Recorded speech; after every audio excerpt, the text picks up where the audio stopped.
Technical labors of the lemo liberos of figura la vie. Trace liberos of figura la vie.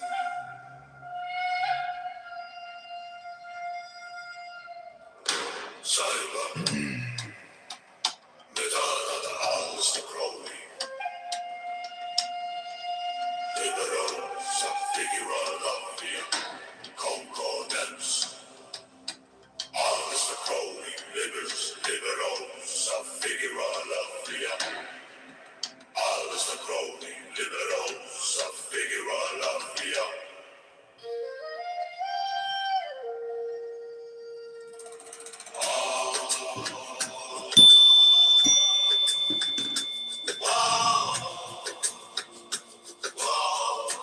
Liberos of figura la vie.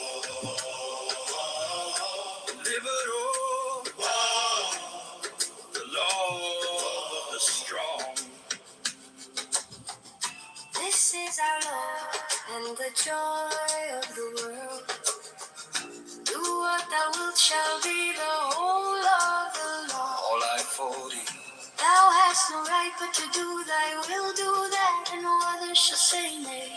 Every man, every woman is a star. All I 3. There is no God but man. One man has the right to live by his own law, to live in the way that he wills to do, to work as he will, to play as he will, to rest as he will, to die when and how he will. To man has a right to eat what he will, To drink what he will, to dwell where he will. to move as he will on the face of the earth, Every man has a right to think what he will. to speak what he will, to write what he will, to draw, paint, carve, etch, mold, build as he will, to dress as he will. For man has a right to love as he will. Take your fill and will of love as you will, when, where, and with whom ye will. Our life 51. 5 man has a right to kill those who would thwart these The rights. slave shall serve, 5 man has a right to kill those who would thwart these rights. the slave shall 5 man has serve. a right to kill those who would thwart these rights. Love is the law, love under will. Our life 51. You are here on the library of Alistair Crowley. Technical labors of the lemo liberos of figura la vie. Trace liberos of figura la vie. Cyber, Medalla da Alistair Crowley. Liberos of figura la vie. Concordance. Alistair Crowley, liberos of figura la vie. Alistair Crowley, liberos of figura la vie.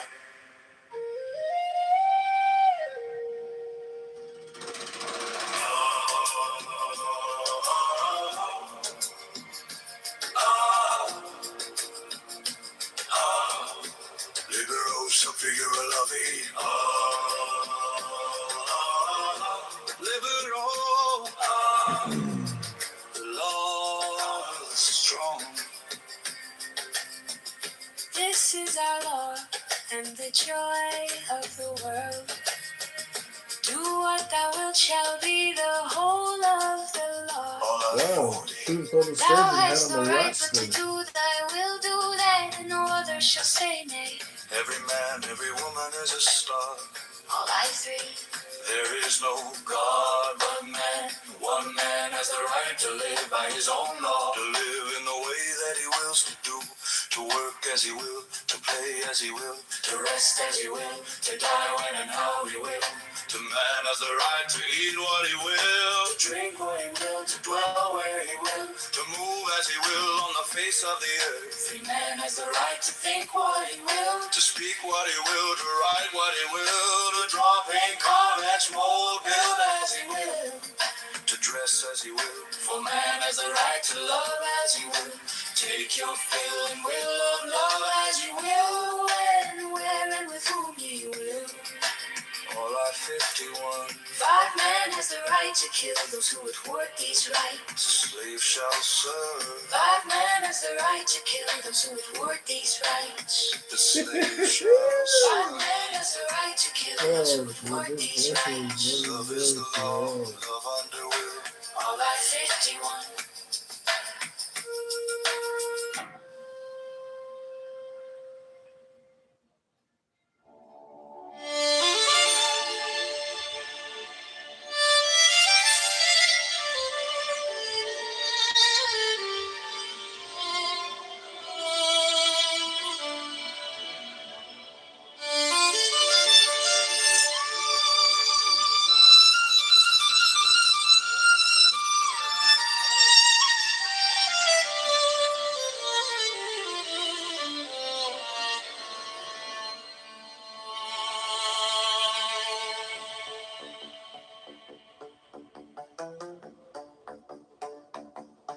You are here on the library of Aleister Crowley, technical livers of Thelema Liber, O's of Figura Lithia, Trace Liber, O's of Figura Lithia,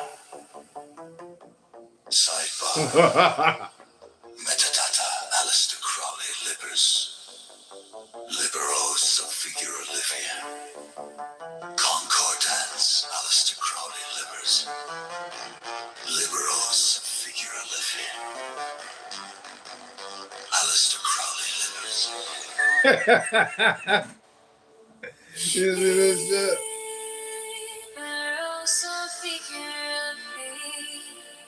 Y'all definitely give a fist bump.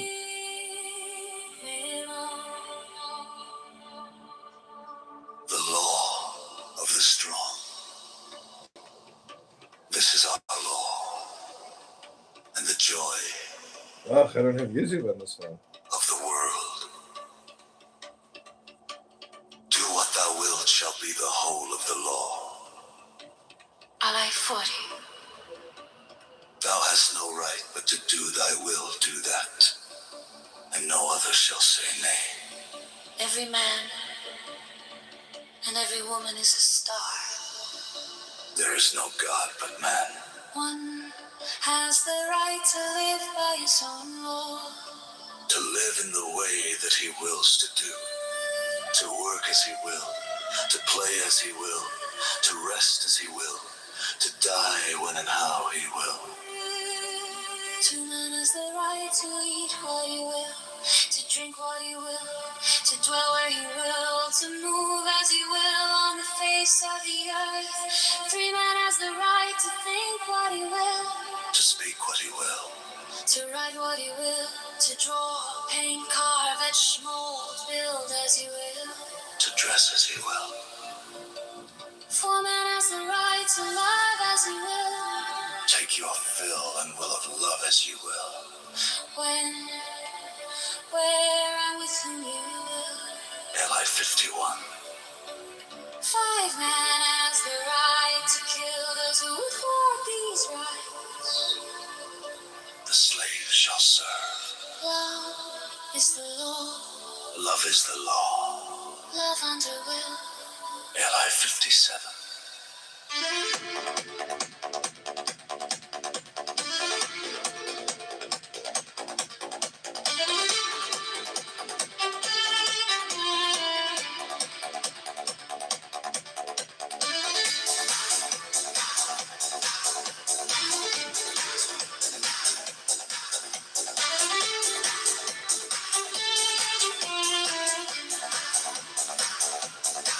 You are him. And the library of Aleister Crowley.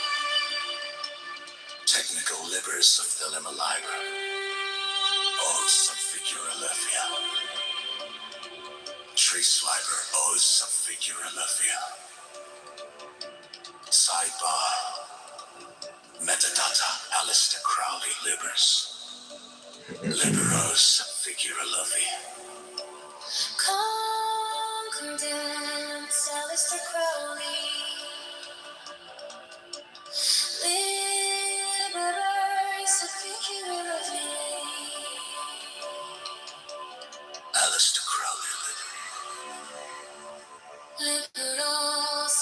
figure of you. Alistair Crowley lit him.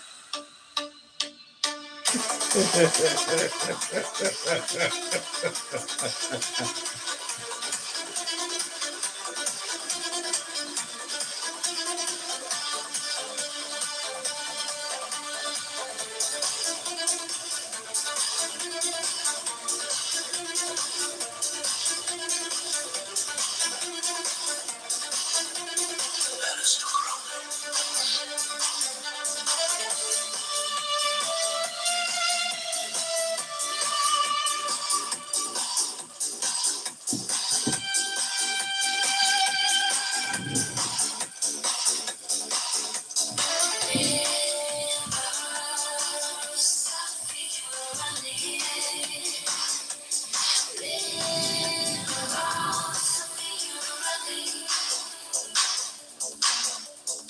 Liberos figurati. Liberosa figurati. The law of the strong. This is our law. And the joy of the world. Do what thou wilt shall be the whole of the law. Olai 40. Thou hast no right but to do thy will, do that, and no other shall say nay. Every man and every woman is a star. There is no God but man.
By the mystical union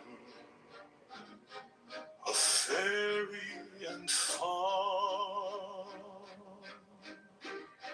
unspoken, unbroken,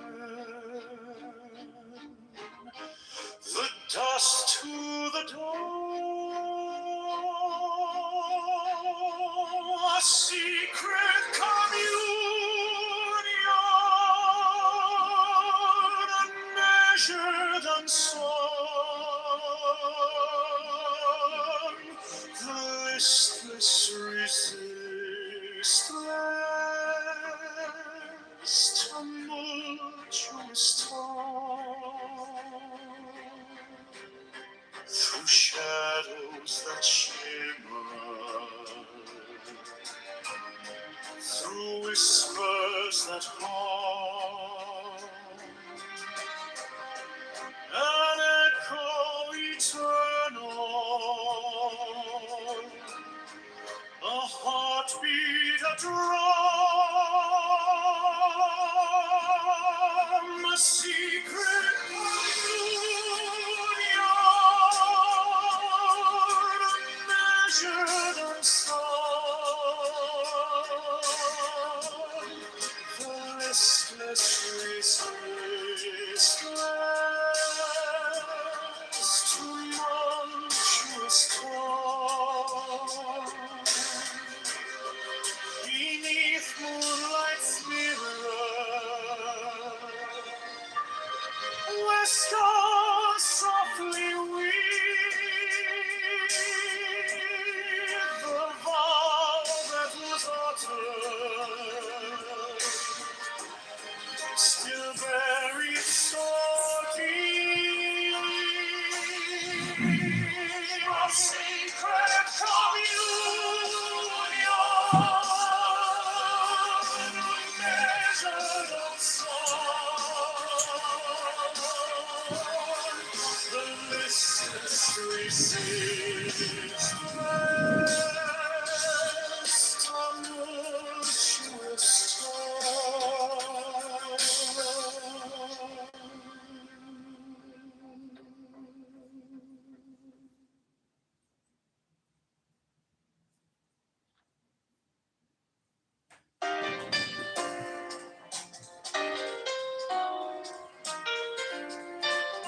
10 lights shimmer, 10 lights glow, secrets hidden in their flow. From the crown to kingdom's gate, mysteries spin, illuminate fate. Get the whispers, the will to start.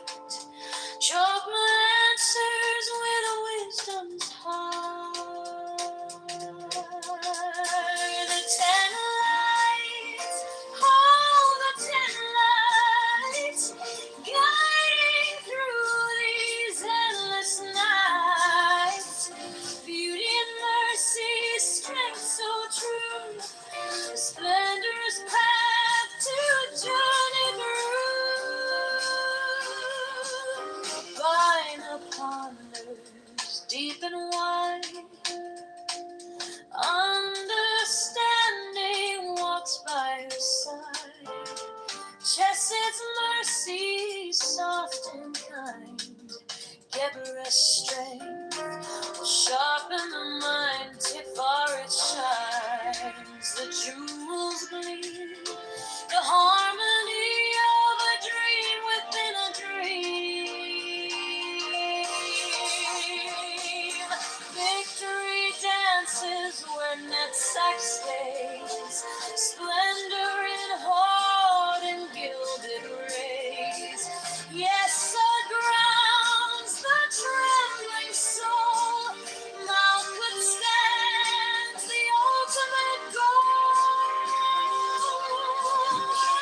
The 10 lights, the 10 lights, blazing trails through shattered heights. From the crown to the kingdom's glow, the tree of life where wisdom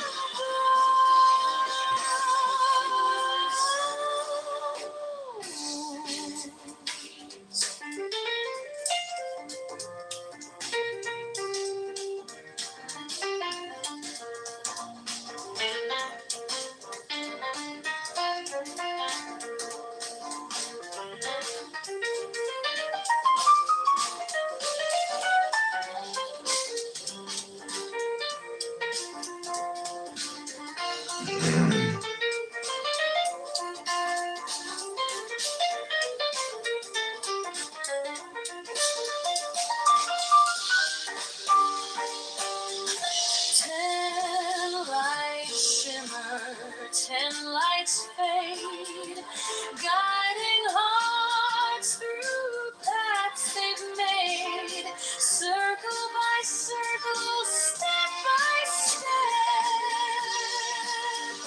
The secrets kept, the secrets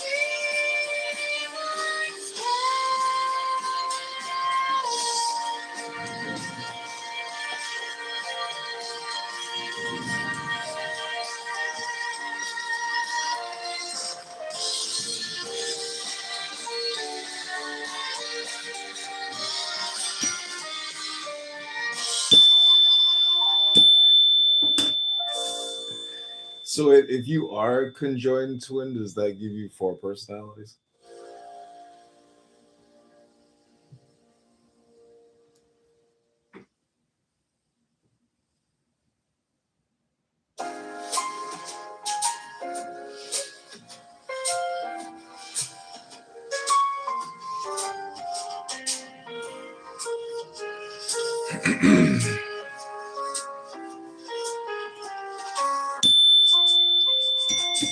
Pillar of mercy, it leans to the right. A whisper of kindness in the shadowed night, while the pillar of severity stands so stern, balancing lessons we're meant to learn. Oh, the middle pillar where we meet, a rhythm of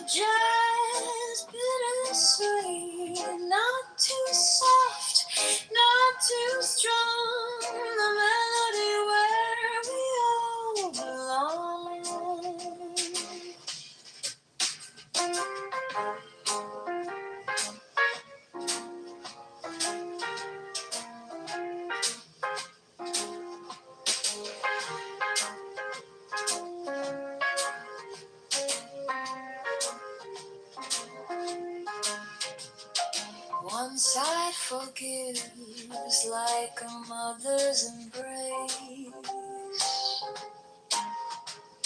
The other demands sets a challenging pace. Yet here in the center where opposites blend, we find the harmony that transcends.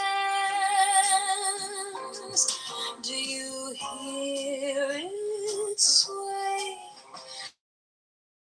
Ready to a dance of the sun, the pull of the moon, the middle pillar where we meet, a rhythm of jazz, bittersweet, not too soft, not too strong, the melody where we all belong. Mercy and severity, they waltz in time. But you didn't have that duet, a balance sublime, and in their shadow we softly sing, finding our place in the song they bring.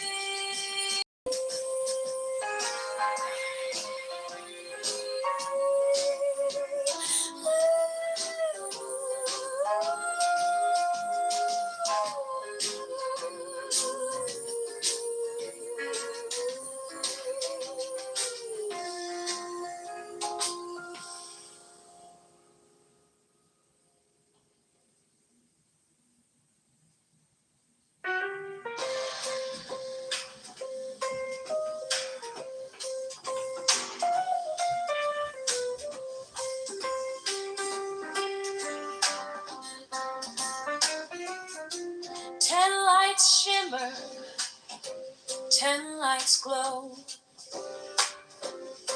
secrets hidden in their flow.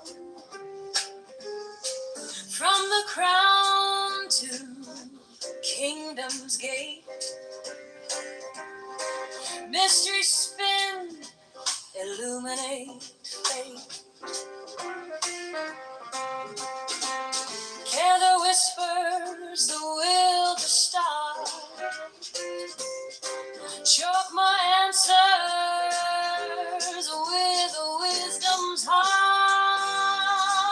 The 10 lights, oh, the 10 lights, guiding through these endless nights. Beauty and mercy, strength so true, a splendorous path to journey through.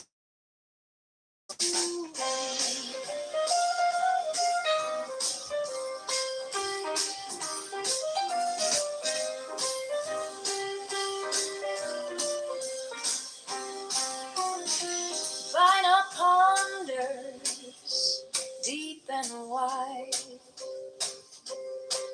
understanding walks by her side. Chast's mercy, soft and kind, Geber's strength will sharpen mine. Ziffer it shines, the jewels gleam, harmony of a dream within a dream. Victory dances when net sack stays, splendor and heart in gilded rays. Yes, it grounds a trembling soul.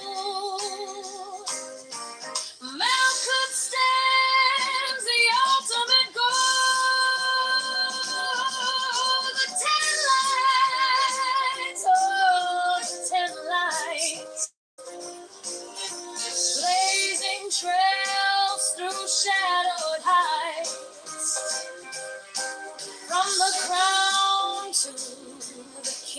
comes glow. The tree of life where wisdom flows.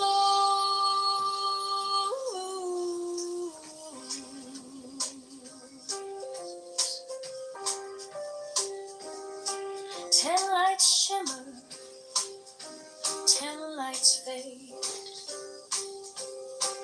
guiding hearts through paths they've made. Circle by circle, step by step, the secrets kept, the secrets kept.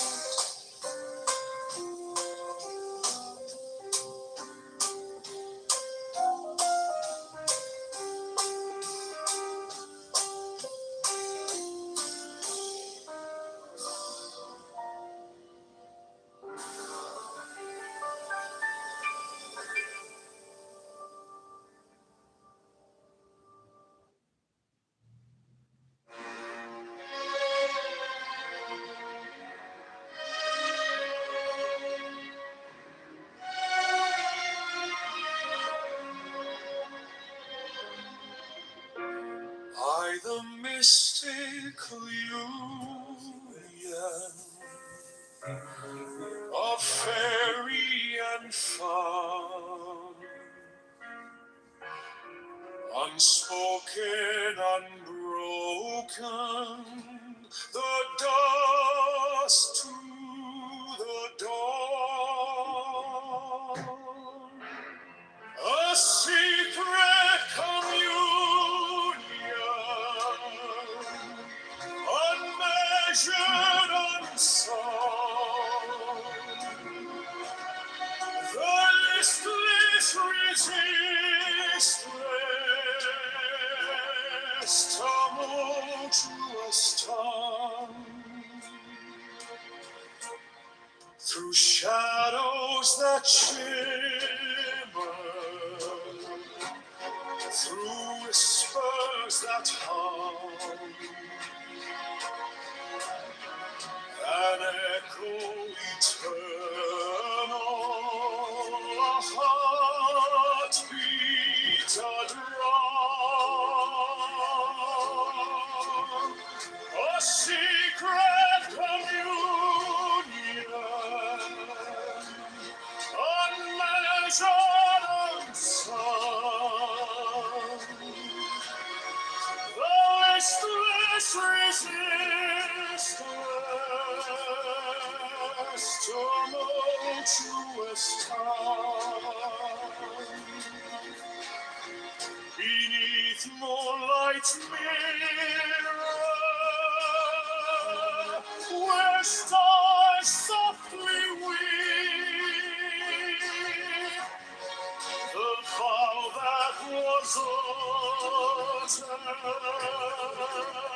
still buried so deep.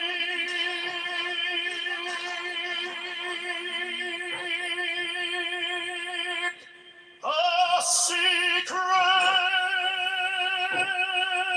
communion, unmeasured, unsung. The listless, resistless,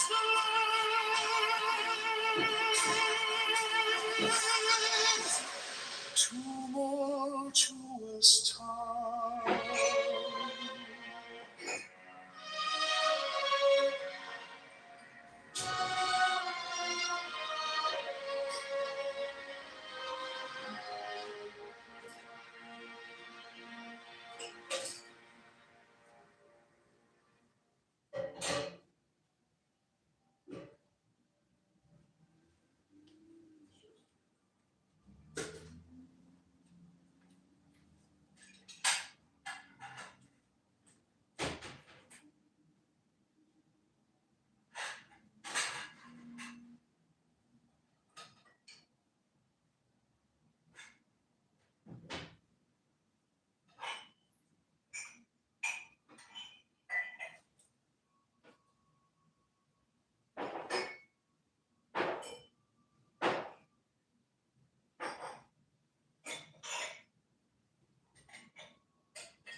faint, it's barely there at all.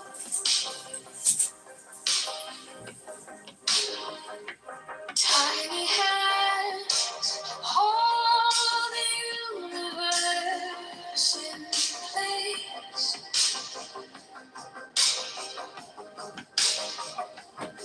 The stars, the dreams, the endless place. What's left when the vastness fades? A single grain of world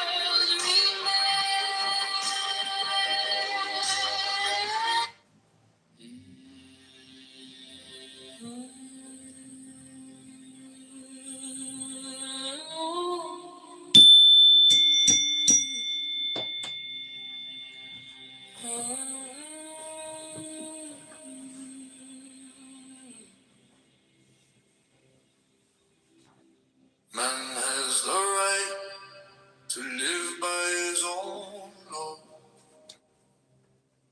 to live in the way that he wills to do, to work as he will, to play as he will, to rest as he will, to die when and how he will. Man has the right to eat what he will, to drink what he will, to dwell where he will, to move as he will on the face of the earth. Man has the right to think what he will, to speak what he will, to write what he will, to draw, paint, carve, etch a mold, build as he will, to dress as he will. Man has the right to love as he will. Take your fill and will of love as you will, when, where, and with whom ye will. Man has the right to kill those who will thwart these rights. The slave shall serve. Love is the law. Love under will. The law of the strong. This is our law and the joy of the world. Do what thou wilt shall be the whole of the law. Thou hast no right but to do thy will. Do that and no other shall say nay. Every man and every woman is a star. There is no God but man. The rights of man, Master Therian, Frater Perturabo, Alistair Crowley. Alistair Crowley, the master, Alistair Crowley. Man has the right to live by his own law, to live in the way that he wills to do, to work as he will, to play as he will, to rest as he will, to die when and how he will. Man has the right to eat what he will, to drink what he will, to dwell where he will, to move as he will on the face of the earth. Man has the right to think what he will, to speak what he will, to write what he will, to draw, paint, carve, etch a mold, build as he will, to dress as he will. Man has the right to love as he will. Take your fill and will of love as you will, when, where, and with whom you will. Man has the right to kill those who would thwart these rights. The slave shall serve. Love is the law. Love under will. The law of the strong. This is our law and the joy of the world. Do what thou wilt shall be the whole of the law. Thou hast no right but to do thy will. Do that and no other shall say nay. Every man and every woman is a star. There is no God but man. The rights of man, Master Therian, Frater Perturabo, Alistair Crowley. Alistair Crowley, the master, Alistair Crowley.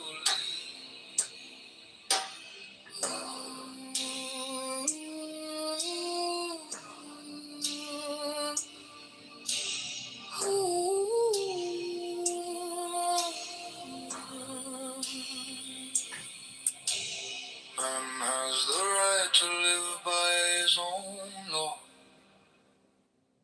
to live in the way that he wills to do, to work as he will, to play as he will, to rest as he will, to die when and how he will.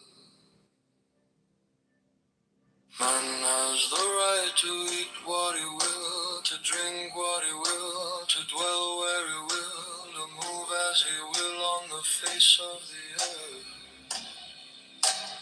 Man has the right to think what he will, to speak what he will, to write what he will, to draw, paint, carve, etch, and mold, build as he will, to dress as he will. Man has the right to love as he will, take your fill and will of love as he will, when, where, and with whom you will. Man has the right to kill those who thwart these rights. The slave shall serve. Love is the law. Love under will. The law of the strong. This is our law and the joy of the world. Do what thou wilt shall be the whole of the law. Thou hast no right but to do thy will. Do that and no other shall say nay. Every man and every woman is a star. There is no God but man. The rights of man, Master Therian, Freda Pudarabo, Alistair Crowley. Alistair Crowley, the master, Alistair Crowley.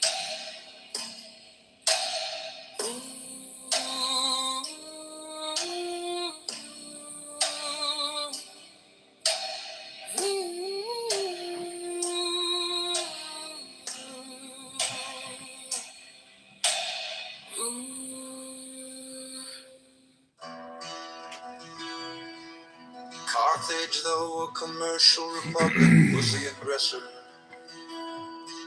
in the very war that ended in her destruction. Hannibal had carried her arms into the heart of Italy, and to the gates of Rome before Scipio in turn gave him an overthrow in the territories of Carthage and made a conquest of the Commonwealth. Venice in later times figured more than once in wars of ambition, till becoming an object to the other Italian states. Pope Julius too found means to accomplish that formidable lead, line which gave a deadly blow to the power and pride of this haughty republic. The provinces of Holland, till they were overwhelmed in debts and taxes, took a leading and conspicuous part in the wars of Europe. They had furious contest with England for the dominion of the sea, and were among the most persevering and most implacable of the opponents of Louis Quatorze.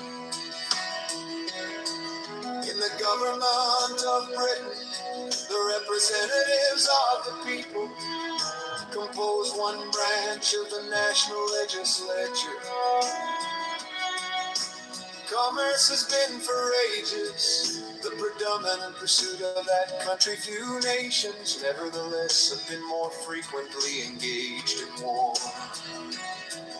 And the wars in which that kingdom has been engaged have, in numerous instances, proceeded from the people. There have been, if I may so express it, almost as many popular as royal wars.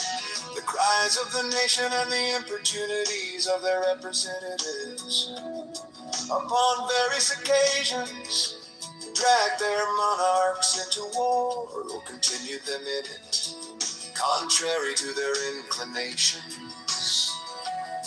and sometimes contrary to the real interest of the state. In that memorable struggle for superiority between the rival houses of Austria and Barbary, which so long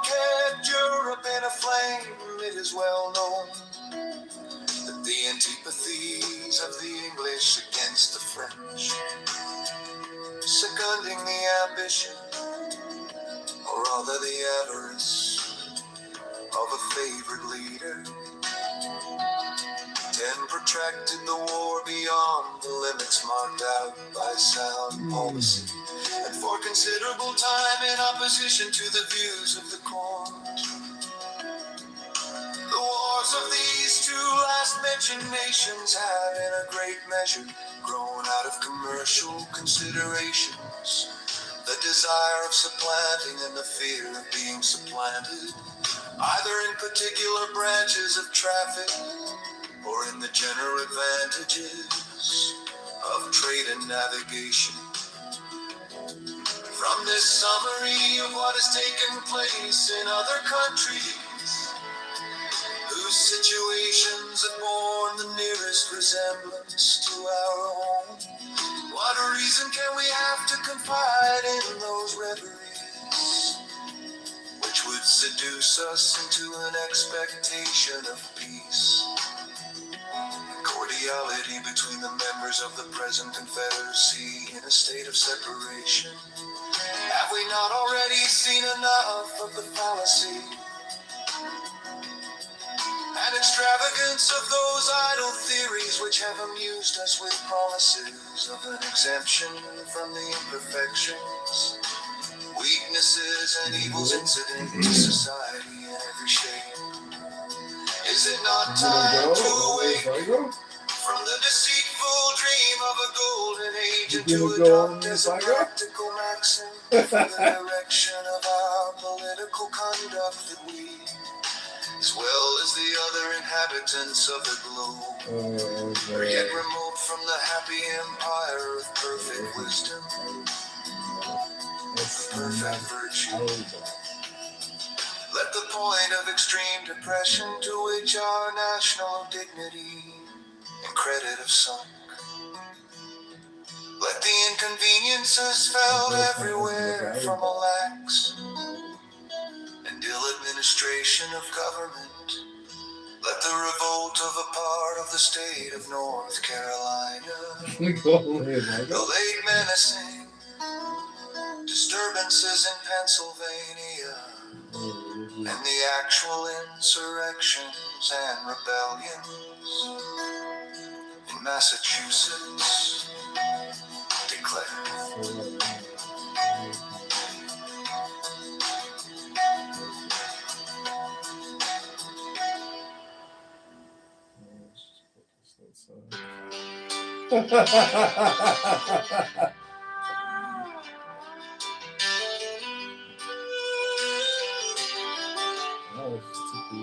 Federalist No. 7.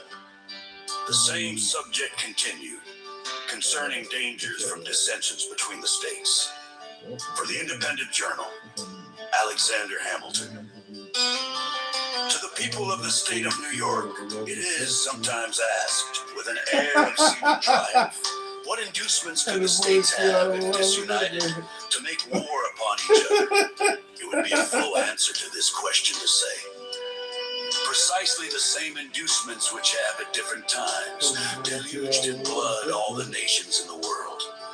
But unfortunately for us, the question admits of a more particular answer.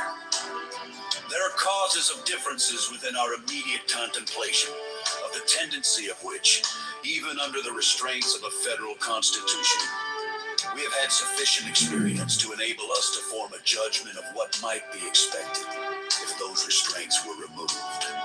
Territorial disputes have at all times been found one of the most fertile sources of hostility among nations. Perhaps the greatest proportion of wars that have desolated the earth have sprung from this origin. This cause would exist among us in full force. We have a vast tract of unsettled territory within the boundaries of the United States. There still are discordant and undecided claims between several of them, and the dissolution of the Union would lay a foundation for similar claims between them all. It is well known that they have heretofore had serious and animated discussion concerning the rights to the lands which were ungranted at the time of the Revolution, and which usually went under the name of Crown Lands. The states within the limits of whose colonial governments they were comprised have claimed them as their property. The others have contended that the rights of the Crown in this article devolved upon the Union, especially as to all that part of the Western Territory which, either by actual possession or through the submission of the Indian proprietors, was subjected to the jurisdiction of the King of Great Britain, till it was relinquished in the Treaty of Peace. This, it has been said, was at all events an acquisition to the Confederacy by compact with a foreign power. It has been the prudent policy of Congress to appease this controversy by prevailing upon the states to make cessions to the United States for the benefit of the whole. This has been so far accomplished as, under a continuation of the Union, to afford a decided prospect of an amicable termination of the dispute. A dismemberment of the Confederacy, however, would revive this dispute and would create others on the same subject. At present, a large part of the vacant Western Territory is, by cession at least, if not by any anterior right, the common property of the Union.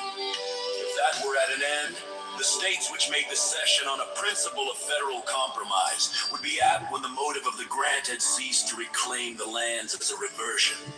The other states would no doubt insist on a proportion, by right of representation. Their argument would be that a grant once made could not be revoked, and that the justice of participating in territory acquired or secured by the joint efforts of the Confederacy remained undiminished.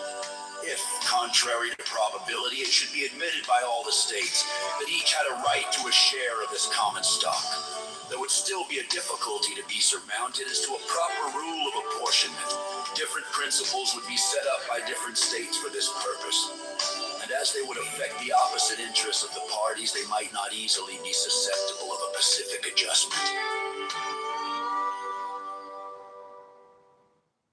There's 7 keys to the great gate, being 8 and 1 and 1 and 8. First let the body of thee be still, bound by the cerements of will. Core frigid thus thou mayst abort, the fidget babes to tease the thought. Next let the breath rhythm be low, easy, regular, and slow, so that thy being be in tune with the great sea's Pacific swoon. Third, let thy life be pure and calm, sway softly as a well to live be bound to the one love of the profound. Fifth, let the thought divinely free from sense, observe its entity. Watch every thought that springs enhance, hour after hour, thy vigilance. Intense and key turned inward, miss no atom of analysis. Fix on one thought securely fit, still every whisper of the wind. So like a flame straight and unstirred, burn up thy being in one word. Next, still that ecstasy prolonged, the meditations deep and strong, slaying even God should he distract thy attention from the chosen man. All these things in one or time, that the midnight blossom flower, the one that sits yet even in this my son, no shall not do amiss. If thou restrain the expression, shoot thy glance to rapture's darkling road, discarding name form, sight and strength, even amidst thy consciousness. Pierce to the heart, I leave thee here, thou art the master everything. Thy radiance that rolls far, O brother of the silver star. There are 7 keys to the great gate, being 8 and 1 and 1 and 8. First let the body of thee be still, bound by the cerements of will. Corpse rigid thus thou mayst abort, the fidget babes that tease the thought.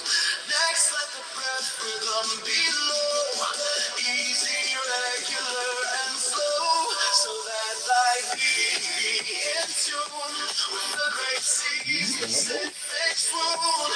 Third, let thy life be pure and calm, sway profound. Fifth, let the thought divinely free from sense of service and empty. Watch every thought that springs and hands sour after all thy vigilance. Intense and keen, turned inward mist. No atom of analysis. Six on one thought securely pinned, still every whisper of the wind. So like a flame straight and unstirred, burn up thy being in one word. Next till that ecstasy prolong, thy meditations deep and strong. Slaying even God should he distract thy attention from the chosen act. Last all these things in one are power. Time that the midnight blossom flower. The one this is, yet even in this, my son, thou shalt not do amiss.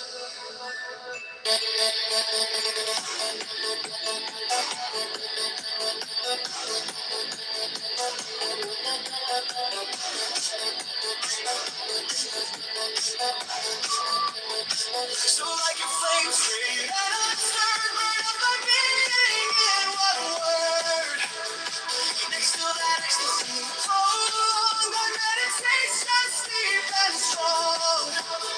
Slaying even God should he distract thy attention from the chosen act.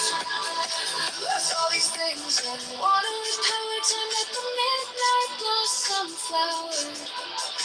The one this is, yet even this, my son, thou shalt not do amiss.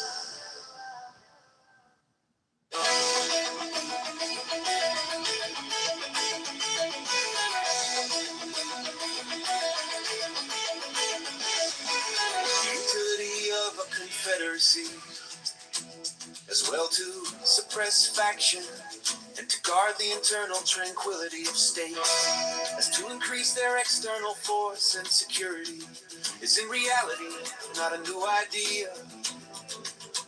It has been practiced upon in different countries and ages, and has received the sanction of the most approved writers. On the subject of politics, the opponents of the plan proposed have, with great assiduity, cited and circulated the observations of Montesquieu on the necessity of a contracted territory for a republican government.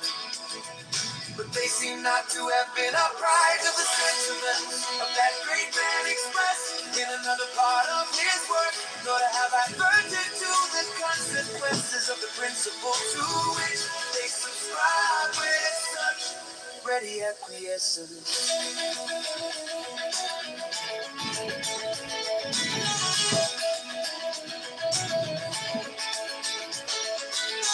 Montesquieu recommends a small extent for republics. The standards he had in view were of dimensions far short of the limits of almost every one of these states. Not Virginia, Massachusetts, Pennsylvania, New York, North Carolina, nor Georgia can by any means be compared with the models from which he reasoned and to which the terms of his description apply.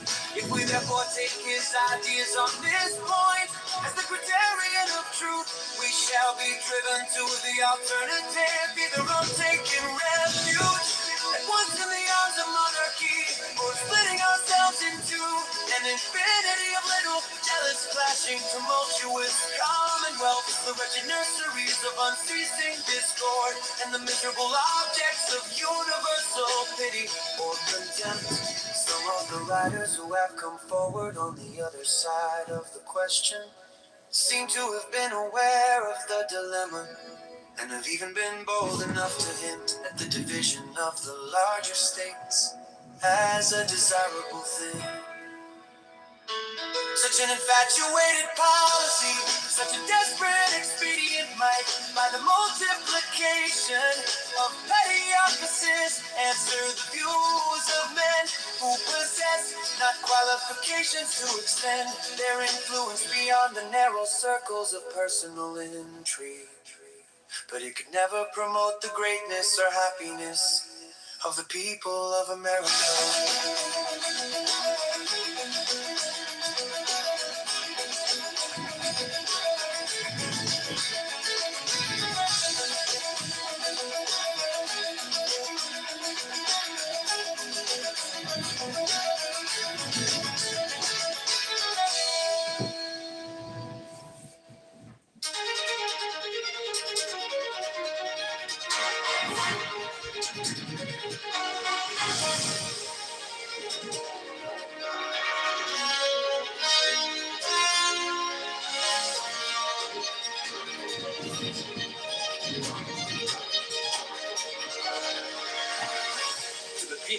state of New York. A firm union will be of the utmost moment to the peace and liberty of the states, as a barrier against domestic faction and insurrection. It is impossible to read the history of the petty republics of Greece and Italy without feeling sensations of horror and disgust at the distractions with which they were continually agitated, and at the rapid succession of revolutions by which they were kept in a state of perpetual vibration between the extremes of tyranny and anarchy. If they exhibit occasional calms, these only serve as short-lived contrast to the furious storms that are to succeed. If now and then intervals of felicity open to view, we behold them with a mixture of regret arising from the reflection that the pleasing scenes before us are soon to be overwhelmed by the tempestuous waves of sedition and party rage. With momentary rays of glory break forth from the gloom while they dazzle us with a transient and fleeting brilliancy, they at the same time admonish us to lament that the vices of government should pervert the direction and tarnish the luster of those bright talents and exalted endowments for which the favored soils that produce them have been so justly celebrated. From the disorders that disfigure the annals of those republics, the advocates of despotism have drawn arguments, not only against the forms of republican government, but against the very principles of civil liberty. They have decried all free government as inconsistent with the order of society, and have indulged themselves in malicious exultation over its friends and partisans happily for mankind. Stupendous fabrics reared on the basis of liberty, which have flourished for ages, have, in a few glorious instances, refuted their gloomy sophisms, and I trust America will be the broad and solid foundation of other edifices, not less magnificent, which will be equally permanent monuments of their errors. But it is not to be denied that the portraits they have sketched of republican government were too just copies of the originals from which they were taken. If it had been found impractical to have devised models of a more perfect structure, the enlightened friends to liberty would have been obliged to abandon the cause of that species of government as indefensible. The science of politics, however, like most other sciences, has received great improvement. The efficacy of various principles is now well understood, which were either not known at all or imperfectly known to the ancients. The regular distribution of power into distinct departments, the introduction of legislative balances and checks, the institution of courts composed of judges holding their offices during good behavior, the representation of the people in the legislature by deputies of their own election. These are wholly new discoveries, or have made their principal progress towards perfection in modern times. They are means, and powerful means, by which the excellences of republican government may be retained and its imperfections lessened or avoided. To this catalog of circumstances that tend to the amelioration of popular systems of civil government, I shall venture, however novel it may appear to some, to add one more on a principle which has been made the foundation of an objection to the new Constitution. I mean, the enlargement of the orbit within which such systems are to revolve, either in respect to the dimensions of a single state or to the consolidation of several smaller states into one great confederacy. The latter is that which immediately concerns the object under consideration.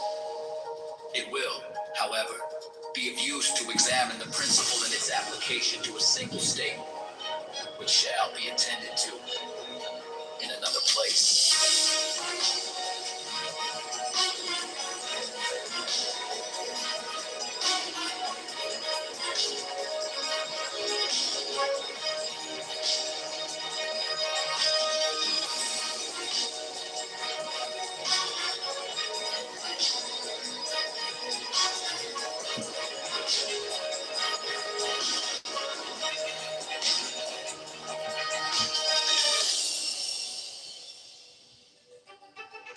I need to be free of those telling me what to do in order to attain my real fulfillment.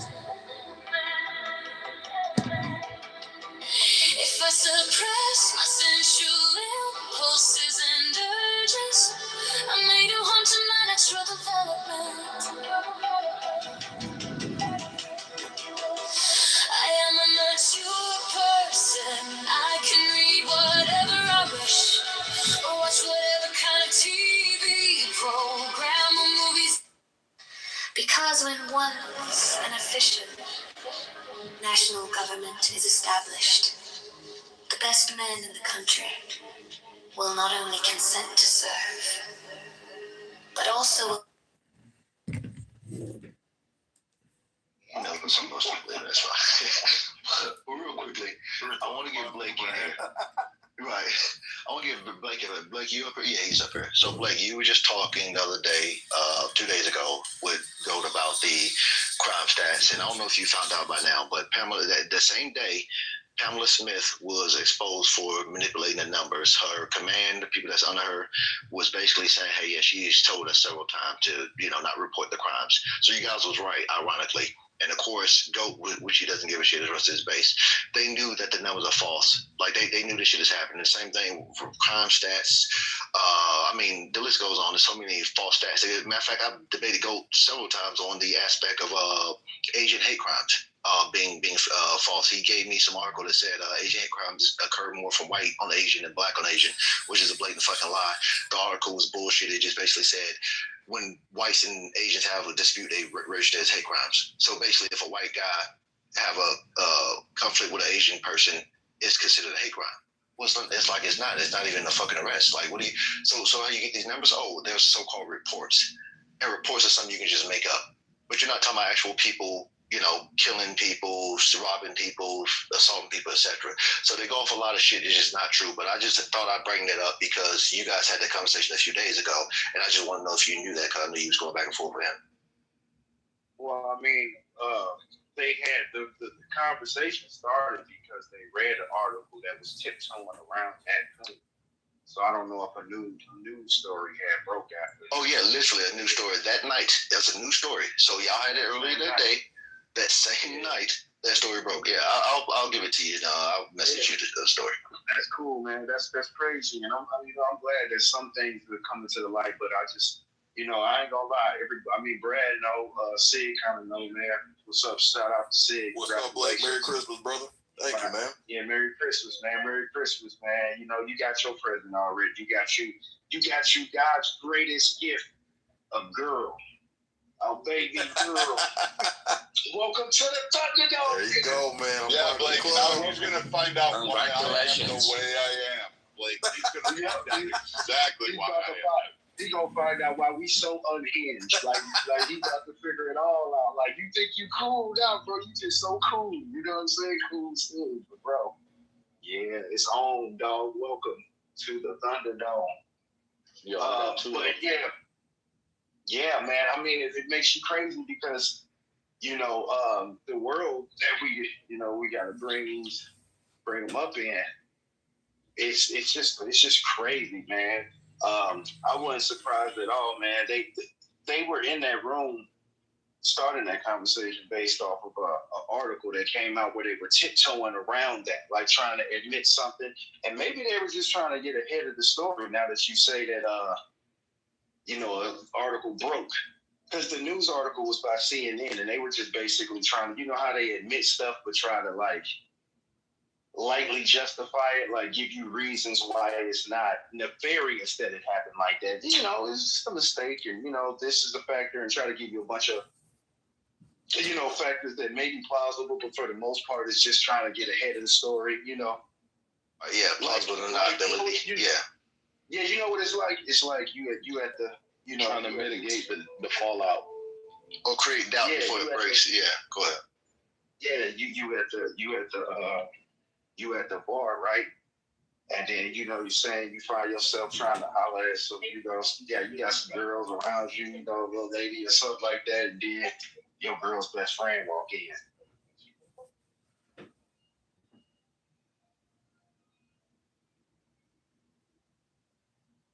Is it me or he went out? We had my phone rang. I was saying, okay, gotcha. Yeah, it's like being at the bar. You know what I'm saying? With some girls you ain't supposed to be up there with, and then your girl's best friend walking at the same time. See you with that girl. You go try to get ahead of the story. You know what I mean? You go hurry up and get on the phone. Like, you go come up with something that's like, it's the truth, but it's not all the truth. And that's, I'm not surprised. There's some crazy stuff going on up here in Minnesota, though, man. They just last week. This is how they're not really serious about crime or protecting citizens. Because last week they released this story. The Minneapolis Police Department released a story about They wasn't even a story. He just put it on their Facebook page. The Minneapolis Police Department put this on their Facebook page, and it wasn't even a news story. Didn't make the news. Nobody's talking about it.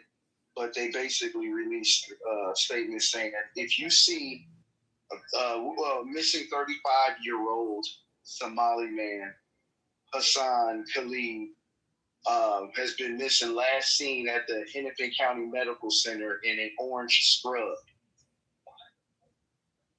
And that's how they released the information to the public. They saying that the man was last seen and is now missing, and the last time he was seen was at a medical facility wearing an orange scrub, like like that's what patients actually wear. Like, when the last time any of y'all seen somebody at a hospital wearing an orange scrub? Yo, I just caught that late. I get what you're saying. Oh yeah, he's a fucking. Yeah, he broke out. Yeah, he's yeah. What kind of shit is that? Why would the police? Never mind. I shouldn't even. What I heard was it was on Facebook, which means that nobody's watching the news anymore. Thank God, right? Like you normally you put that on the news or like on TV. No one's even watching TV anymore. Therefore, everything is coming through a filtered fucking medium, which is it's even worse. Social media. It's even worse. It's even worse, Albert. No, it wasn't even that it went viral on the net or not, on social media or nothing like that. No, it's the police department page that released this.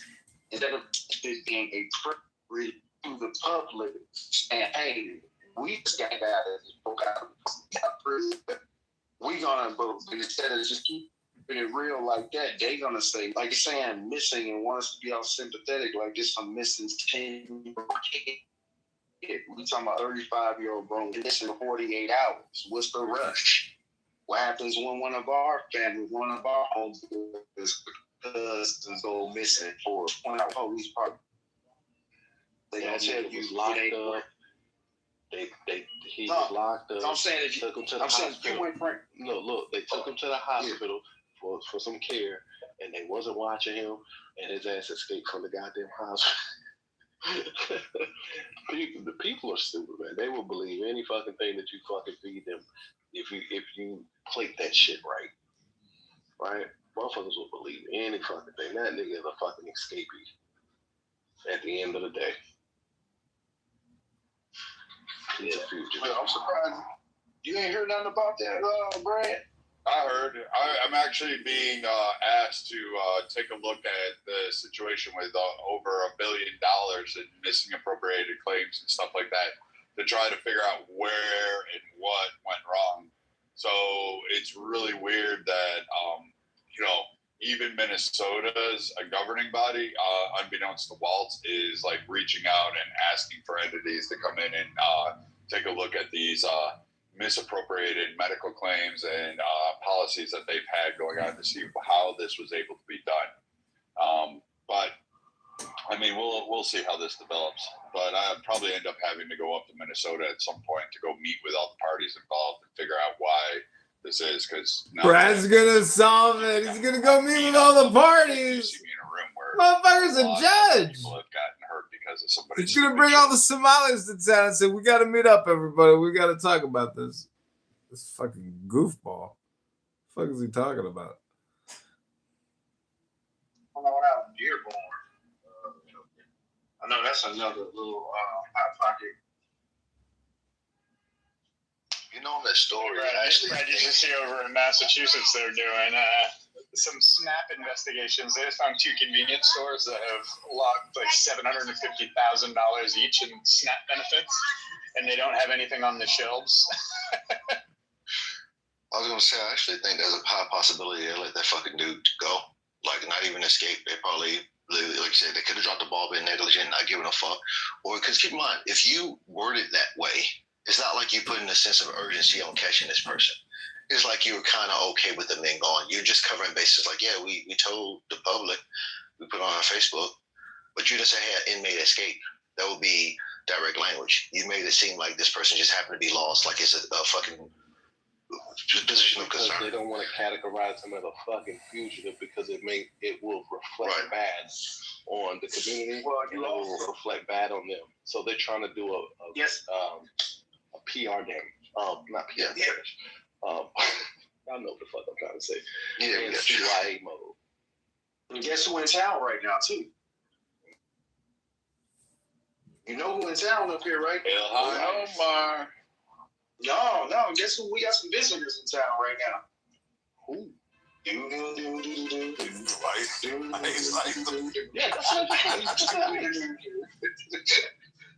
Yeah, just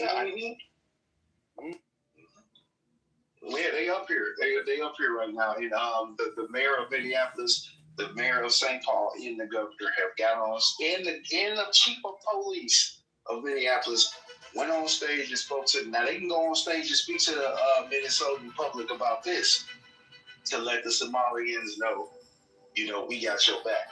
Wink, wink. We're at a point where this old Frey is trying to do, Mayor Fry is trying to do speaking Somali. Talking about reading from a paper, talking about some one halu. Dude, just pathetic. Yo, Mayor Fry, this little curly-headed dude that was doing the Cupid shuffle. Yeah, that's on the BLM riots, right? Yeah, he was the one marching in and then got his ass called out because they were like, "Yeah, end the police, defund, and give all the money back to the citizens." And then they were like, "Yeah, Jacob Fry, what do you think about that? Like, get rid of the police." And he was like, I gave you the 3rd precinct, man. You burned it to the fucking ground. Like, what do you want me to do now? Bro, he was crying on his knees at George Floyd's grave. Yeah, he was kissing his casket. Yeah, I remember that shit. Yeah, dude. Yeah, wow, what a fucking sad little man. Jeez. Dude, I can't even call him what I want to call him right now because I got ears around him, bro. He's a little bundle of sticks. Well, you could just refer back to my room yesterday that you tried to calm me down in, Blake, and I pretty much said everything you're going to say. I said it yesterday for those that missed it. The only reason he won to Jacob Fry is because there's a Somali clan culture. It's so funny. Omar Fateh, he's Hawija, and then the vast majority in Minneapolis are Dorot, Ilan Omar's people. So they rather vote for a white Jewish guy, Jacob Fry, instead of a Dorot leading for Hawija, because the Hawija think they're better than the Dorot. So they've imported in the Somali clan culture. That's why Somalia is a failed state, because they can't get along, because it's not a nation state like America, like where you have like different states, different people, whatever.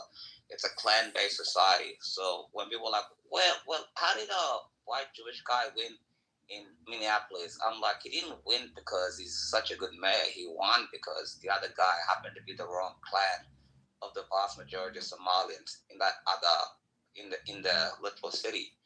And then when he ate that food, they gave him, it's called full musul. It's literally like the nastiest fucking beans, and it's mashed up with rice in between and everything else like that. No meat, they didn't even make lamb. And the motherfucker tried to look like he enjoyed the food. I think the Somalis are even trolling that fool, It's the funniest thing ever. But that's how we won Jacob Fry, because the other Somalis would rather vote for a non-Somali person than Hawija instead of a Darod person. It's just a fact. I think Americans don't realize that we're imported in foreign wars. That I don't think you Americans realize you imported in foreign wars into your own country, and I don't think people understand what's happening, because like some of us have to down there next door, and I knew Jacob Fry is gonna win because Hawija will never gonna win. The vast majority of Somalis, they don't have the numbers. That's just a fact. They weren't going to win anyway, because everybody around, even in Minneapolis, here's the other issue that they didn't account for when they were saying, "Oh, he's moving." You had some leftists that really thought he was going to win. They were like, "Oh, Mandani 2.0." But reality is, you didn't have the Hispanics, you didn't have the Black Americans, you didn't have the Nigerian Americans, you didn't have fucking the white people. They sure as shit weren't wanting the Somalis because they're sick and tired of their little girls getting fucking attacked. Black people were like, "Oh, fuck no, you motherfuckers. You made us look like fucking assholes, burning down shit, stealing shit, because you guys were at the front of the fucking line." Yeah, there were degenerates, there were white degenerates and black degenerates all through that. but the majority of them, they were the fucking Somalis. That target that you got on CNN right there, that was all Somalis. So these guys were like, even black Americans were like, oh my God, just stay fucking home. Just go away. This isn't your place.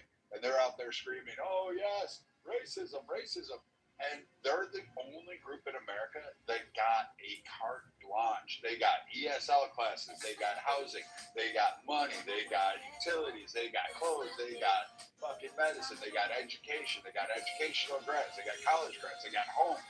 They got everything handed to them. Out of all the groups in America, they're the only ones that got fucking like everything you could ask for. Like, I'll just move and somebody's gonna take care of me for like years. And they got it in Minnesota.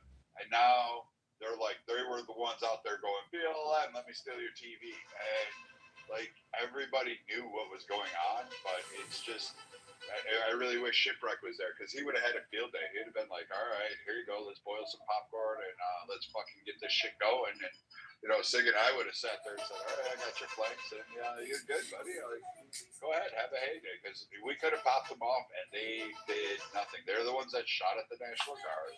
They're the ones that burnt down a lot of the fucking areas. They people on the street, and then they cried racism when they got hit. I have no love for them at all. The Somalis.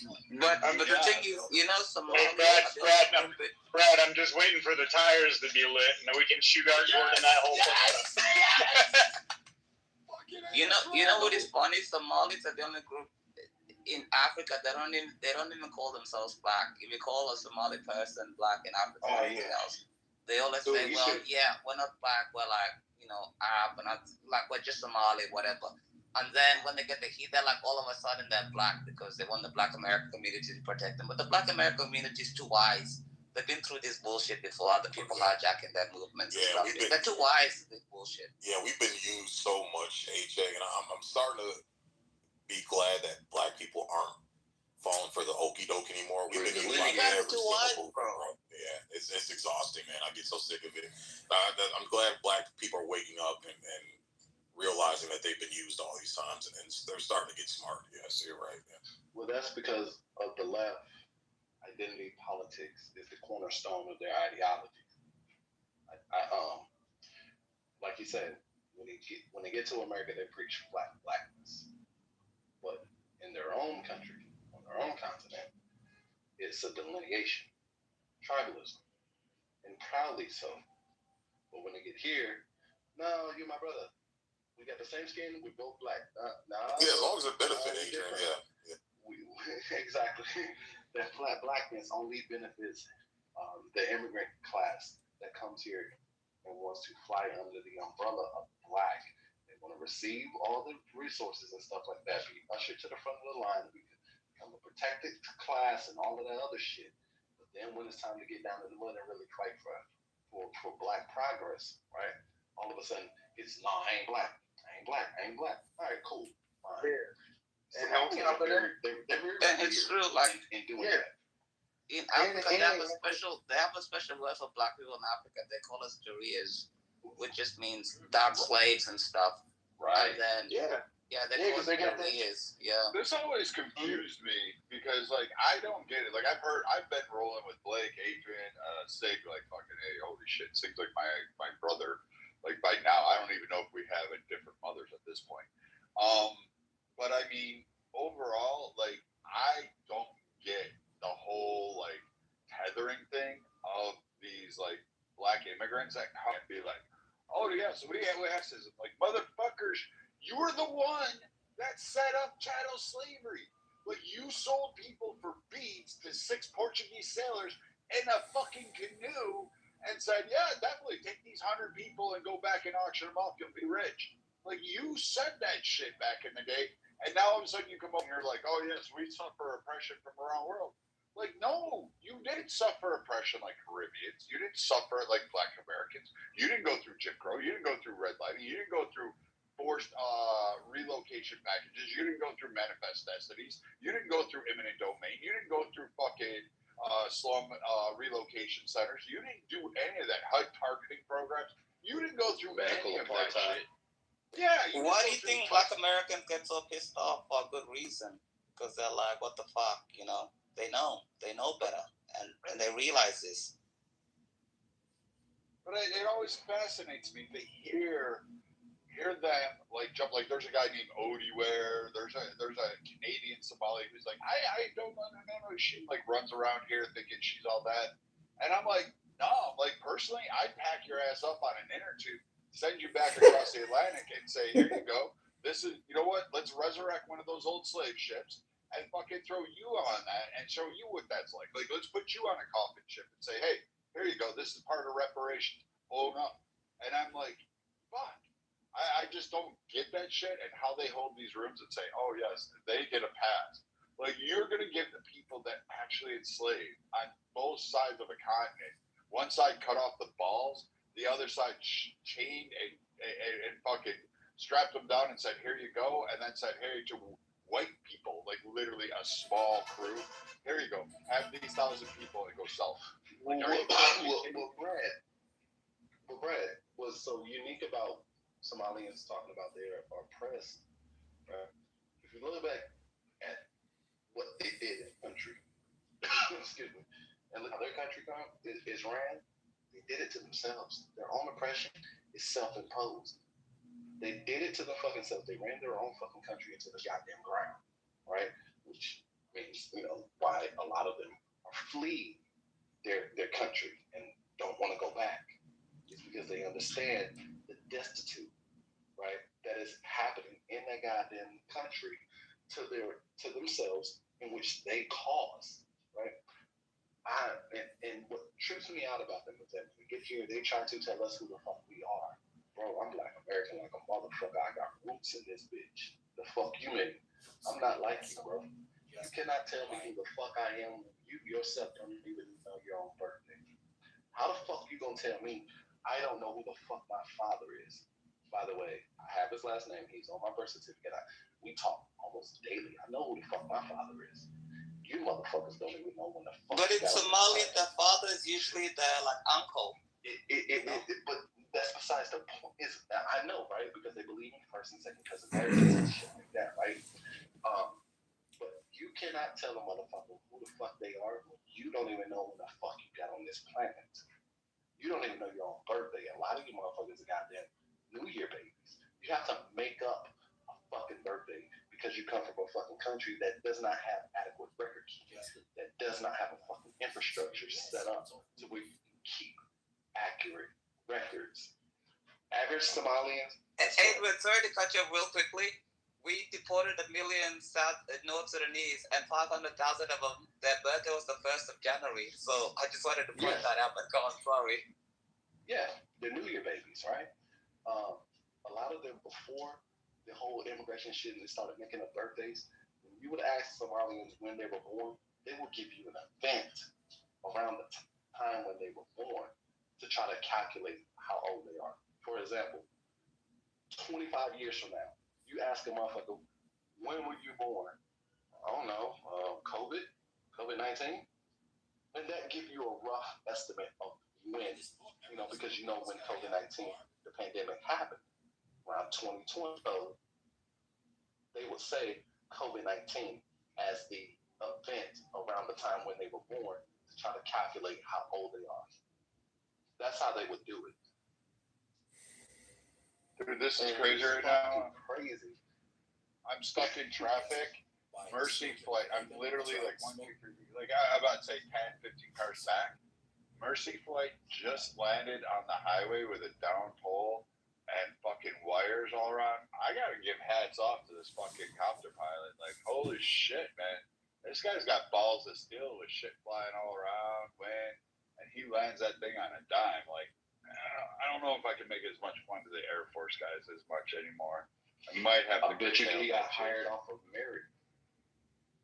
He might be a Navy pilot though, because they're the ones that have balls of steel. So. Well, the best helicopter pilots are my old alma mater, 101st Airborne, baby. They were sold. The Army helicopter pilots are the best. I don't know about that. I would actually give hats off to the Coast Guards too. I mean, you guys are good, but the Coast Guard and inclement weather, those motherfuckers go out in the middle of a hurricane going to rescue people. I mean, that takes some, like, I don't know, man. I don't know if I can screw my nuts on that tight. I don't know.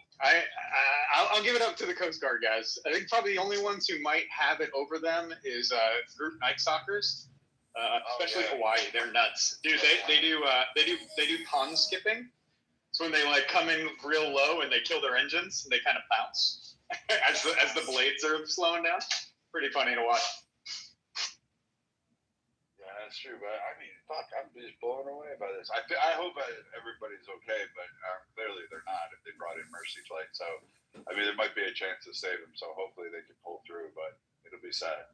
But it sucks, man. Fucking Houston. It's like blind NASCAR drivers trying to fucking go in a circle. They just can't figure out the roadways here. They're always fucking in accident.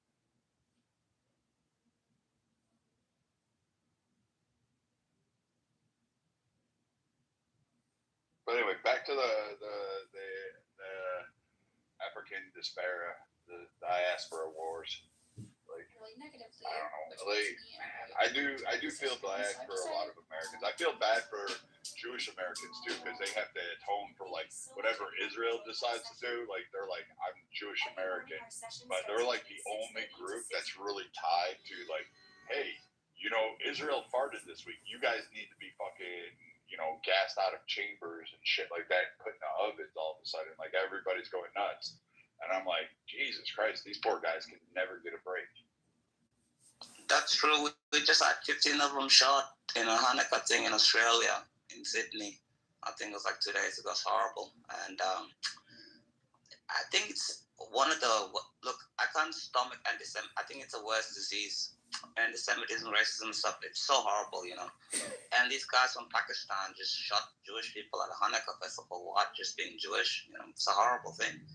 And I think it's been worse the last 2 years. And also, when you talk about the other thing, it's like my eyes really opened up when I went to the United States, and like I spoke to Black Americans and everything else like that, Jewish Americans, and I was like, well, these people didn't really do anything to deserve any of this, and it's just a problem here because we have a weak leftist prime minister here, so bad. So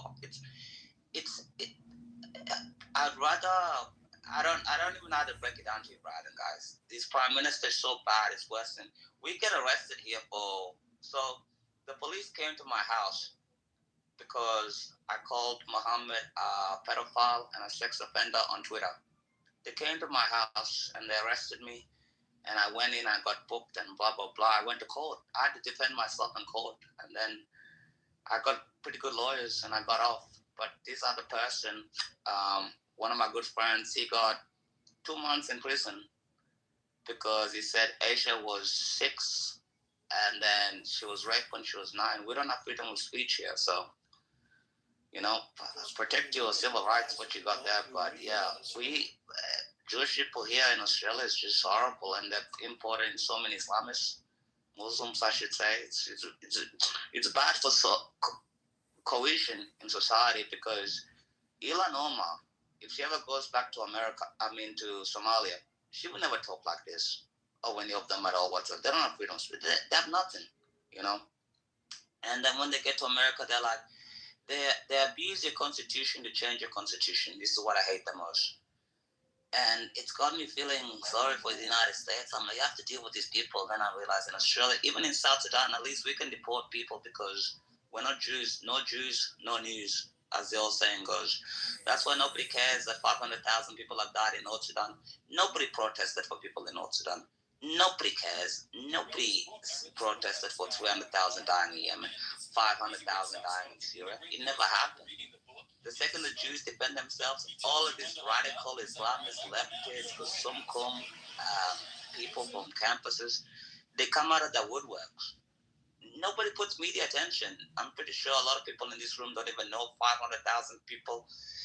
In the last 1 month in North Sudan, there's been roughly 40,000 people that have been killed.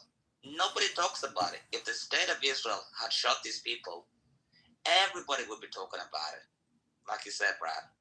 But they don't care because these people, they all have an agenda. It's called the Red-Green Alliance that overthrew Iran. It's the communists and the Islamists, and then when they the Islamists get in power, they kill all the communists, and you get the Islamic Republic of Iran like you've had the last 46 years, I think it is, if my math is correct, from 1979. It's horrible what happens to these people. These people don't care. And that's why I like when people like you talk about this. You're 100% correct, Brad. It's just 100% true and a fact. Thank you for mentioning that.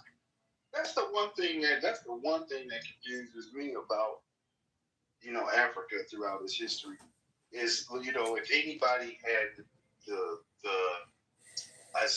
right idea to be isolationist, it would be that continent, because of all of the resources and whatnot, and it just blows my mind that, like, throughout the whole time, like, there just ain't never, like, I think Liberia had almost a shot at doing it, doing what they're doing, but it's just kind of weird, like, how it's stagnated. You know what I mean? Like, you go look at all these cities and all that. It's like soon as the whiteys left out of there, it's just like, oh, now it's just some third world, sewer dump. Compared to other cities. The problem is that as soon as it's like when the oppressor, or whether the oppressed, it's like when the oppressed complain about the oppressor, right? And then when the oppressor leaves, the oppressed immediately becomes just like the oppressor, right? Yeah. The corruption and all of that shit is going on over there for a long time, right? And I harken back to the Berlin Conference. You're correct. Was able to go into Africa,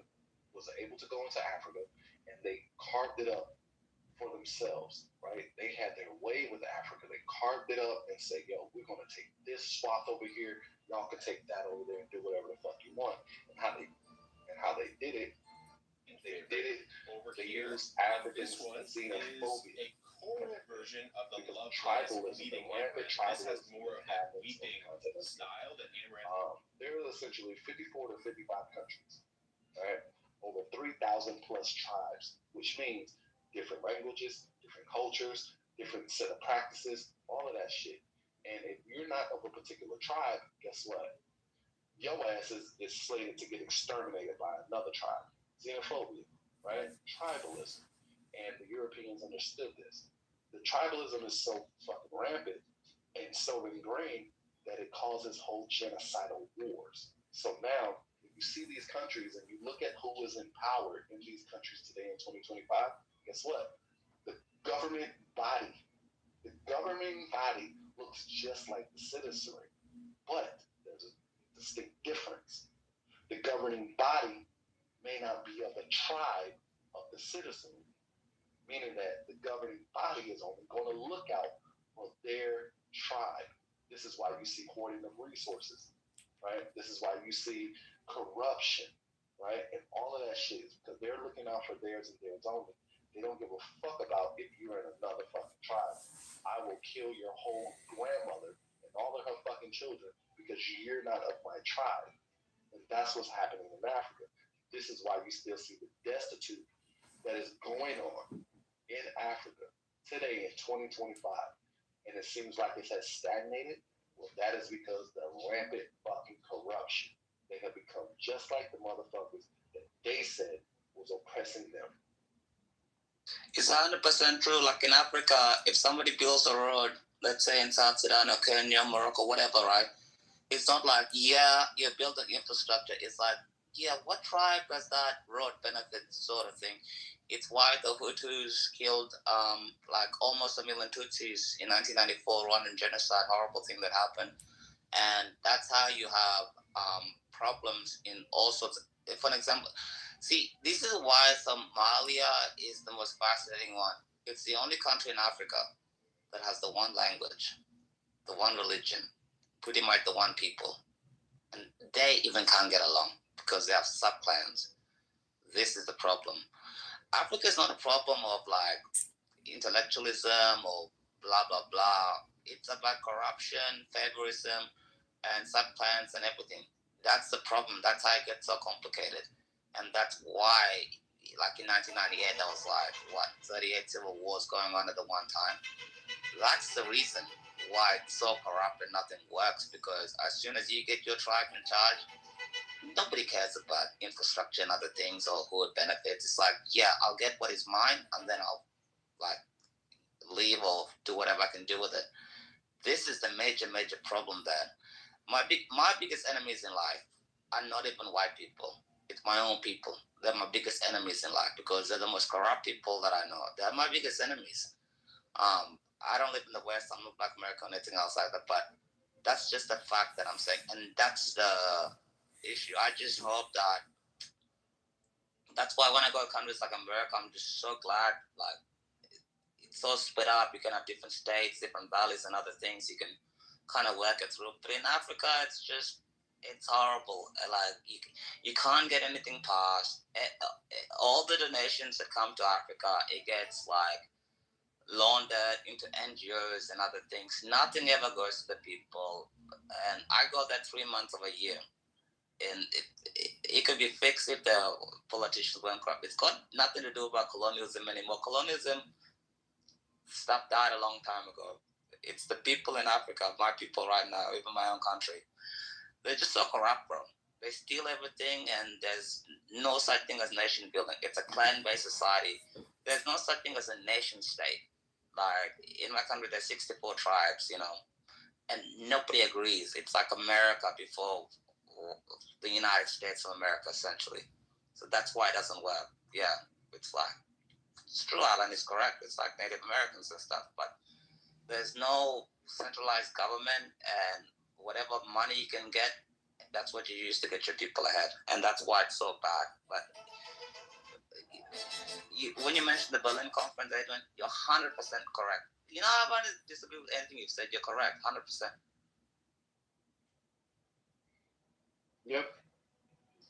Because of the tribalism, because of the xenophobia.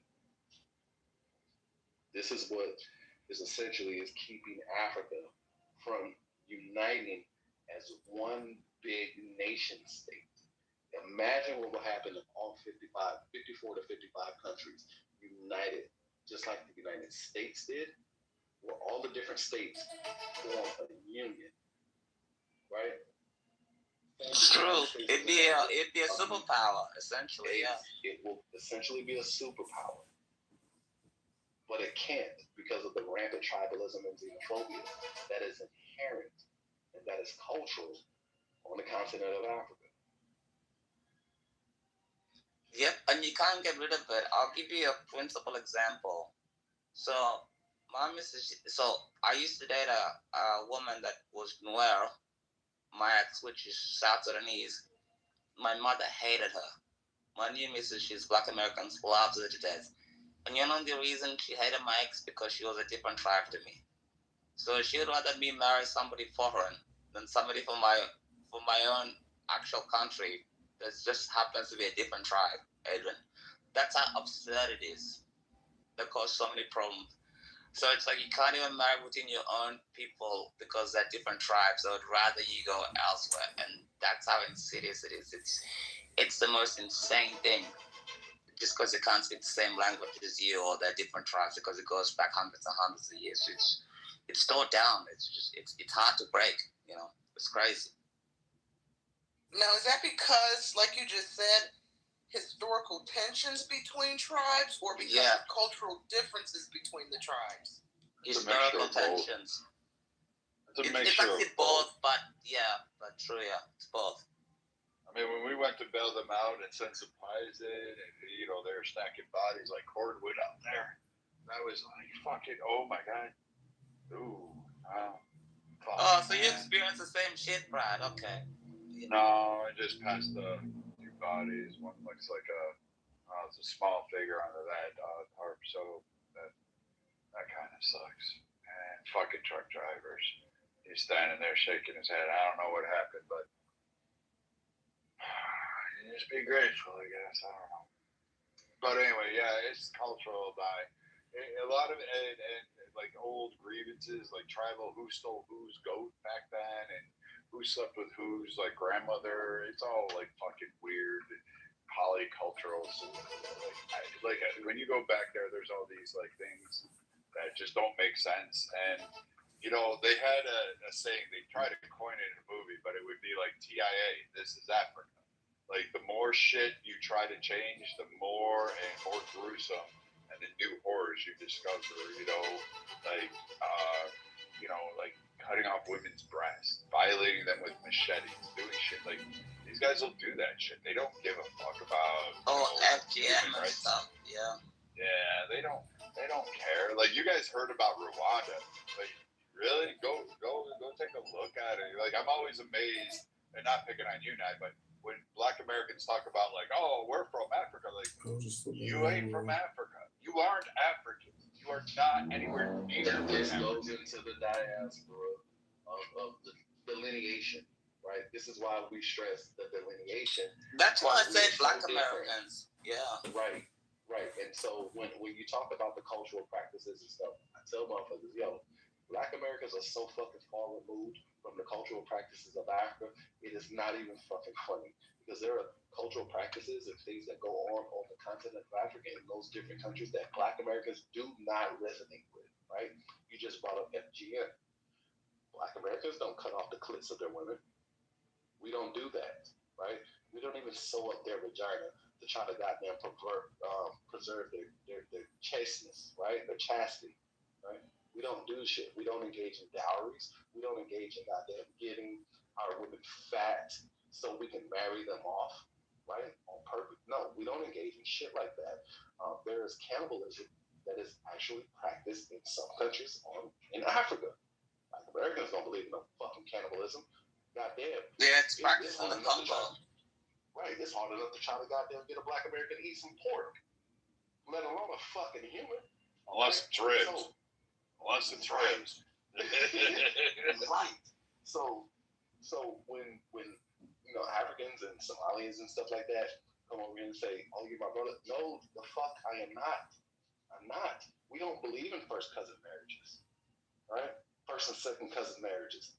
It's a word for that. They call it sanguia something. It starts with sanguia something. I forget it. It escapes me right now. But where they believe in strengthening the blood of their family. It's like a synesthesia or something. I know what you're talking about. Exactly. Just like that, right? And because of that, this is why you get these hereditary traits and stuff. Why do you think all Somalians look alike? Why do you think they share the same phenotype? When you're looking at them, from the men and the women, it is because they engage in certain practices that comes out in the. It's just because they're inbred. That's why. Like Pakistanis. Exactly. Yeah, it's exactly. like just like the Habsburg jaw, right? You know the Habsburg jaw. You know what that is? Yeah. The Jay Leno jaw. That is a sign of inbreeding. King Charles did that shit of Spain, right? A lot of fucking inbreeding that was happening, right? The conquistadors and shit, right? So this is why you see that character, that trait, that hereditary genetic trait in South Americans, that Habsburg jaw, is because of the conquistadors and where they settled at, right? A lot of them was fucking inbreds. Yeah. Same with Somalians. Here's a thing about Somalians that I don't think a lot of people know. Did y'all know that they are on borrowed time? Not politically in this country, which is true, they are on borrowed time. But they're literally on borrowed time genetically. Yeah, it's true. They barely make it to fucking 60 years old. Their average life expectancy is like 61 years old.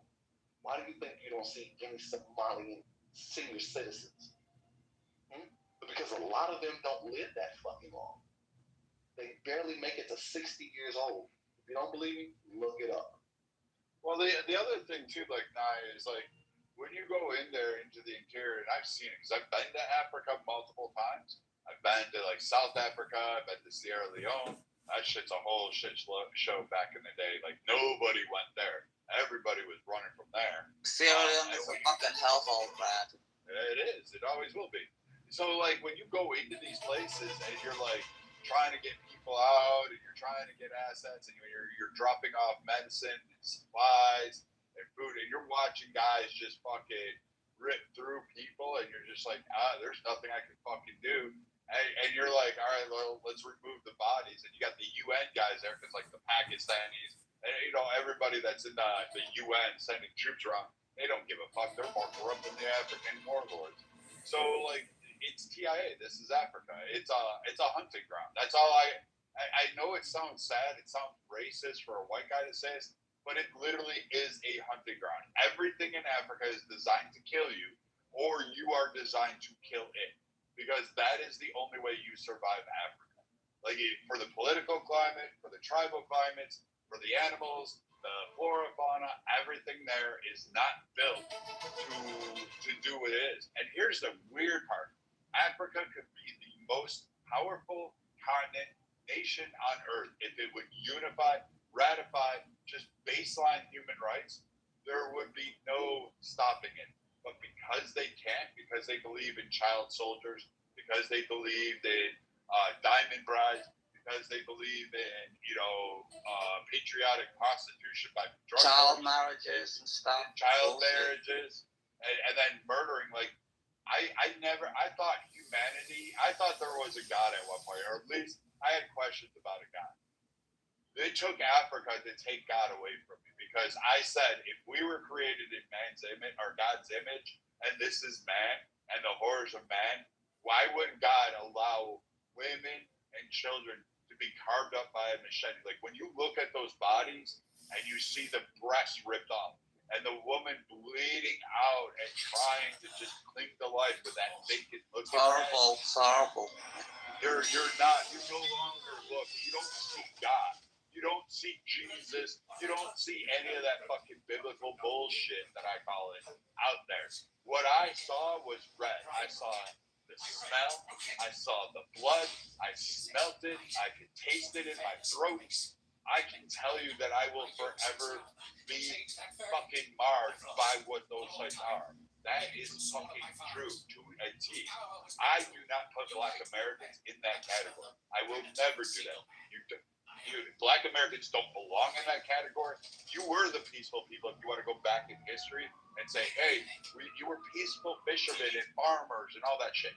Those people that are left in Africa were the ones that conquered, raped, killed, and murdered your entire tribe and then sent the survivors over to America. And not that slavery was good, but at least at some point in your lineage, you gotta wait from that. And there is no silver lining in the trauma that Black people had to endure in America. But man, the poor people that live in Africa and have to exist in a constant state of horror, demise, and possible killing, they don't value life.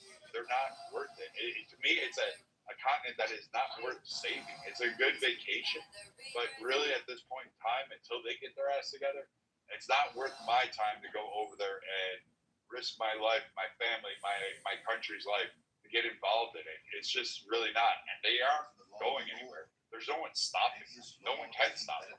Because no one can actually fucking go help them. We can't even give them food. You know, like my PTI is my house in South Sudan. The reason I'm giving up because I'm from there and I want to make it better. You know, like I was educated in Australia and stuff because that's why the education. But I won't give it up. But a lot of the things you're saying is 100% true, and you have to have some reflection. You know, you can't just lie and everything else like that. Like I go that the roads are shit. The sewage system's shit. The internet barely fucking works. You need Elon Musk Starlink to even like function in an internet connection, or you're using satellite phones. Everything doesn't work. Everything is corrupt. Like you have to bribe like police officers when there's no fucking even traffic lights and everything else. Like I'm like, why am I bribing you, stopping me on a traffic light and there's not a traffic light? It's fucking insane. And all this other stuff. But you are right. There's a differentiation. And like I went to the Congo a year and a half ago. And I was like, you gotta be kidding me. You know Samuel Huntington's book that he wrote? And I was like, he was the one just explaining this in like fucking the early 1900s. It's like nothing has changed. And I'm like, why? And then I look at the politicians and I look at all the tribal makeups and I'm like, the tribal makeup is the biggest fucking issue in Africa. It just is. it's the biggest fucking issue. Like, you can't get anything done at all whatsoever. And it's horrible. And you put up Somalia, and I think it's like America went to Somalia to deliver food so they don't starve to death in a famine. And that's how you got Black Hawk down. Then I saw the Somalis on fucking Twitter being like, well, yeah, the last time Americans were here, we killed like, what was it, 18 Marines, God bless their souls and stuff. And I'm like, they went there to give you food. And what did they get in return? You shot them. Like, what do you want from Americans, sort of thing? And it's like, you don't want to win in life. Like, maybe you get 50 years, 60 years, 70 years if you're lucky from God Almighty Christ. You know what I mean? But it just breaks my heart whenever I travel from a first world country and I go back there. I'm like, are we so incompetent that we can't fix this country? And I'm like, it's not even about intelligence or anything else like that. It's about these fucking spiritual things that they're doing, cultural things, and the way they believe in things. And that's what annoyed me the most. And even you can't even marry your own people there, no matter what tribe it is. It's like Brad and I, like, I'll tell you something, Eben, let's say you're from, I don't know, Arizona, and there's a woman from California, and your parents are like, well, she's Californian, yeah, she can fuck off. You have to find somebody from the Philippines. How insane is that? Oh my God. Yeah, absolutely. So they don't fucking cartoon, bro. It's that tribalism shit. It's that xenophobia shit. Motherfuckers engage in. They only have a preference for in group. And if you're the out group, it's fuck you. Right? And that's similar to the ideology of the left. Well, I mean, Similar to the ideology of the left. and it's a shame too, Yes. because it's beautiful there. Like, I can take you up on Mount Kilimanjaro, and you could look out, and you're like, I don't know where heaven is allegedly supposed to begin and the earth ends.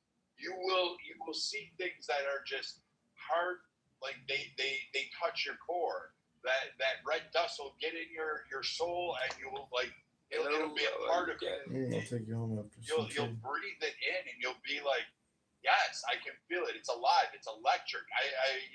You get that the minute you touch down, and then you start to look a little deeper, and then you start to see a few things, and then you're like, okay, and then you start to see the whole picture. Once you get down, and you're like, holy shit, this is how you want to be governed? Like, who picks this? Who decides this? And it's really weird. And I don't know the answer. It takes wiser men than me to do that. I'm not that type.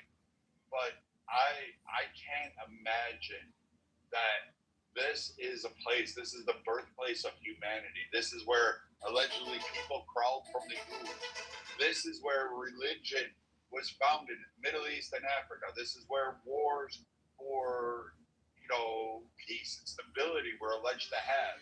The majority of stories come out of this. Our descendants come from there, and all I see, like, besides the beauty, is the horror.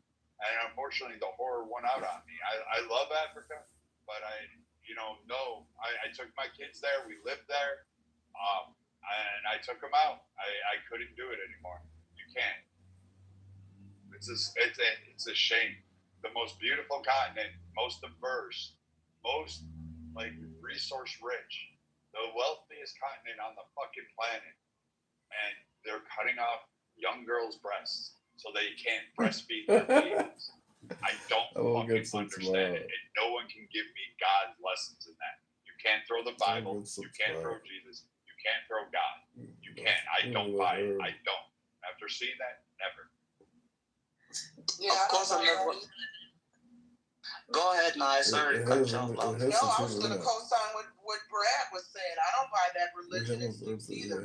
God didn't tell anybody cut off the tits, cut off the clitoris, and all this other weird shit. Turn the children into killers. The ultimate, God's ultimate sacrifice was His Son Jesus Christ, and yet they still do animal sacrifices to God. God didn't say you got to kill the goats and the chickens to is love. So I agree with you. And you said something earlier, Brad. You were like, it might sound racist coming from a white guy. No, I don't think it sounds racist at all. It's your experience. I've never been to the continent of Africa. I mean, what is it, 58 countries? I've never been to one of them. I'd like to think there's at least one that's glorious and prosperous. You know, but until that day comes and I can experience it myself, I just have to listen to the experiences from those who live there, were raised there, or, you know, served in the military there, because I may never know. Honestly, I know a lot of Black Americans who have no interest in going to any parts of Africa for the reasons out. I don't know if you mentioned this fucking reason, but the reason why I don't want to fucking go to Africa, I don't have no intention of going. Never will. I don't want to have to go through. Well, I know. The reason why I don't want to fucking go to Africa is because I don't want to have to goddamn go through 25 rounds of goddamn inoculation just to fucking go. I don't want to have to take all those goddamn inoculations. Mighty funny, Africa, you have to go through all of these rounds of inoculation. I don't know if y'all know this, but the rounds of inoculation you have to go through is astounding. It's mind-boggling. That is the only continent on the planet you have to go through just to go fucking visit. I don't have to take 25 goddamn shots. I actually have to go through 5, by the way. Shots. Like, I don't have to take 25 shots. I don't have to take 25 shots to go to the UK. But why the fuck I gotta goddamn go through all of these goddamn inoculations? It was actually You need wine. It was actually 5 that I had to go through, and I'm born in Africa. So I'm like, I was trying to tell them, like, look, I already had these shots before, and they were like, well, yeah, for you to get your visa, you have to go through the actual 5 again. I think I was like, chicken pox, hepatitis C again. I had to go to yellow fever, malaria, and cholera. So it's like 5. We got a jog. I'm good. That's like the same thing though. Like when you go to give blood, they ask for like a crisis happens, and the Red Cross is like, "Hey, we need blood." You know, you go down there, you're like, "Yep, take it." There's blood drives, and then the first thing they ask, and this I do feel bad because they're like, I did it to my kids too. They're like, "Have you lived in Africa, or have you been to like here?" And it's like, yes, yes, yes, yes. And they're like, no, I can't donate. So like I'm all positive, but I can't fucking donate because I said put on a condom. How are you guys? Oh, okay, Tal. How are you guys? What did he say? I can't hear him. What did he say? Starting from the Gambia, West Africa. Oh, he's from Gambia. Did you say you're from the Gambia? Oh shit! There you go. There's another place. Feel sorry for that guy. Hello. Did you say you're from the Gambia, Sambu? Earth to Zambu. Sambu, your internet sucks, bro. See, we can't even have good internet in Africa. That's why if I disappear for 2 months, you know I'm in Africa. Sambu, what month? Where's your internet? It's really not his fault either. The dude's born into it. So like I don't hold it against a lot of these guys over there, but I mean, they just get forced into shit that they don't deserve. It just continuously happens. Imagine having to cross 10 miles of fucking hell just to get fucking water and a sack of rice.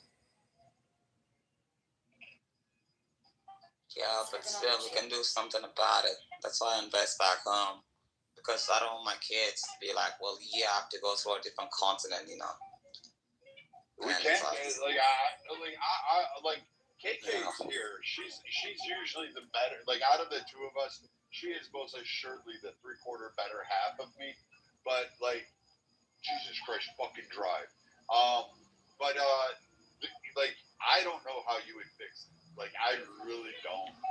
I mean, unless you're talking about a blood fucking thing. Like, dude, I know I'm gonna mute you, Sambo.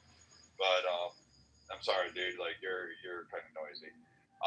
But I don't know if like what KK has. Like she's been peaceful. She studies this shit, how to motivate people. You do research on shit. Blake, you're like me. Sig, you're like me. Adrian, you're like me. Ajak, you're a little bit different, but I don't think there's any way to really fix Africa. TIA. This is Africa. This is how it was. This is how it will be. This is how it always will be. It will not move beyond what it is. You'll throw all the technology there. It'll just be more death, carnage, rape, pillage, and plunder. That's all it is. Yeah, the problem is our Africa was founded by communist socialist leaders since like Kwame Nkrumah in Ghana in the 60s, and then you had Mugabe, and then you had all sorts of people. The list is so long. But they weren't communists, though. They were fake communists. They gave that usherance in. Yeah, they're like dictators and stuff. Like, you're correct. They slaughtered fucking people on the back end, but they weren't like, oh, I'm going to give the means of production and help this country as well. They hoarded it, and then fucking they killed people and raped them.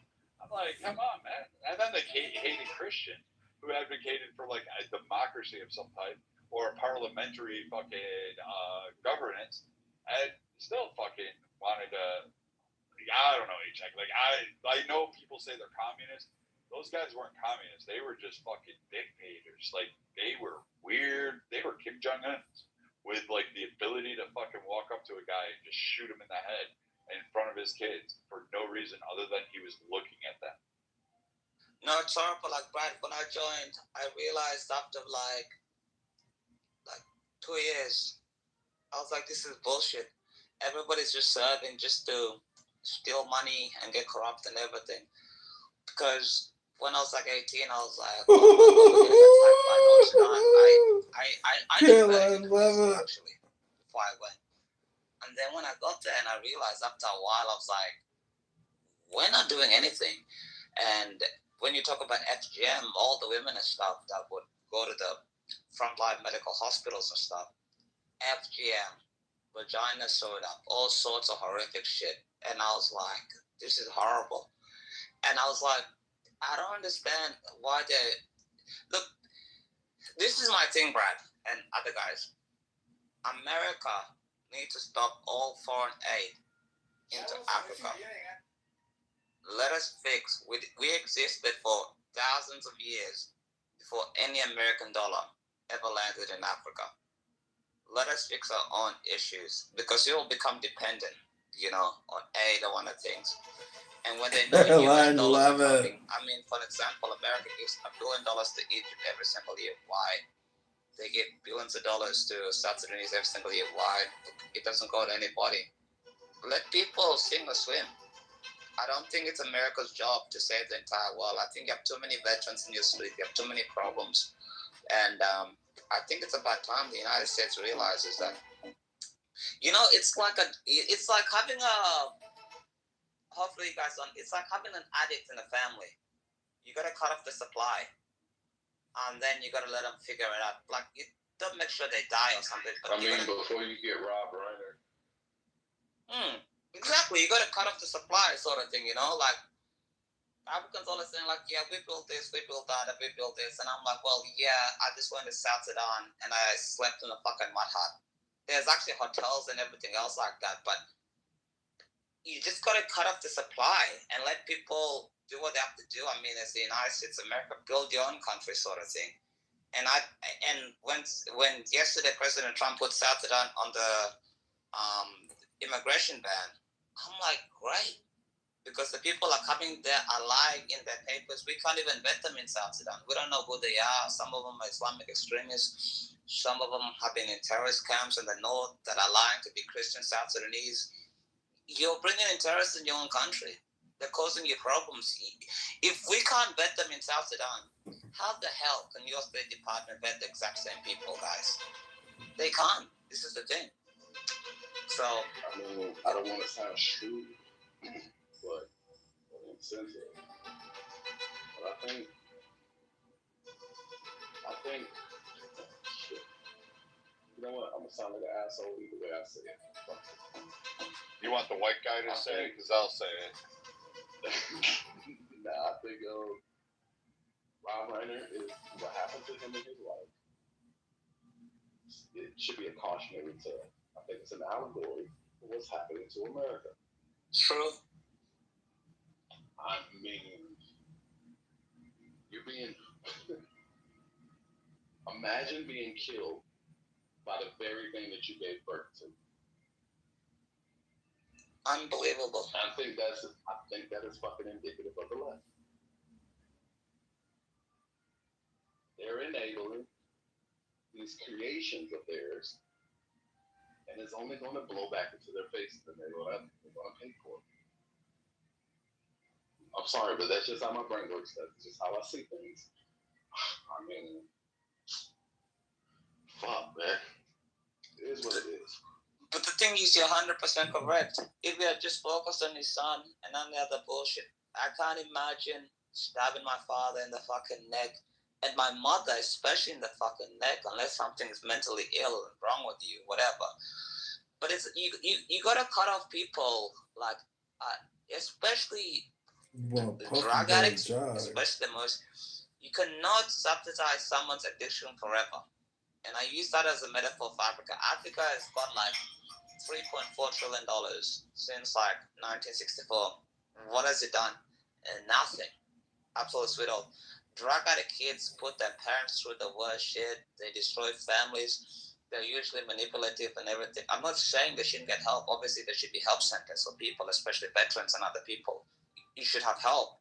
But the burden should not be on the family all the time. In Australia, you have the National Disability Insurance Scheme. So if you're mentally ill, you're a drug addict, you go to facilities and everything else like that. But this is literally what happens. You have to have boundaries in everything in life.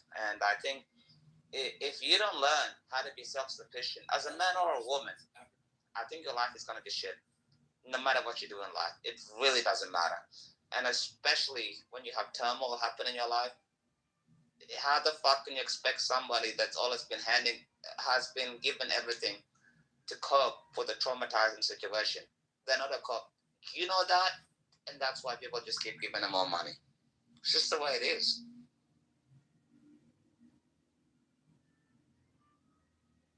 And hi, KK. How bad is it today? How much trouble am I in?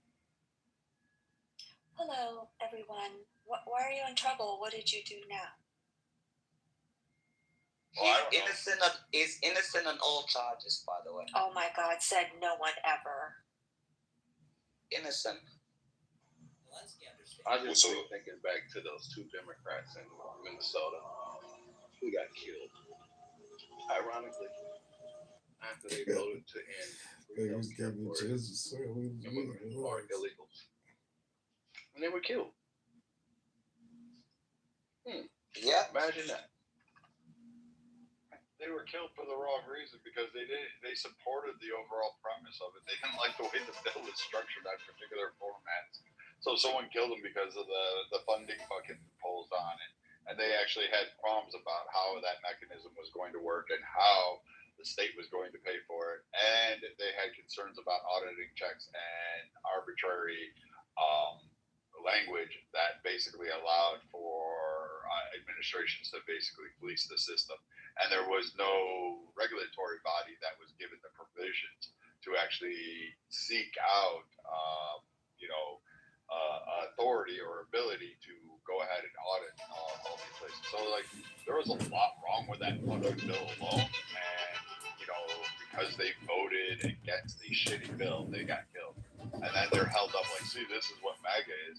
Like, no, this is what legislators did. And the guy that was appointed by Waltz was like, unhinged, like, which kind of leads me to the point of, like, the left doesn't know Waltz is an idiot.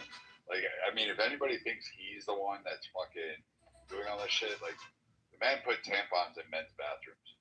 I'm still lost on that. Like, I don't understand that at all. And Tampon Tim is Tampon Tim. Like, this is what you're going to get.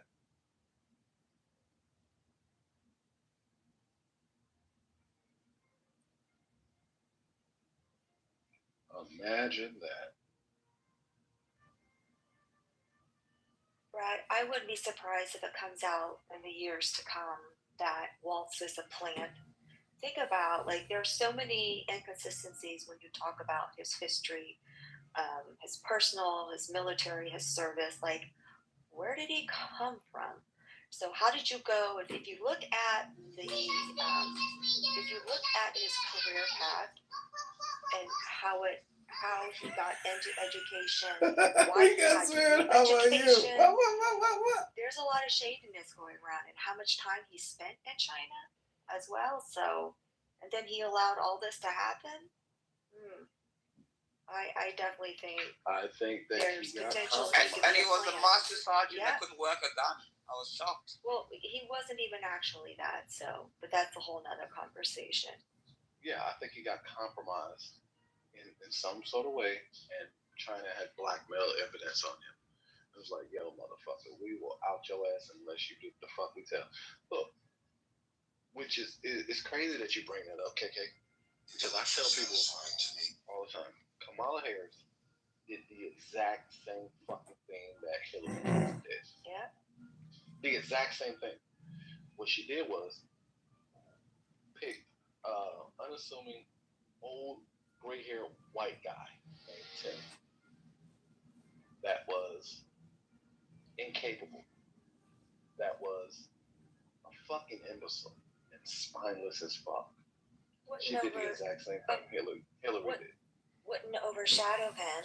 And then also, someone was asked, who's the governor of Pennsylvania? The Jewish guy.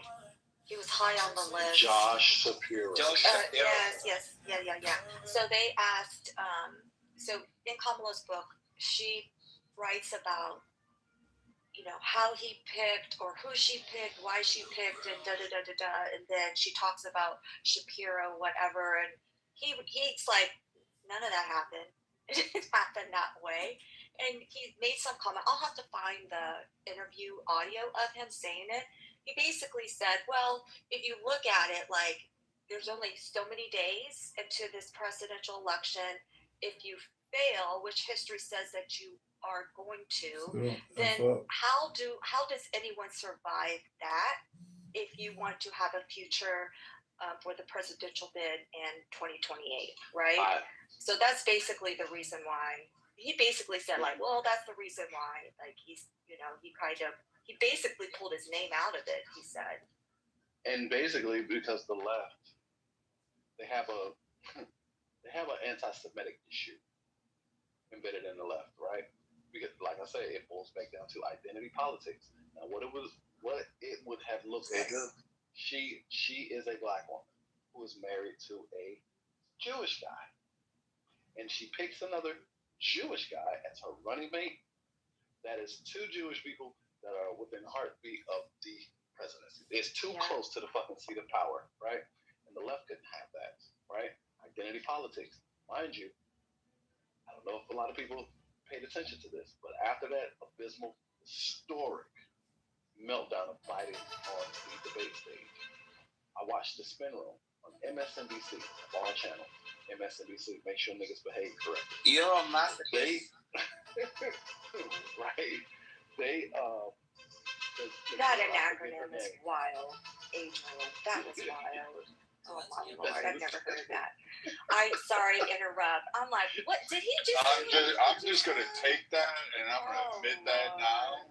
That's gonna be used at a strategic point. Carry on. Sorry, I interviewed you. I just literally was like, what? Wait, what? Sorry. You know I can't say that shit, so I like the fact that you said that shit. Go ahead. Hello. Yeah, so hello guys. How are you? When they were talking, okay, hold on for a second. Hello everyone. Zambu, don't cut off the father. Show some respect. Nah, he's fine. He's fine. I just flew him to Ukraine. So, on the Spin Room, they were saying, well, after tonight, she said, I was speaking to a lot of top Democrat lawmakers, and they're considering having an open primary at this point. But guess what? They couldn't do it Because if you look at the short list of people that they had on the list, Josh Shapiro was one, Kathy Hochul was one, not Hochul, Gretchen Whitmer was one, Gavin Newsom. All these motherfuckers are white. Now, what it would have looked like to the base of the Democrat Party had they leapfrogged over this heir apparent, this black heir apparent to Joe Biden in favor of a white person. Yeah, they couldn't. They would have been plucked. They could not do it. So they were stuck. It would have tarnished not only Biden but also Obama as well. Because there's a reason why Obama beat Biden or chose Biden. Let's think about it, right? Exactly. Bernie, if anyone should be mad on the left, it should be Bernie. For God's sake. Exactly. So Bernie Sanders has gotten only $30 million from fucking Big Pharma. That's just fucking pharma. It's the biggest fucking racketeer of them all. White candidate, the goddamn Democrat Party would have fucking exploded. It would have imploded within itself, right? Because of the identity politics. They try to placate and cater to every racial group out there. But had they got them skipped over this black woman, you goddamn right she would have played the race card. Matter of fact, she wouldn't even have to play the race card. All the Democrat surrogates would have played the goddamn race card. All the black ones, the Al Sharptons, right? The Nina Turners, all of these motherfuckers would have played the fucking race card. And so now they're stuck with this unwinnable candidate, this unlikable candidate. So all right, fuck. Now we got to make her ticket, a campaign, a throwaway ticket. Who can she pick as a running mate? Like I said, she did the same exact thing Hillary Clinton did. Picked the unassuming, no-name, gray-haired white guy named Tim, who's awkward as fuck. It's a throwaway ticket. Josh Shapiro had to take his name out of the running. Why? It's because he did not want to sully his name with a losing ticket. Josh Shapiro was looking forward to the 2028, just like Gavin Newsom is doing right now. So Josh Shapiro said, oh, hell no. I'm not attaching myself to this fucking anchor weight. No, I'm not going to get sunk with this shit, because had he attached himself to her ticket and they lost the way that they did, I mean, shit. He couldn't answer for that shit in 2028. Now, could he? No. Hell no. He said, no, stay the fuck away from me. I want to stay unblemished. But Josh Shapiro had his own set of issues going on in the state of Pennsylvania with that murder. Right. So now the left has a conundrum. Oh, by the way, Adrian, at the beginning of your just recent comment is Kamala is playing the race card still right now. So if you listen to her and her pressers for her book tour, she throws that out so many times. She's like leaning into it, and I'm just like, okay, so let's just take the fact that you're not a woman, or if you're not a woman of color, whatever color she is today, whatever. Okay, let's look at the policies. Let's look at your record as far as state AG, what you accomplished, and what you were pushing forward in the state. Was it a success or was it not a success? What was your, did you ever prosecute a case? What's that rate like? Right? So when this whole presidential election was going on, I did some research on her, because I'm like, well, maybe she is. Let's see. I live in the state of California. I didn't hear hide or hair from her. But then what did she do? Her record is she agreed and allowed for incarcerated California people to be given free transgender surgeries and care. Like, that is a fact, which is crazy. If you go back to her record as far as like what's her prosecution rate, it was very low. Do you know why? Because she only prosecuted like 1 or 2, maybe 5 cases during her whole time. So if you look at like how, I don't know, she keeps failing forward. So for my thing, it's like every time I find a politician that seems to fail forward every single time, I'm like, what the fuck is going on? There's something underneath the underbelly that is definitely like pushing them up. Or a case with Kamala and then with Tim Walz as well. So even, again, I digress. If we take away that she's a female, that she's a woman of color, let's look at the results that she produced, right? Let's just look at the exact results. Respect God the way they see fit. However, as far as the whole like entire United States, I'm like, wait, did I hear that right? I had to rewind that shit and listen to it again. And I'm like, there you go. There you go. So it's like, for me, it is looking at her record, and she can't undo what she did, and everything that's going to come out even more forward. Honestly, if I was her publicist, I would say, girl, you go be a Democrat speaker, you push other people up, get a piece of every dollar that you bring in for the Democrat Party, go sell some more books, go do a whole Democrat Party Voices of America tour. Like, do that, because she's not going to. So it's going to end up being what? Gavin and Kamala. So they did, when they were trying to throw out there, like, Kamala's run for governor, the reason why they do that is they want to see if there's a temperature for that. So they kind of do their poll shit in the state of California. It was so low. It was so like, they're like, oh, hell no. So if you think about it, now it's going to be Kamala and Gavin Newsom. So what does the Democratic Party do? Do they go backwards and choose a white man? Right? And then what? They're not going to have Kamala as a VP again. That's just would be terrible optics. Well, plus she destroyed the DNC with her book, so she lit fire to it. So she shot herself. $1 billion down the drain in 107 days. Jesus, you give me that, I could. 2 billion, shit. Billions and billions of dollars. I could save all the veterans in the world. Good Lord, $2 billion? That's crazy, yeah. Right? I mean, only $20 billion in debt. Right. So now check this. I keep bringing this up. I should actually just do a fucking article on this shit of how the Democrats shot themselves in the foot in the 2024 race. This was 16 years in the making that they did this. Going back to 2008 with Obama. When they elected Obama, his first 4 years, you know what the Democrats should have been doing, the DNC should have been doing? Grooming a quality candidate. They didn't do it. So now comes 2012 with him and Mitt Romney. I mean, shit, it was virtually a shoo-in. At that point, they sat back on their laurels for another 8 years. They should have been grooming a candidate. They didn't. Because they figured Hillary Clinton was going to be the heir apparent. But a black swan event happened. A certain candidate came down the stairs and announced his candidacy for president. Like, oh shit. Because mind you, the poll said she had a 92% chance of winning the presidency against Donald Trump. If you believe the polls were lying. They were lying like a motherfucker, gaslighting people. And so, for 8 years,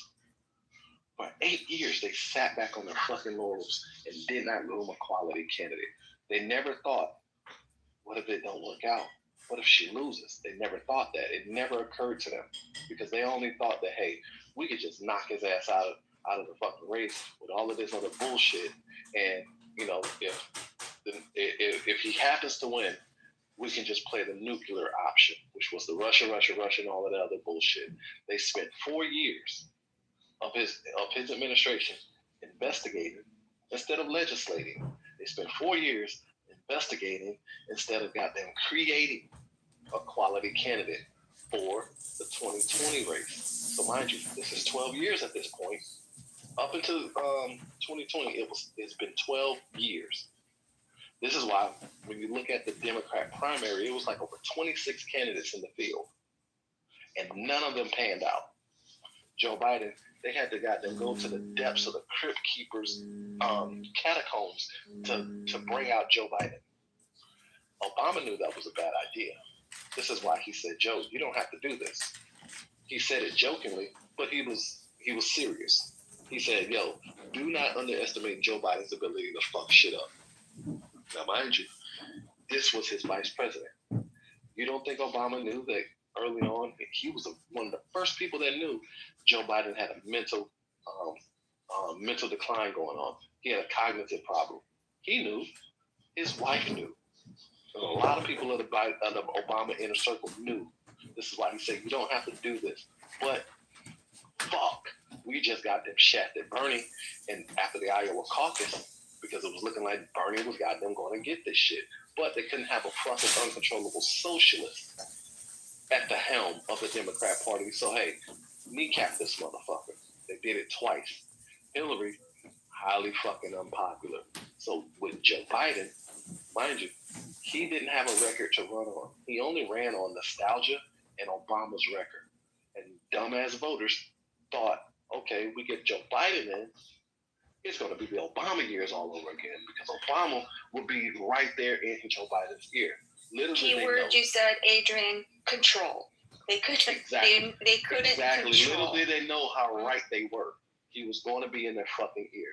So hey, weekend at Bernie's candidate, he campaign basement, and guess what? Boom, he won, right? And I use an asterisk next to that. He won. So now, for 4 years of Biden's term, they did not groom another fucking candidate. So 2024 rolls around. Guess what? That's 16 years that they wasted. They wasted, right? They wasted goddamn all of this time and did not groom a fucking quick candidate for 16 years. And now this insurance policy that Joe Biden picked, Kamala Harris, who was highly unlikable, didn't get a delegate vote, but because they had to play into their identity politics, they chose the black woman. Because mind you, remember the short list of candidates he had? One of them was Keisha Lance Bottoms, the black female mayor of Atlanta, Stacey Abrams of all people, Kamala Harris, and I think like two other black women. But Keisha Lance Bottoms said, "Oh fuck no, I don't want no parts of none of that shit. Take my name off of that list." And so, ultimately, the last two names that stood out was Stacey Abrams, Kamala Harris. Now, if you compare them side to side, who do you think America was going to pick? Mind you, America does have a colorism problem. We do. Kamala ain't nothing but Obama, but in a pencil skirt. That's it. So they went with the palatable, fair-skinned candidate, Kamala Harris. And plus, she's a lot prettier than Stacey Abrams, right? If we're being fucking honest. Right? Right. So they picked Kamala, and 100 days, this motherfucker did that ultimate meltdown. And now, oh shit, we have to stick with this horse that we fucking picked because we can't leapfrog her for a white candidate. That's how the Democrats shot themselves in the foot for 16 fucking years. They did it to themselves. They did it to themselves.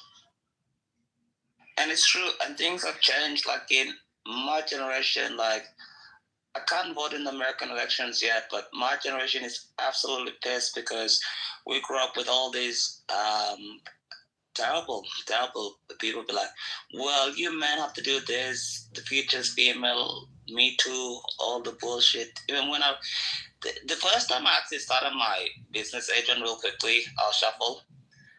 Honestly, I didn't hire a single female, not because they were qualified or anything, because I was like, you know what, after Me Too, I just turned 22, I'm like, yeah, I'm not having any of these problems.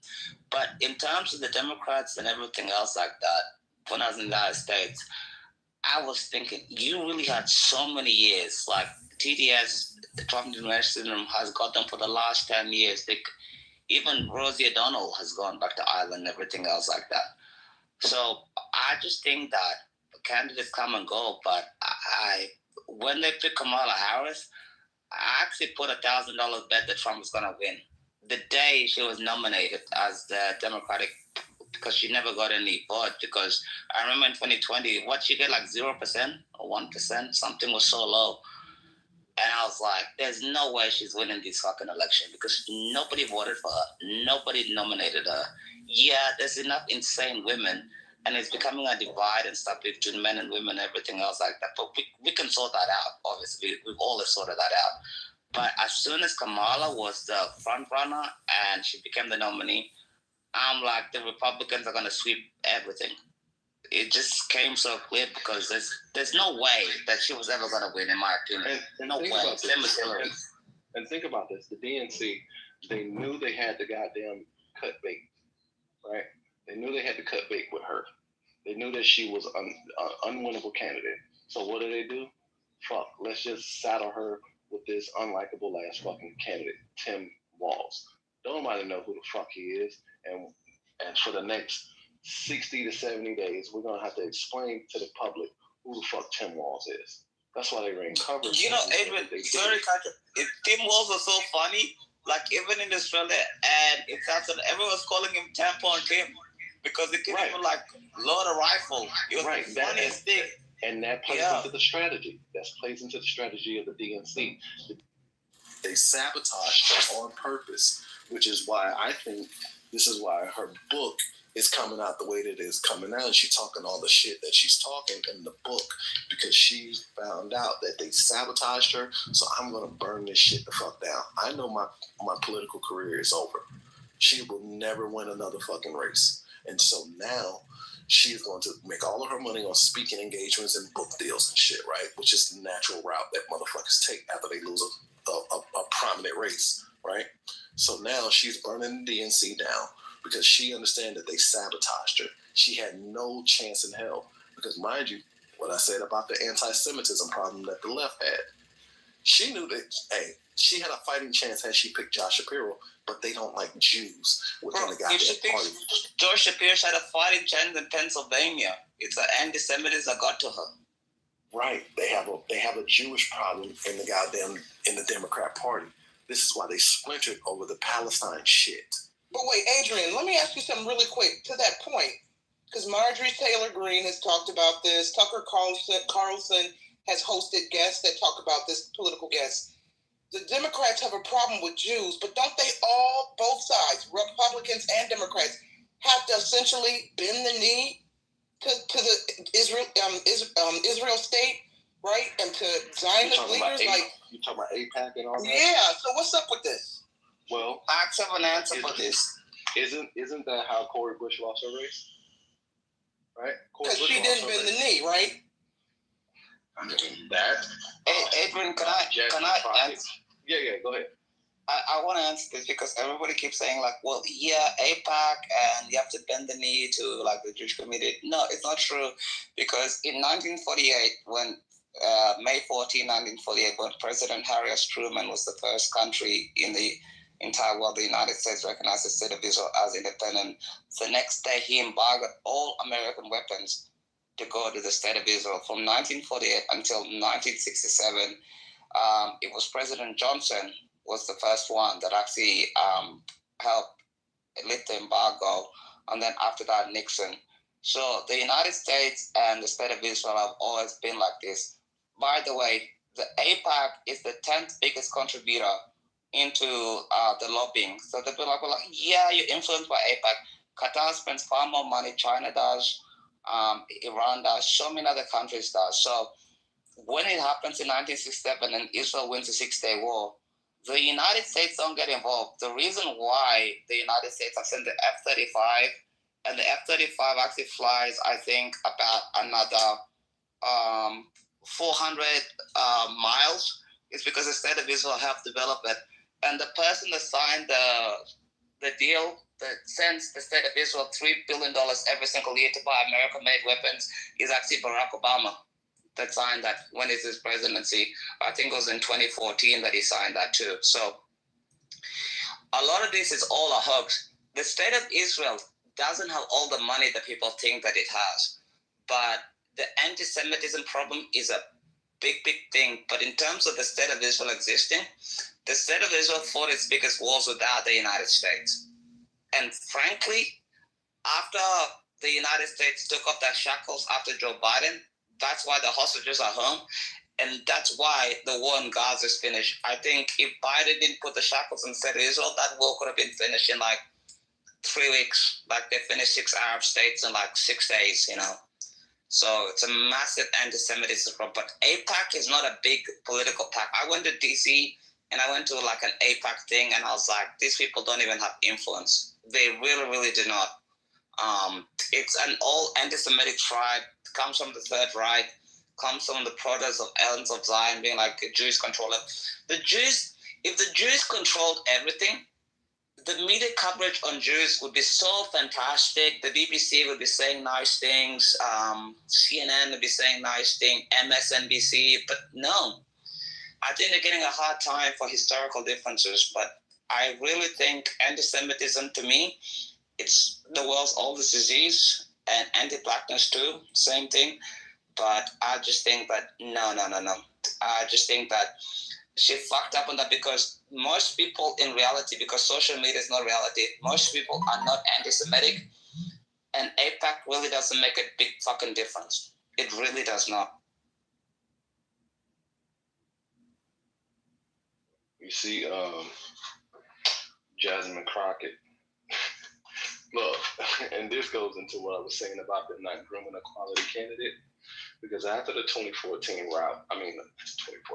the 2024 routing of the Democrat Party, the Republican had everything in their fucking favor. Like, they had the wind at their backs, full sails, every fucking thing, full steam ahead. And the Democrats were decimated. They were decimated. They were in disarray. They still don't have a clear message, right? Because all of their policies and shit that they doubled down on during that campaign and shit, it blew up in their face. They don't have a clear leader of the party. Nancy Pelosi got the fuck on. Chuck Schumer is on his way out the fucking door, right? Via AOC. Bernie, they shafted his ass twice. He don't really have any influence. This is why he's trying to leech on to AOC or any motherfucker that has any momentum within the Democrat Party or some semblance of momentum. Bernie knows he's done, right? He's still trying to get this socialism shit off the ground, which is why, he was sucking dick to goddamn Zoran Mondani, right? So, Hakeem Jeffries, he's afraid to goddamn take power, right? He's emasculated. That a motherfucker, look at the Democrat Party. That party consists of angry women and effeminate men. That's it. You can't name out a single masculine man in the Democrat Party, and that's for a fucking reason. Now, they know that they were fucked up. They knew that they had lost all influence and momentum. Culture was shifting. Gen Z was shifting away from that bullshit. All of their policies was dying in the fucking water.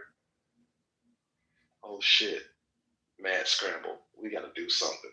They hit the button, the nuclear option. What they do? Took Charlie Kirk off the board. And because of that, it caused a splintering in the right. The left are just only buying themselves time. They had to buy themselves time. So they took out the one influential motherfucker who they knew was going to destroy the goddamn Democrat Party, because the heart of the Democrat Party is who, y'all? The youth.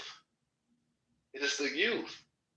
And Charlie Kirk went to exactly where the heart of the Democrat Party was at, college campuses. Because they are the future voters. They are the next generation.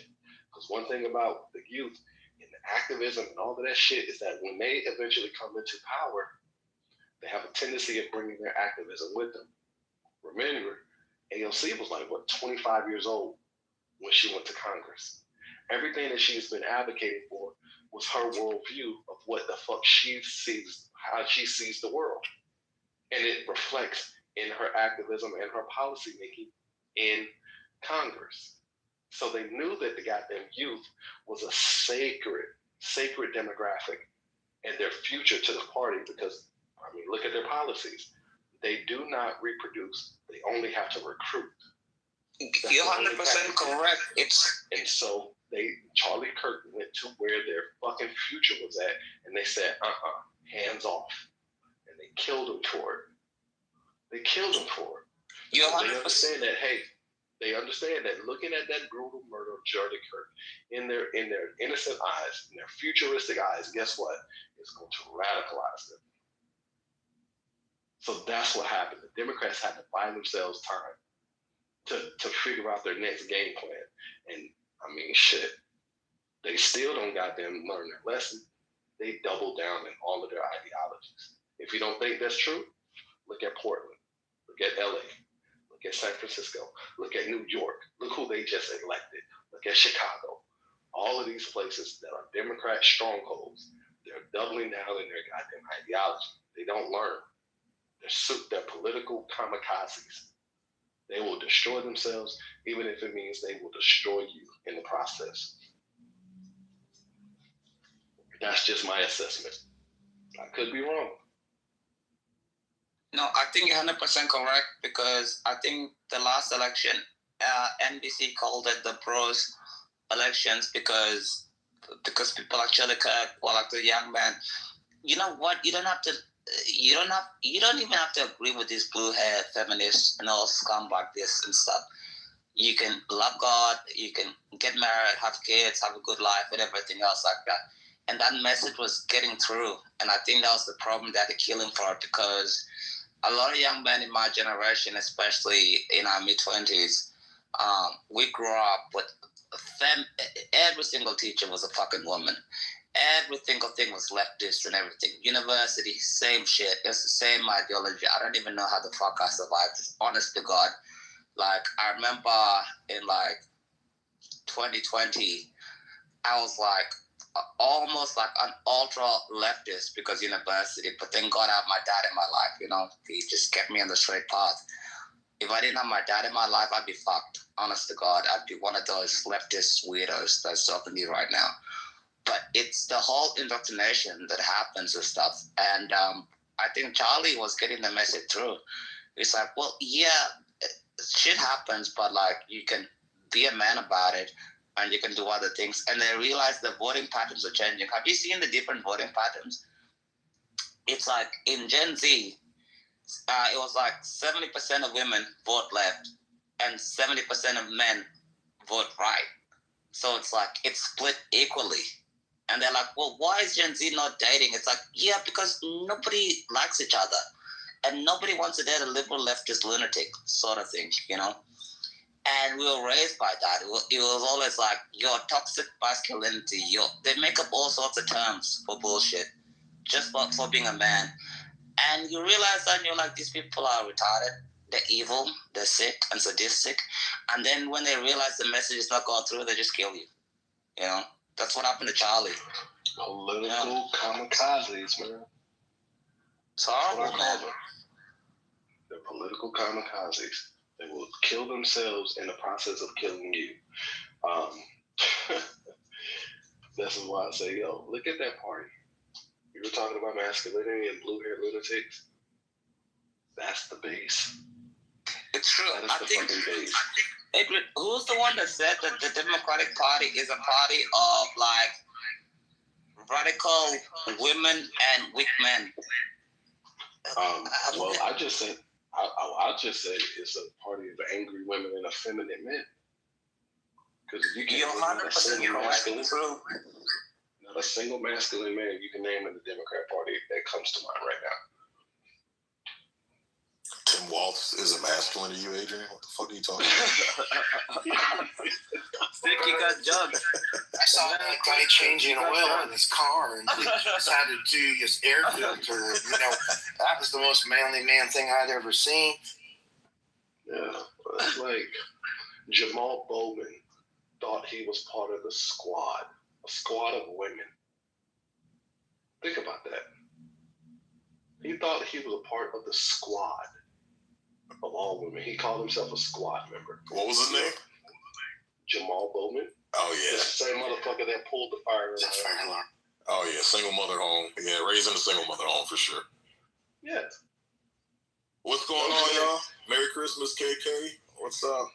Merry Dr. Brian. Merry Christmas. Merry Christmas. Say, can I share a little story about your hashtag Santa ate chocolate? Yeah.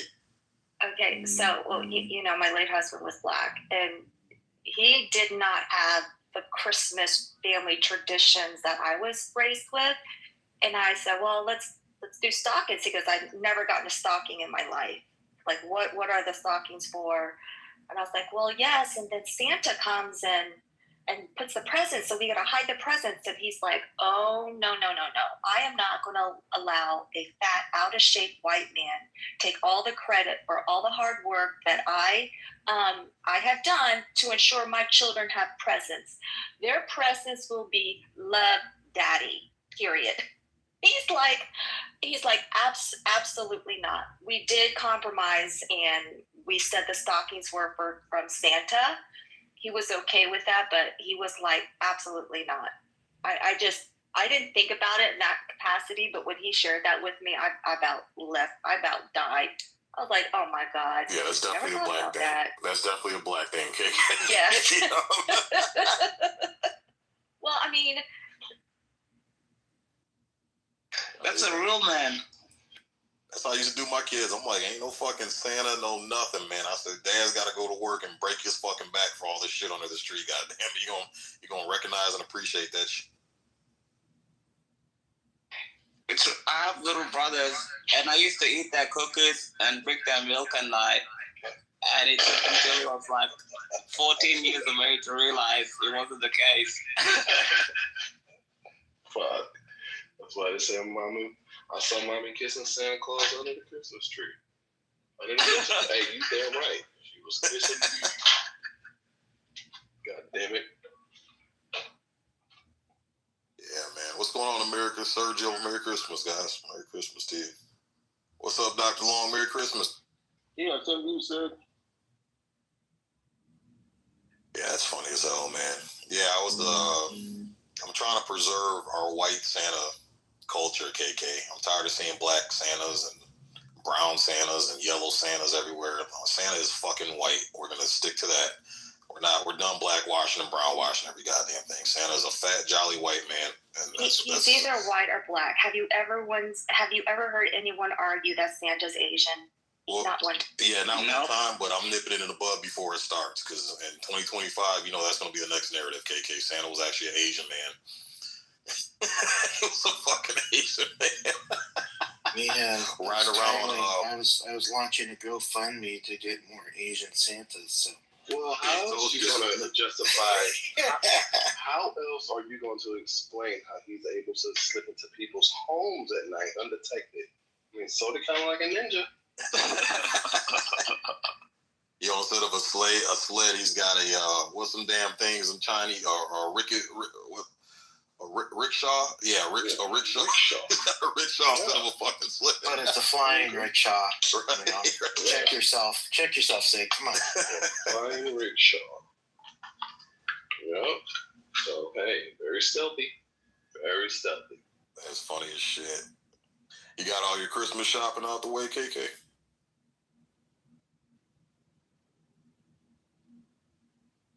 She gone.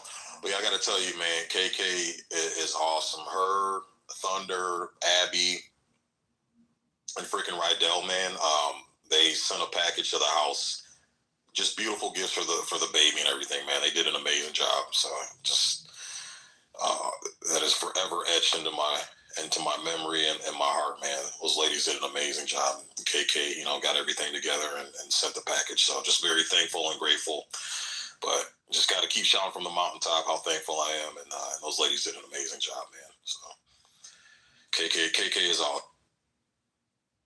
So based on what we just heard in the story, you took credit for all the presents, right? Who was that, K? Oh, yeah.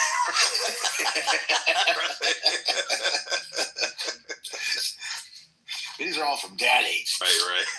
Nobody else. Yeah, I shed a tear, man. I opened up, saw them gifts, and man, them ladies put some thought into those gifts, man. They were amazing. They got a tear out of me, man. It was beautiful. So yeah, it's just amazing, man. I'm just super thankful, man. Those ladies are amazing. Did a great job. Very appreciative.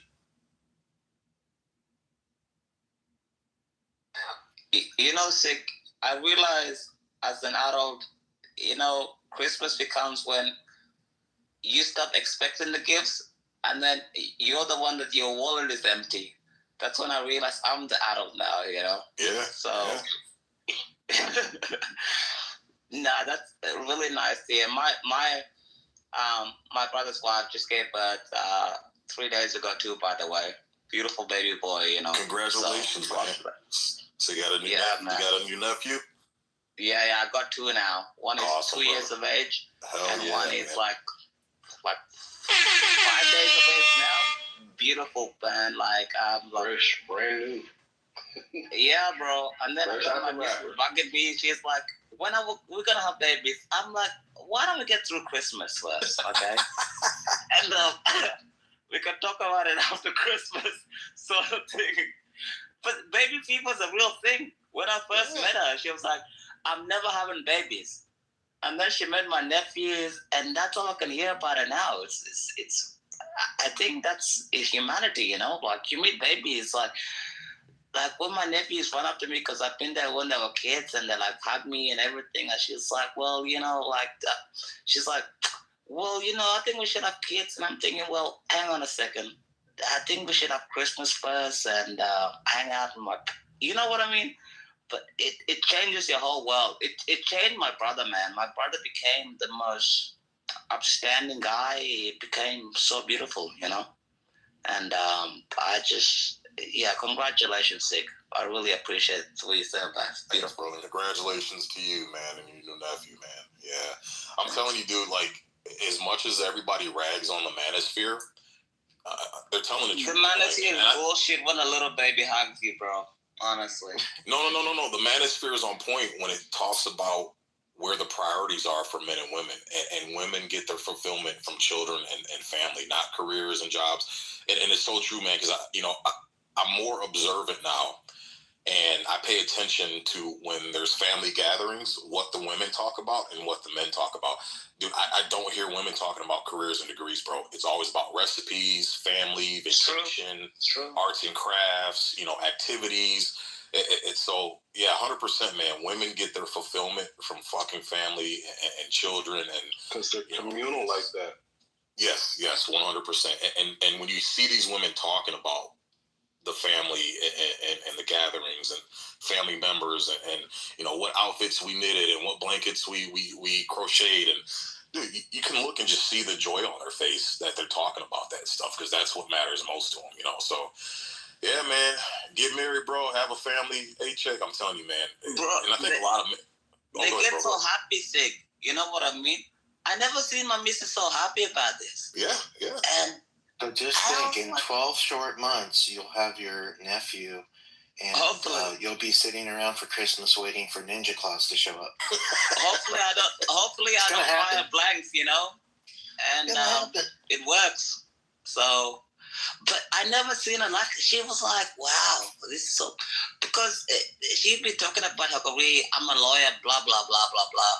The other women didn't even give a fuck. The other women were like, "Oh, what did you get your little girl for Christmas?" You know, and she'd be sitting there. She's like, "What the fuck?" sort of thing. Yeah, man. No, it's true, man. Yeah, that's you know, and it's a beautiful thing, man. I remember this clip. I think I played in a room. I did a room on this a while ago, but Andrew Tate had this clip that went viral, and it was so true. He was talking about his grandmother's like 90th birthday or something like that. And when they all gathered to celebrate her birthday, there was like 60 people in the room, right? And all these human beings came from that one woman. It was all grandchildren, you know, sons and daughters, grandchildren, great-grandchildren. And, you know, he said nobody talked about her career. Nobody talked about her work. Everybody was just so infatuated and amazed and grateful that so much life came from that one woman, and that's what everybody was there to celebrate. You know, that's what everybody was paying attention to, and it was like, yeah, that's the fucking truth, man. That's the shit that matters the most.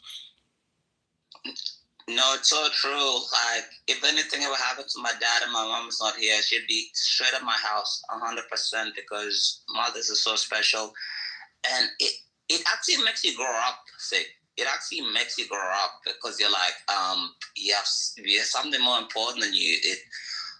It cures depression. It just does. It cures a lot of problems you have in your life, because you're like, well, I have this little homie or this little niece that I have to look after. And it's not even my own children, but I can see the pressure, and I can see like you wanna win, you know? Yeah. It's just the most motivation you can have as a man. No therapy can do that for you, bro. Like, it's just not even possible. Yeah. That's what I don't think a lot of modern women realize how much men care about their families. Like, I had explained this to my wife. You know, I explained to her how grueling my job is. Like my job is very, very hard physical labor, man. And I'm in environments freezing cold, you know, fucking blazing hot, you know, but it's like every time I feel that pain, every time I feel tired or exhausted, it's like, you know, I picture my family and it's like, yeah, suck it up, buttercup. You know, you got people relying on you, depending on you, and you can't fail. You can't be tired. You can't be hurt. You can't give up. Can't bitch, moan, and complain. You know, it is a, I don't know, man. I think it's just like the natural order of things. You know, when families are together, man. Honestly, I think it's natural medication.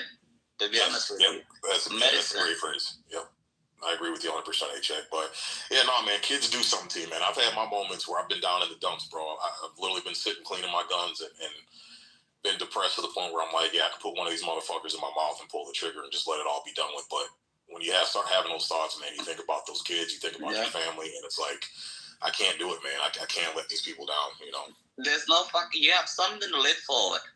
And I think that's one of the best things. Like my brother was confused. But the second he had his son, bro, he locked in, bro. He used his university degree. He was a military veteran. And he just worked hard, bro. He bought a house. Everything went well. I think his child actually saved his life. Like, you know, and now he had just a second one just again. And I honestly think having that child, Jock is his name, J-O-K. It's like a Scottish name too. But yeah, he saved his life. And the second one is a Cole, A-K-O-L. Just happened a few days ago. His wife's recovering in hospital. And he's a different guy, Sig, you know? Like he's just, bro, he wakes up for like 6 a.m. He doesn't have to go to work at 9 a.m. just to cook his wife breakfast to make sure it's okay, no postpartum. I've never seen him this motivated. I went over to just make sure it's okay because it's Christmas, we're all here together. But it's like, I've never seen him like, you know, like, he's a man. You know, I don't even know what to call it. It's like a man's man now. It's just, before it's, you know, he'd complain and blah, blah, blah, and bitch about, but yeah, he's a different guy, man, you know? And I can't wait to have children, honestly. And it's fantastic, man. This is what life is about, honestly. Absolutely. Congratulations again, but it's true. It's really true. I agree, man. 100%. What's up, KP? Merry Christmas. Hey, nigga, fuck the happy holiday shit in chat, nigga. We say Merry Christmas around here, bro. Come on. Merry Christmas. Merry Christmas. You know what's funny? You know what's funny? I just hung out with Mom, and she was like, "Where is Sig?" I was like, "Shit, Sig over there being the daddy. He being Father Santa." You know, she wants that baby to come over. Oh yeah, we're gonna bring her over. She's still brand new, man. We gotta give her another month before we start taking her around, and you know. So she's still fragile. Yeah, you know, she bouncing and where's it? Where's that baby? It look like a baby at. Bring that baby over here. Like, Mom, call him. Shit. Oh yeah, we're gonna make our rounds, bro. We're gonna make our rounds. She's getting some neck strength and she's starting to hold her head up a little bit better. But once she's holding her head up and she's not as fragile, we're gonna make our rounds and take her to see everybody. So definitely, mom is on the map for stopping, man. We're definitely gonna come out to your area. But yeah, A-Check, man, let me tell you something, bro. Like seeing like my wife interact with our daughter, bro, is like one of the most beautiful things I've ever seen in my life, man. And it is like my ex-wife, you know, I'm not ragging on my ex-wife. My ex-wife was a good mom, but I didn't see the passion for my kids in her that I see with my current wife. It's like heaven, bro. I can see it in my brother's eyes. Yeah, it's heaven. Yeah. It's on cloud 9, bro. And it's like, my wife is in love with our daughter, man. Like, you know, and it's just like to see her care and nurture and just love on that baby, man. It's like one of the most beautiful things I've ever seen in my fucking life, bro. It's just such an amazing observation, man. And I've never seen a woman love on a child like that before in my life, and it's just such a beautiful. But the other side of it, you was weak fucking. You remember you told me that shit years ago. That's how I have daughters. Oh, you wasn't fucking good. You remember that shit? No, nigga, it's if you have daughters first, nigga. That's what I said. You got the lazy dick, nigga. That's what it is. So you had the lazy dick this time. I can't wait to see my niece, man. I can't wait to see her. I started off strong, nigga. You and Adrian, y'all niggas had the lazy dick. Wait, what? Yeah, you had girls first, Adrian. Hey. Nah, man. That shit was goddamn powerhouse. You know, it's funny. I walked in my brother's house, and my niece was painting his nails and stuff. And I'm like, it's okay. I got the good beers and stuff. You know, when you're... Look, bro, like, it doesn't matter. As long as they're healthy, it brings up the best sides of you, you know. I came up with a six-pack to my brother's house. And, my niece, she was painting his nails. And she was like, yeah, Uncle, check how you doing. I'm like, man, like, it's unbelievable, bro. You know? I just want to get a little bit more mature. And hopefully the relationship stays strong. Keep praying to God Almighty, and bring a niece or a nephew to my brothers and stuff. Like, it's giving me the joy. But it's such a blessing, guys, bro. I can't believe people abort children. I just can't believe this bullshit and other things. I'm like, wow, you have a miracle from God and you're like, yeah, like, no matter what you're going through, you can make it work, you know? Like, it just, everything is possible because they bring light into the world.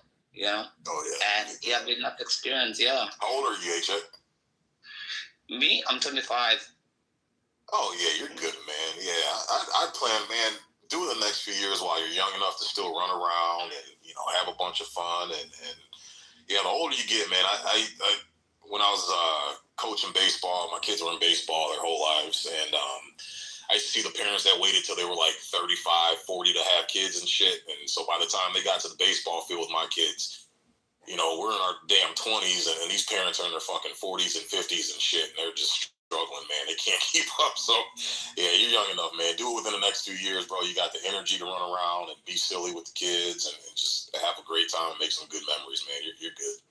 And travel and stuff. I don't want to be low energy. I don't want to be tired, you know. Yeah. I want to be like in high spirits and live life sort of thing, and just have a good time. But I don't want any of that because you're 100% correct. And I see the value in family and relationship. Like I think I told Adrian earlier, she's radical leftist. She's like 10 years older than me, you know, like almost mid-30s. And she was like, hey, the man, all this. She called me, like, and she was like, well, yeah, I want to have kids. I'm like, that's not how it works. It's like you have to change your mind around. Maybe just be nice to a guy. Maybe just don't reject him after a first date. Maybe just say hello and, like, whatever, you know. But she's realizing a bit late because, at least with men, we don't have a body clock. You know, I'm not going to shit on women at all whatsoever. But it's like, I told her years and years ago, like, you're going to get to a stage in your life where you can't reverse the clock and you're going to regret the decisions you're making because these people are brainwashing you. The best things in life, it's not even about money or other things. It's family or Christmas or in America you have Thanksgiving or whatever, right? Or Easter. It's the best times of your life. That's when you get people around and you see the people that love you. And that's more important than anything political, anything whatever. And I think people tend to forget that, Sig and guys. Like, you need people to care about you in your entire life. And when you said that you have a huge family, that Andrew Tate story, I saw it. And I was like, it's correct. My grandmother died at 95 years of age, you know. And she was like, I love you very much. And I was there when she was dying too. Very beautiful, South Sudan and Juba. But it's true. At the end of the day, when you're old and you're tired, you have your memories, you have your family, and you have your loved ones. That's all you have because your money in your house, you're going to give it to your kids anyway. Yeah, you can't take it with you. Yeah, you can't take that with you. It's fucked anyway. Like, my house is going to be gone to my kids anyway. Yeah, that's it. Yeah, absolutely, man. I agree with you. That's that's why I'm so against the whole black pill thing, man. Like, I'm all for the red pill. I think men need to Fuck get the black pill. You're correct. But yeah, the black pill, like these men say, I don't ever want to get married. Fuck marriage. Fuck that. I'm like, bro, like, don't. Like, you're too far gone, bro. Don't go down that road. Like, I'm telling you, man, you get so much motivation and so much happiness and fulfillment from having a family, bro. It's yeah, I hate, you know, that's the one dark side I hate about the red pill side. Is because you do have some of the guys in the red pill that are preaching that shit and driving a lot of these guys into black pill mode, man. I don't think that's the way we need to go. That's not how our country is built. Pill? What's black pill? Black pill is when you just totally give up on everything. Nah, you're just done with everything. And what happens is the red pill tends to discourage a lot of these men and drive them into black pill where they're saying fuck, you know, women, period, fuck relationships. It just kills your soul. It just kills your, it literally it deadens you inside. And I hate, there's been a couple guys coming through here talking that shit, man. It's just like, dude, like, that's not the way, that's not what's going to keep our country going. Our country was built on solid community and family. And if we start going totally down, you know, the rabbit hole of the black pill shit, just giving up on everything, dude, it's you know, it's pointless. It's a pointless fight at that point. So, but yeah, you're starting to see a lot of men like give up completely on relationships and family and stuff like that, and their souls have been darkened, and it's sad to hear them talking like. Yeah, I have seen that on social media. It is very sad.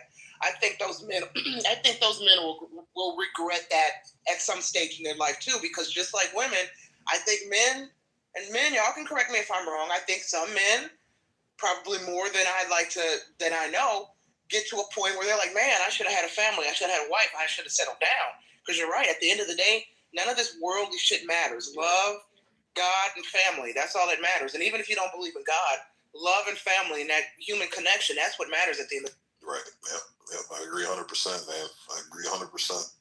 You're 100% true. And then another thing I thought was like, some people are like, well, yeah, never be a stepfather and everything else like that. I'm like, well, what if you meet the most beautiful woman in your entire life and she just happened to have a kid or whatever, something went wrong? Like, don't black pill out. Like, be reasonable. Like, be conscious. Don't be taken advantage of. But if you get a blessing in your life, don't fuck that up too, sort of thing. That's what I'm thinking, because the joys come from family and everything. So when I meet people that black pill out, I'm like, I don't want you anywhere in my life, because there's no joy there. Like, what am I supposed to think? Like, 18 to 25, I'm like, yeah, all women are hers, all women are this. It's not the case, you know what I mean? So it's like, you need to bring some joy into your life. Like Charlie Kirk said, I think Adrian said this before, if you're still with us, Adrian, it's like, get married, have kids, go to church, try to live a decent life, and the mistakes you've had in the past, nobody's perfect. That's why Jesus Christ is Lord, because he's the only person that was perfect, essentially. It doesn't matter what you do, as long as you try to do good. But the whole black thing, sick and stuff, I can't deal with that bullshit. It's like, you've given up on life. You just think everything is terrible, everything is dark, everything is the worst thing that's ever happened in humanity. And it's like, yeah, so you get divorced and something happens, but life is about memories. You know? You don't want to sit there in your 70s and 80s and nothing to look back on towards. And especially people that, like, you know, you can have a problem with a certain woman that's hurt you or whatever, but you can't be like, yeah, all women are hoes. Not true. Fake news, false, you know? So, you know what I mean? Sort of thing. You know what I mean? Like, when I saw my brother holding his son in his arms and he was crying, this is like an army combat veteran, by the way, you know, ADF, like Special Forces. And he was crying, bro. I never seen him cry in my entire life. Just because the baby was holding, it was like, wow, you know. And he changed his entire life, you know. Owns a house, everything. It changed his life. Black it's because he saw an untainted version of himself. True. That's a good point, Adrian. Damn, that's fire, bro. Yeah, that's a good point. True. Did I mistake this? A-check, you say you're 25? Yeah. Oh, wow, A-check, I thought you were older than that. You sound like a seasoned man. It's because we start smoking cigarettes at like 12, and South Sudan we start smoking cigarettes at 10. It's the voice. And plus, I had to get voice surgery. The voice is all confused. I sound different, but yeah, I'm 25. But no, it's nice to hear young people your age to have this kind of knowledge. It's very, very nice, refreshing. Yeah, thanks, man.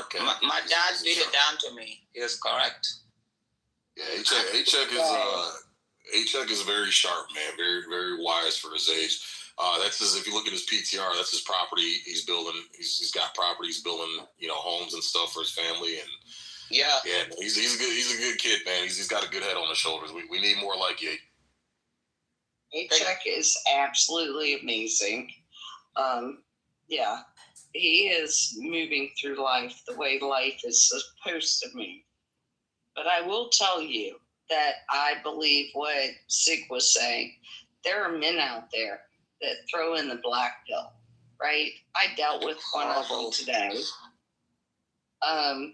And he couldn't understand how a woman and a man can be friends. I'm like, dude, I needed help. I needed to run out because I helped my son buy a truck last night. And we got that home, but I left my Jeep sitting on the property at the car lot. I needed help to get out there. But I'm like, we're friends. This is it. And he went on some damn tangent with me. And I said, dude, you're going to be single for the rest of your fucking life. Okay?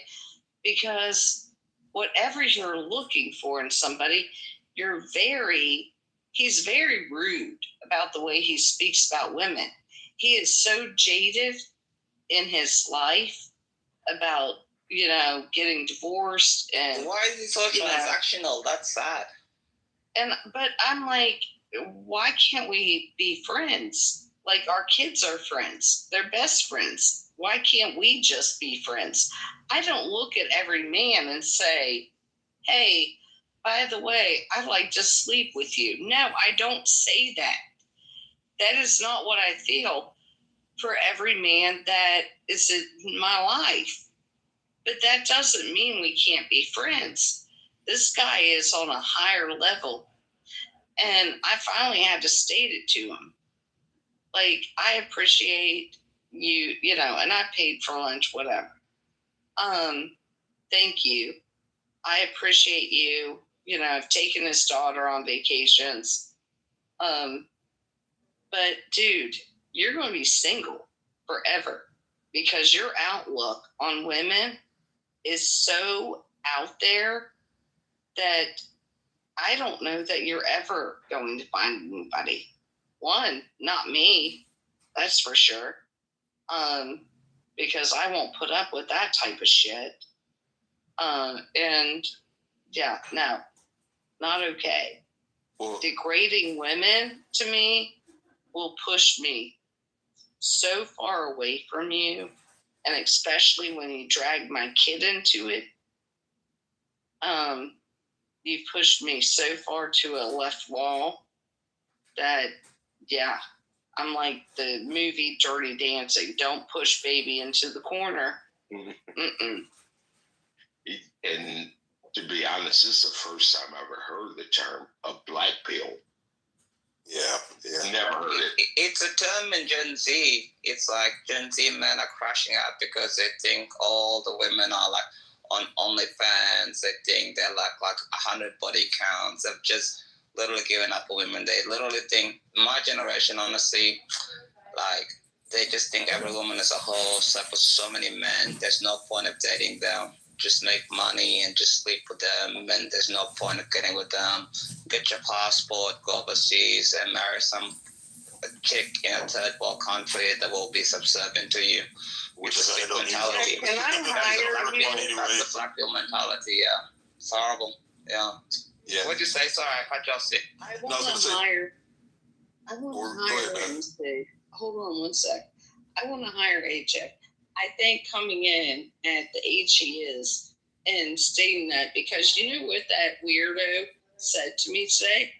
Oh, what are you doing? Going to be on OnlyFans? And then he kept telling me I sleep with all these guys. I have a gazillion men that are my colleagues, right? You can see me out every day with a different man. I don't sleep with any of these guys. I'm like, dude, do you not understand? I have respect for myself. Like, we're out talking business or just maybe just having a great time. Weirdos out there, but you hit it. I wish I had that recorded because that was absolutely amazing what you just said. Yeah, that's one of the downfalls kind of this manosphere red pill thing is you do have guys that can't compartmentalize, right? They've taken the all approach, right? And it's supposed to be not all, you know, but they've taken the mentality that, like HX said, every single woman's a whore, every single woman's on OnlyFans, every single woman's out to use you and abuse you for your money and your resources. They've gone to the extreme side of the spectrum. Now, when you talk about men and women can't be friends, typically that rule holds true, Beth, because men typically, it's about the utility. And when you have men and women that are in a relationship, typically women don't offer the same amount of utility towards a man that he's able to offer the woman. And you see this all the time. Typically, you see women who have male friends, the men are fixing things around their house, protecting them, literally giving them boyfriend boyfriend type resources, things that a boyfriend or husband is supposed to offer that woman. The women get to use that, right? But when you think about what utility is returned equally to the man, it's typically none or not as much. So, and then most men, because we are sexual in nature, we want to fuck any and everything that walks, for the most part. Not all, but most men will be a friend role and provide those utilities and resources to the woman because in the back of their mind is, I have a chance. So maybe if I do things for her, I hang around her, you know, I'll have a chance at sleeping with her. But in that woman's mind, because women aren't as sexual as men, like you said, Beth, you can hang around guys. You're not thinking about sleeping with those guys. But if we were to be honest and pick the brains of the guys you hang around with, I guarantee the majority, if you gave them an opportunity to sleep with them, they would jump on it like a fucking lion on a gazelle, Beth. So it's just the nature of the two sexes why that rule typically isn't compatible. Now, is it impossible for men and women to be friends? No, it's not impossible. But typically you see that friendship work when the woman's not expecting utility out of the man and the man's not expecting utility out of the woman. So like, for instance, I consider KK a friend of mine, right? But KK is in a relationship. She's not looking to get with me. I'm married. I'm not looking to get with her. And it's literally conversation and bouncing ideas off of each other, things like that. I would say that's more rare of a case where a man is not looking for any type of sexual interaction with a woman than the other way around. And that's why that rule typically stands. And what's happening is what happens is a lot of men will err on the side of caution to say, hey, if I see a woman and she's surrounded by a bunch of guys, I'm not going to wait to get myself neck deep in a bunch of bullshit with this woman. I'm just going to assume that, hey, it's the worst. That way I don't even waste my time. And so most men are going to take that assumption, Beth, and then they're going to typically try to move on. You know, it's just how it works. It's the reality.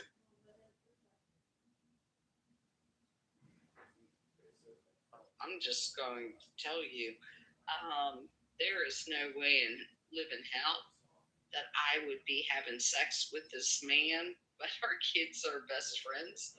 Do I mind to go and have lunch? I'll pay for my own fucking lunch. You don't have to pay for jack shit for me.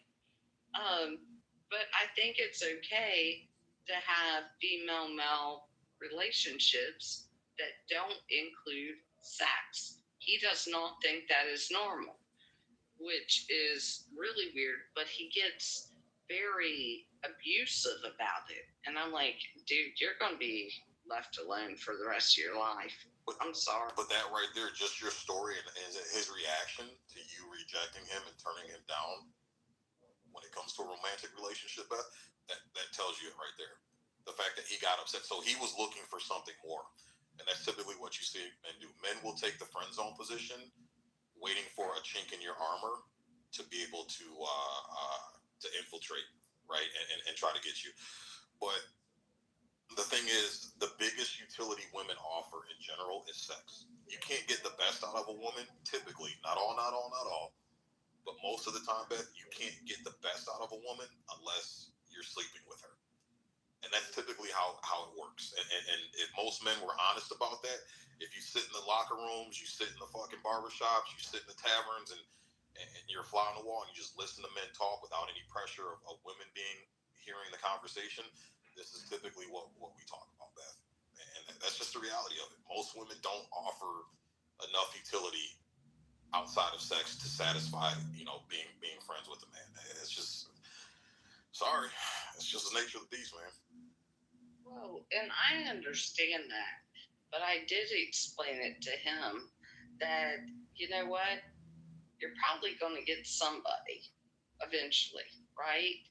Are they going to be genuine? Are they going to actually be somebody that you would even want to be in public with? Like, that's where I go at in life. And, I was raised around a ton of men. My dad owned a lumber company, and all he hired were men except for his secretaries that I would go and sit with after I got off the school bus. But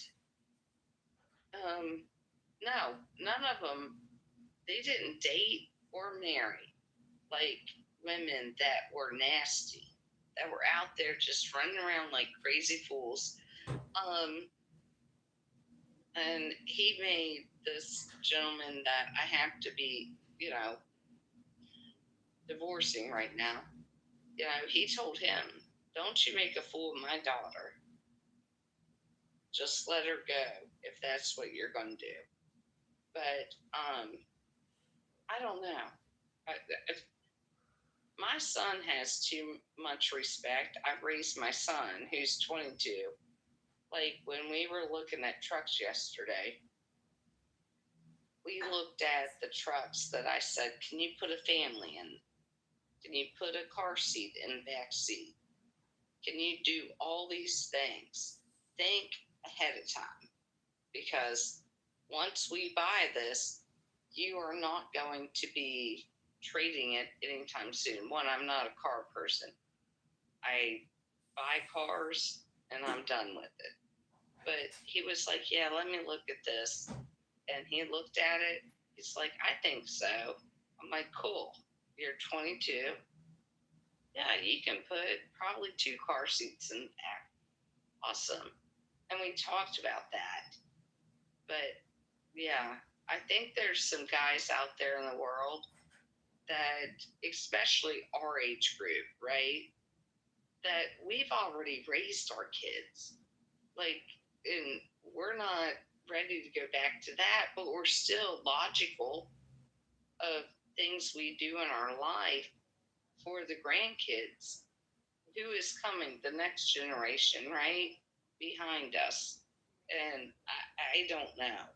I think we're raising a good group of men. And the more you guys talk about it and you talk to these younger guys, and you have amazing people like, people on this app that are young, I think it's awesome. Honestly, I think your son is going to be okay if he's raised by a mother like you. It's going to be perfectly fine. I just think things go A, B, and C, but I honestly think it's going to be fine. I just think that if he survived this long with all the integration of school and you're working so hard, I think it's going to be fine. And I think you're going to be fine, by the way, too, but, And I just think, a lot of people just, I don't know, maybe I'm wrong and I don't have too much life experience, obviously, but I just think, if you commit and you're if you're gonna break your promises, you'd be like, "I broke my promises," and you own up to it and everything else like that. You're gonna be so wrong when you say a promise and then you break it and then you lie about it. I think that's when it goes wrong. But I honestly think you're gonna be fine. Honestly. So I would not be too worried because I'm 25 and he's 22. I think he said it's gonna be okay. Like you just realize a lot of stuff, and a lot of the black pill stuff. As long as like the most poisonous app is Reddit. The worst of the worst. It's just horrible. And you have Kick is even worse. And then the Xbox stuff and PlayStation stuff is all fine, but Kick and Reddit, that's the worst of the worst apps you can get on because they're the ones that come up with these terminologies and everything else like that. But I think it's gonna be fine, honest to God. And I think you've done a great job. And and I said that to my parents. So yeah, honestly, I just think that's the way it is. Honestly, you just have to pay attention to the new apps and new terminology. And that's about it, really. Yeah, it's harder than that. Shit's definitely changed out here, man. You just gotta. The biggest thing I found is just being straight up with your kids. And I know you got a daughter, Beth, and you got a son. But we got to start being honest with our kids, especially with these young girls. Teaching them the reality of things, teaching them the reality of how men typically operate, how women typically operate. Like the daughter, for instance. My daughter, I'm a teacher. Hey, any guy that comes around and wants to be your friend, just be on the side of caution. Err on the side of caution, and know that guy wants something, right? That's typically what it's going to be. He's going to want something, so be cognizant of it. So when you go on a date, bring your own pocketbook, pay for your own shit, so there's no expectation. Don't go over to a guy's house if you're not going to have sex with him. Don't invite a guy over to your house if you're not going to have sex with him. For the men, it's like, hey, understand you have a lot to offer as far as utility and resources. That's your number one job is to protect and provide. Don't give that away to someone who's undeserving. Don't give it away to someone who's going to use and abuse you and what you have to bring to the table. Same thing for the young women. But I think if we're honest with these kids and we get out of this fairy tale, Snow White, Cinderella bullshit that everybody's been taught, and it's a fail plan. Everybody gets on that, riding off on a white horse into the sunset. That plan has failed. Those days no longer exist. I think everything will be all right, but we just got to be honest, man. We got to be honest and hand these kids a dose of reality and how the world really works. What's going on, Delphine? Merry Christmas. Merry Christmas. So, I work with a lot of young ladies, and surprisingly, they seem to be already on that route. They're not even thinking about Cinderella. And, some of them are like, oh, maybe I should freeze my eggs. They're more career orientated, quicker to break up from a relationship. So I think the sign of the times is already showing itself, which is good or bad. I'm not here to judge. But per your statement earlier that men state that they get more of a woman once they're sexually active. But I feel what a woman gets out of a man when she's not sexually active with him is his truth. I don't even understand what she said. Real quick. Hold on, real quick. Hey, Jay, because I agree with Delphine. I think I know where she's going. But you want to expound on that, Delphine, so everybody's on the same page? Because I Could you translate that for me, please? I didn't understand. That's a good point, Delphine. Yeah, break that down. Yeah. So in a couple of ways. So say if a man is in a relationship already and he has a female friend, the female friend probably is getting more of the real version of him, the truth. Not the compromised version, not the keeping the relationship safe version, but his truth, how he really feels, what he feels about her cooking, his life, what he wants to vent about, mentally, what's going on in his head, and so you get a lot of a man's truth. That's one. And if you let a man stay around long enough, which I agree with Sid, if a man's around you, he's waiting to get in. But if you let him make long enough, his realness comes out. Because after a while, they get back. So I'm just saying, you get to know a person a lot more. I don't know, but let's say, because he probably can explain it. Go ahead. Yeah, go ahead, check if you want to jump in. Go ahead. Honestly, that's so false. If you made a man wait long enough, like, by the time you're like 16, 17, or 18, you could have, by the way. But it's just so common these days that it doesn't even matter. We have people 18 in high school graduating years that already had OnlyFans, you know what I mean, and other things. So it's gone a generation, but I didn't have that. I already had my missus, and it's like, you know, Delphine, it's not the generation that you grew up in, you know, and I'm just telling you that there's a major difference. And the problem is, like, maybe you think, well, yeah, in your generation, you have to make a man wait like 90 days or Steve Harvey days, as I call it, which is an absolute fucking lie. It's not the truth. Sorry for the language. But I just think, like, you need to have both parental figures, especially father figures, in there. But all that stuff you said, Delphine, honestly, I think it's like deleted 20 years ago. I just don't agree with it because um, when I was finishing high school and started university and then finished university, that was never the case. You know what I mean? And the military and stuff. Never the case. And I think it's an old school mentality. It doesn't exist anymore. It's dead. So I want to tell you, it definitely exists, but not in the way you think.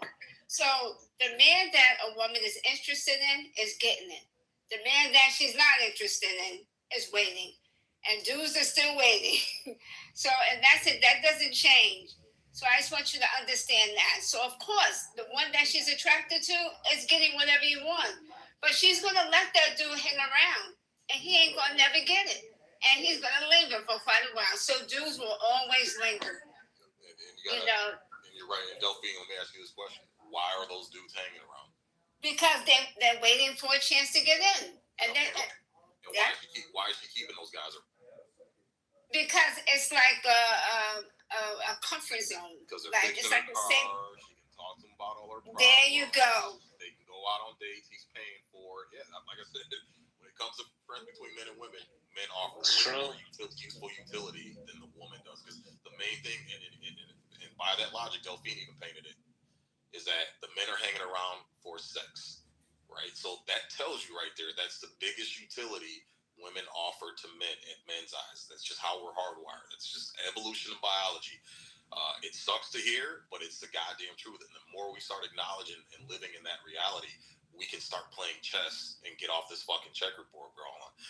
A-Check Delphine is 100% right. And a woman's biggest thing that she can... This is why a woman's virginity is so important when she starts dating and getting around men in a romantic fashion. Because of how men think, most men think. And again, not all, but the majority of men think this way.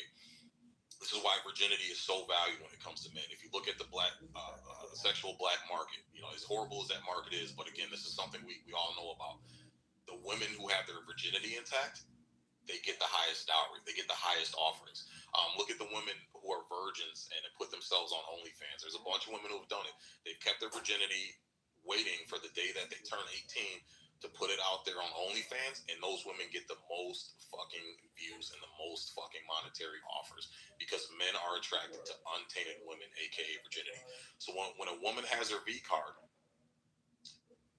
she can now surround herself with men that she thinks are interested in her for her to find a husband. But the thing she has going for her is that if she doesn't give that up to other men freely and willy-nilly, she still maintains value. So what's going to happen is the men who are just in her face just to only have sex, they're not going to wait long. Delphine's 100% correct. Their true colors are going to show very quickly, usually within a couple months to a few months. And then she can weed those guys out because they're not really there for her. They're there just for the sex. The guy that actually gives a fuck about her, he's going to wait, and he's going to stay true as far as showing her that he's going to be a good husband, he's going to be a good father, and he's going to be consistent with these actions. The biggest mistake women make, and because they're not being told the truth, they're being taught this bullshit lie that men and women are equal, we all operate on the same frequency, is that, oh, my virginity is not as valuable as it should be, as what we used to teach women it was. So now she gives it up to some bullshit dude at high school in the high school bathroom. And I'm telling you this story because I've heard this from so many women I've talked to. Giving it up in a high school bathroom, skipping a day at school at 14, 15 years old, giving up their most valuable possession that they hold, which is the pathway to their womb, to childbirth. They give it up to some fucking loser. Why? Because you're pretty, you're cute, you're sexy. I like you. You fine, girl. All the stupid little shit that these dumbass little boys and men tell these women, and they fucking fall for it. They end up giving up that virginity, right? And then if you talk to most of these women, A-check, most of these women will tell you they regret giving it up to these men who didn't show consistency. And the reason why they didn't show consistency is because these women gave up the sex prematurely, and it gave the man nothing else to work for or prove himself for. And that's the number one problem we're seeing with women. Well, I will tell you this. Because I hang out with a lot of guys, right? And a lot of colleagues that are men. I know all their wives. If I pull a guy into my life and you get jealous of the guys in my life, guess what? You're kicked out of the crew. If everybody likes you and the guys like you, then cool. We'll move on with that. But if you can't act right in front of my friends, no. See you later, alligator. No. And that's where I think people mess up. And that's where I think my daughter's best friend's dad messes up with me. Dude, I'm your friend. Come hang out with my friends. Like, we're all cool. We go out, we hang out every day. Come out with us. None of my friends like this fucker. And it's just like, okay. But I have another friend that he comes in, he walks through the crowd, he comes over, pulls up a chair and sits right beside me. Hey, Beth, after he talks to everybody else. And, you have to make sure, because one, at 46 years old, I am not bringing anybody else into my life that my friends don't like. Like, I could find somebody on Clubhouse. Let me ask you a Clubhouse question. might like. Let me ask you a question. Why does it matter with your friends? Like, that's the thing that I learned a long time Because ago. Misery loves company. And I learned this a long time ago. Like, misery loves company. You know who keeps women single? Other women. The biggest enemies of women. My friends and their male friends, A-check. They're male. And their male friends. It's true. It's true. But the thing is, like, but I just want to ask you a question. I found out my short life, misery loves company. Like, if I was going to die tomorrow, I will die in this hill. Single women keep other women single because they realize, well, yeah, they're happy. They're going to probably forget them in their life and everything else like that. And that's why they start saying shit towards them. Like, someone like you, clearly you're beautiful. Clearly you raise good children. Clearly you're a wonderful person. Like, you should have no problems at all whatsoever. I'm clearly a wonderful person. But misery loves company. And I can't believe that people don't understand this. I think she was saying her male friends that she hangs around with don't like the guy. But that's because the male friends want to fuck her. That's the reason. Right, and that's the problem, Beth, is that your line of thinking. Your line of thinking, men are very territorial when it comes to their women. That's just how we're hardwired, And again, I trying to tell a man to change his biological ways. Imagine someone telling you as a woman to stop liking the things that you like as a woman. That's how hard it is, okay, for a man to change. So we are very territorial, and we understand the dynamic that if a woman won't have a romantic relationship with the guy, she sticks him in the friend zone for a reason, because she doesn't like him, but it's not necessarily that way for the guy.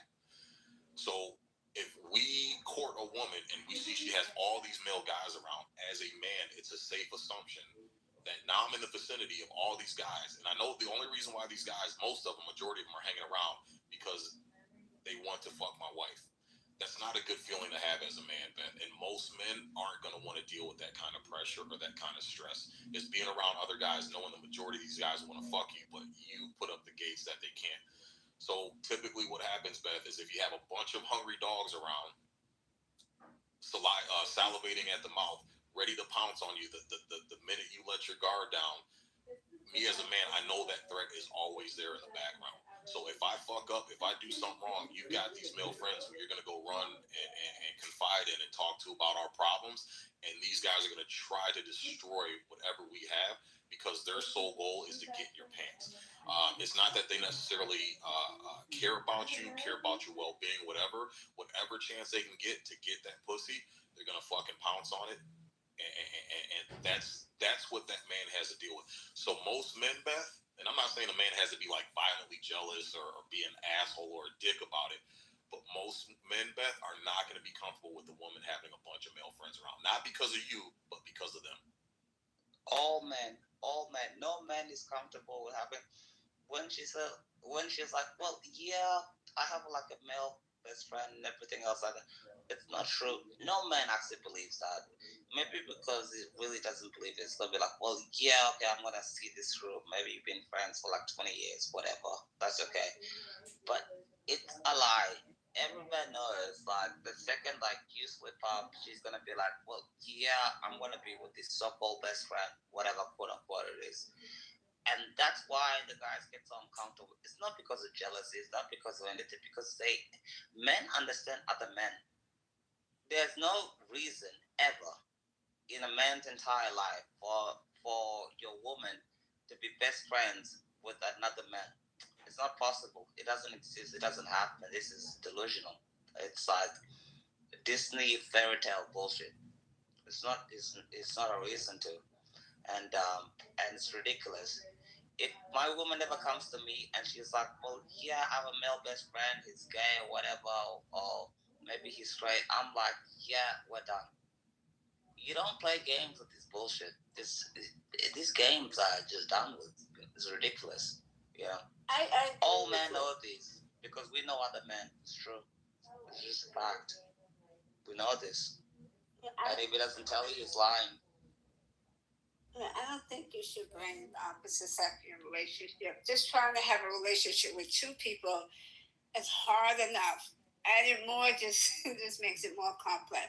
But I'm gonna tell you what my dad taught me when it comes to. So I agree with young ladies should savor their virginity. But my dad said to me, I want you to live your life and live it to the fullest, because there is nothing a woman can do on the face of this earth to keep a man. So I said, Daddy, what keeps a man? And he said, a man keeps a man. So if a man wants to be married, he ain't leaving. If a man wants a family, he's going to have a family. And if a man don't want that family, I don't give a damn how good you cook, how pretty you are, your virginity, he ain't fucking staying. You gotta be kidding me. Did they tell you that in like the 80s or the 90s or 2000s? Like, nobody believes this anymore. No, it's true. She's 100% right. So if you're gonna date a type of dude that doesn't understand the foundation, he's not looking for a wife, because we're choosing for the wrong reasons. So you got to ask yourself first, what do you want? And then you got to seek that. You got to be in those areas of men and women who are looking to get married. But men and women choose for what makes them feel good, what they like, because we are so lack of emotional intelligence. So we choose everything on our emotions. And that's what's causing us to choose wrong, because we're not thinking outside the box. So he's cute. That makes me happy. I like him. He's rich. Makes me happy. I want to marry him, you know. And he's not even a married-minded man. He's never been with one woman in his whole life. And you think your looks or your vagina is going to change that. But besides that point, I want to ask a question to the men. Are men even interested in vaginas anymore? Because it seems like they're focused only on head. They seem like they prefer oral. They prefer oral over vagina. That's a red flag, though, Delphine, for a woman. If a man is only trying to get you to suck his dick, that should be a glaring red flag for a woman, that he's only interested in the sex, nothing more. Because, look, men who are marriage-minded, husband-minded, family-minded, father-minded, Delphine, they're not, first thing out of their mouth is going to be, oh, yeah, I need that sloppy toppy. Like that. They're not going to talk like that. They're not going to talk. It's true. Wow. He's 100% correct, yeah. It's true. See, that shows the type of woman I am and who I will put up with in my life, right? I went out with this guy. Like, I've tried to stay very, like, respectable during this whole divorce process, even though my husband is with another woman. And this guy lifted up the center console in his pickup truck and unzipped his pants. I said, "You gotta go pee? What are we doing here?" Yeah. Like, I think you're messing with the wrong woman. I'm sorry. That's not going to happen, but good for you. But why do you think he felt so emboldened to do that, Beth? And comfortable to do that. Yeah, why do you think he felt so comfortable to do that? Because I have no idea.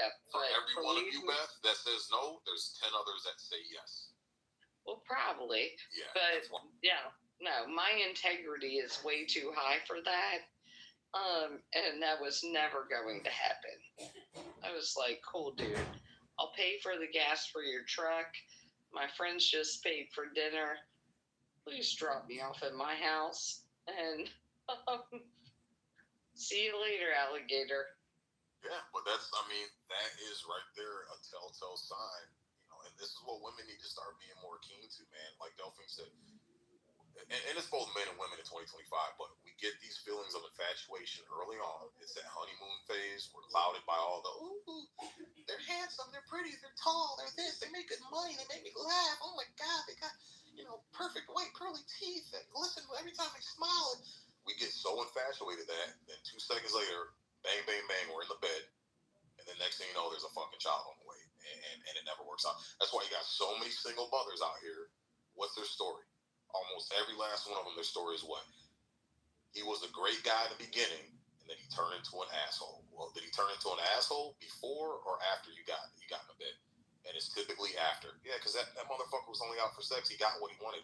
He didn't truly care about you. He didn't truly care about your well-being. He didn't truly care about taking care of you and making you a wife and making you a mother and creating a family. He didn't care about that shit. But because you went off of your emotions, you gave up your one bargaining chip. That one chip you had to use to your advantage for leverage, you gave it up instantly and you lost the leverage at that point. Once that man gets the pussy, he wins. No matter what happens, he fucking wins. And women gotta understand this shit. That's why they gotta hold that shit dear to their fucking hearts. You have a leverage card, and you use that leverage to weed out the motherfuckers that don't give a shit about you. They only care about getting the nut off inside you. That's all they care about. You use that to your advantage, and this is where a lot of women go astray, because they give it up to too many men too fast, and then they create a reputation for themselves. And then the next set of guys that start approaching, most women, what sucks about, this is what sucks for women, is that once most women go down that path, there's a lot of telltale signs that they're not even aware of that they give off, that give the vibe to the man, hey, I've been promiscuous, I haven't cherished my body, or my womb, or whatever the case is. Most men can pick up on that. And what's sad is most women, because they give off those vibes, they turn the good men off, and all they attract are men who only want sex because they're giving off the sexual Batman signal, and that's all they seem to attract. So, like I said, this is what we need to start teaching our young girls. As far as the point of valuing themselves and valuing their bodies. It's 2025. Again, I'm not expecting a woman to be a virgin nowadays. I don't think any rational man is. But what we're looking for is that valuable asset that you had between your legs. How did you use it? If all you fucked was a bunch of ain't shit, no good niggas with face tattoos and pants sagging and couldn't hold a job, and they were taking your paycheck and spending it on bullshit while they weren't working and eating up all your food and living on your couch being a homosexual, then as a man, I'm going to be like, then why should I work hard for something you've given out for pretty much free? And that's the mentality most good men have. They don't want to come sloppy seconds, thirds, fourths, fifths after a bunch of bums. Now, if you were out there, okay, you had sex with a couple guys, maybe you got a body count of 3 at the age of 25, 30, whatever. But all 3 of those guys, they were solid relationships, 3-4 plus years long. It was a fruitful relationship. He was a decent guy. He held employment, whatever the case is. And for whatever reason, it didn't work out. That's a much better pill to swallow for a guy than the previous scenarios that I painted, and that's what a lot of women don't get. They don't understand is they end up shooting themselves in the foot before they even have a fucking chance. But would you agree that, okay, because I have a son and a daughter, right? My son is my baby. Like, I love this kid to the end of the world and back. I love my daughter to the end of the world and back. But I look at him, and he has so much respect for himself that he's like, I don't want a hoochie mama out there. Like, and I'm like, I don't want you to have that either. Like, and he respects himself. But I look at his potential of females being 22 years old. I'm like, dude, man, you're screwed. And he's like, no, I'm not. I'll just stay single for the next, 5 years, whatever it takes. I don't want any of these women. That's good. And, that's good. He is not up for that type of bullshit. And that's good. That's a good sign. Yeah, not that he wants some girl that comes from the Mormon church over to him that says, I've never had sex with anyone, even though they probably did at that sleepover night at the church. But he's just like, no, I just want somebody good. Right. I only want to do a thing in life. Like, not that he hasn't had sex. I'm pretty sure he probably has. I don't ask him that part. I mean, that's nothing a mother needs. That's gonna be an awkward conversation. That's nothing that a mother needs to know. Right.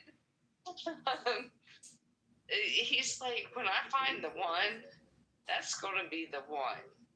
That is it. The one. And, there are a lot of young men out there that are getting fucked over by women. I'm just going to tell you that. There's a lot of young women getting fucked over by men, too. It goes both ways. But I'm not going to sit back and allow somebody to fuck my kid over. No, I'm sorry. What are your intentions? Because my son is good. My daughter, who knows? I'll probably have a guy crying at my door one day. Who knows what she'll do. But, we have to be realistic in this world, right?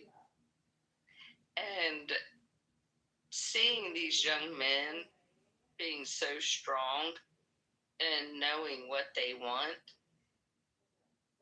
they're more about, okay, no, my son will open a door for every person. It doesn't matter a man or a woman, but especially for somebody that's handicapped going in.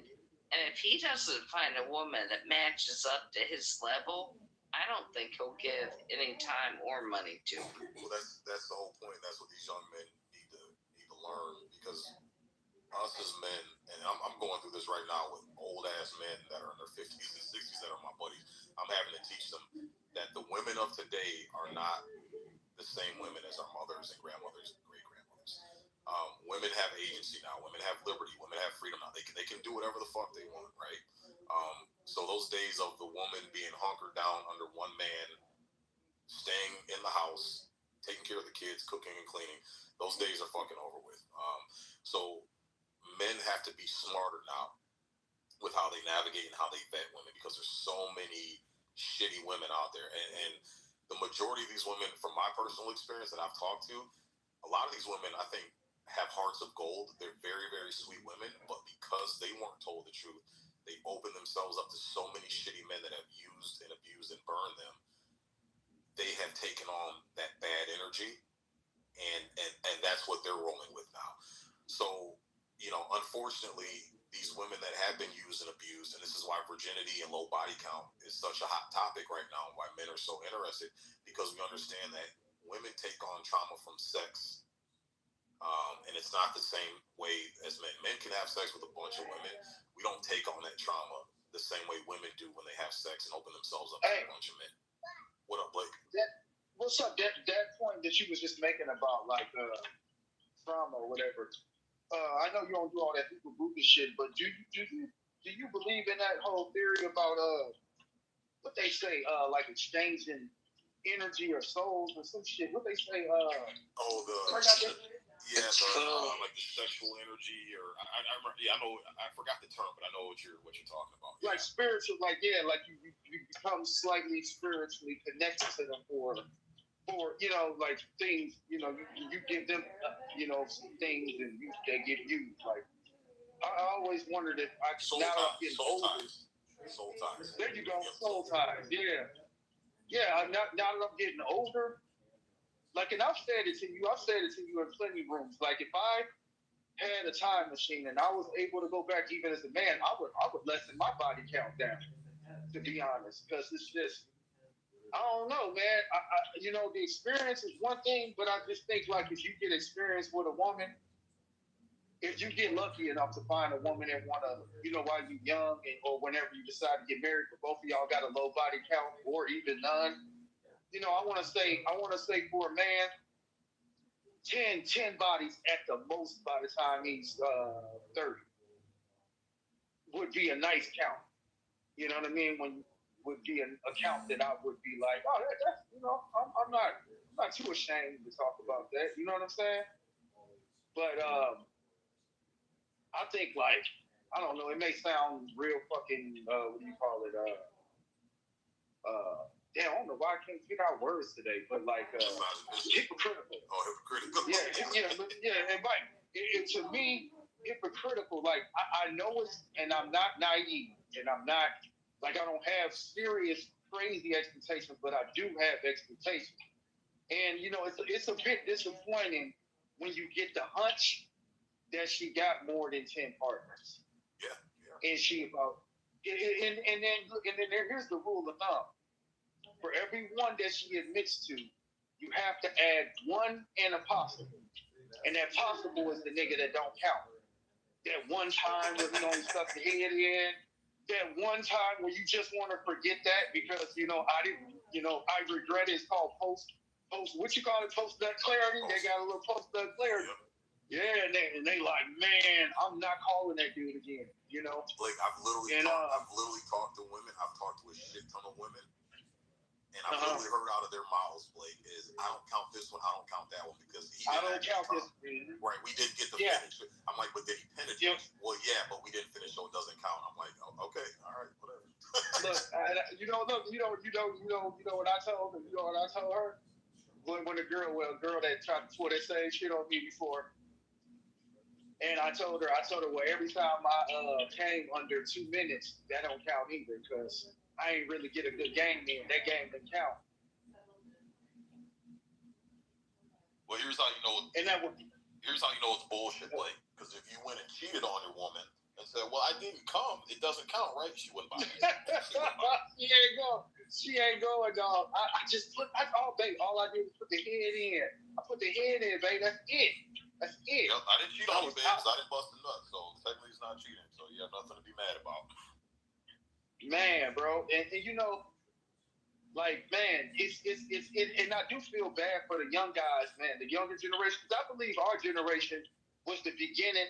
I mean, they was wild in the 70s, they was wild in the 80s, but it was something spiritually that changed in our generation. The 90s kids, the kids that grew up in the 90s and shit, and went to high school in the 2000s, like, it's something. We were the beginning of that change where like, you started to notice the older you got, like about 18, you notice it really wasn't that hard to accomplish the goal. And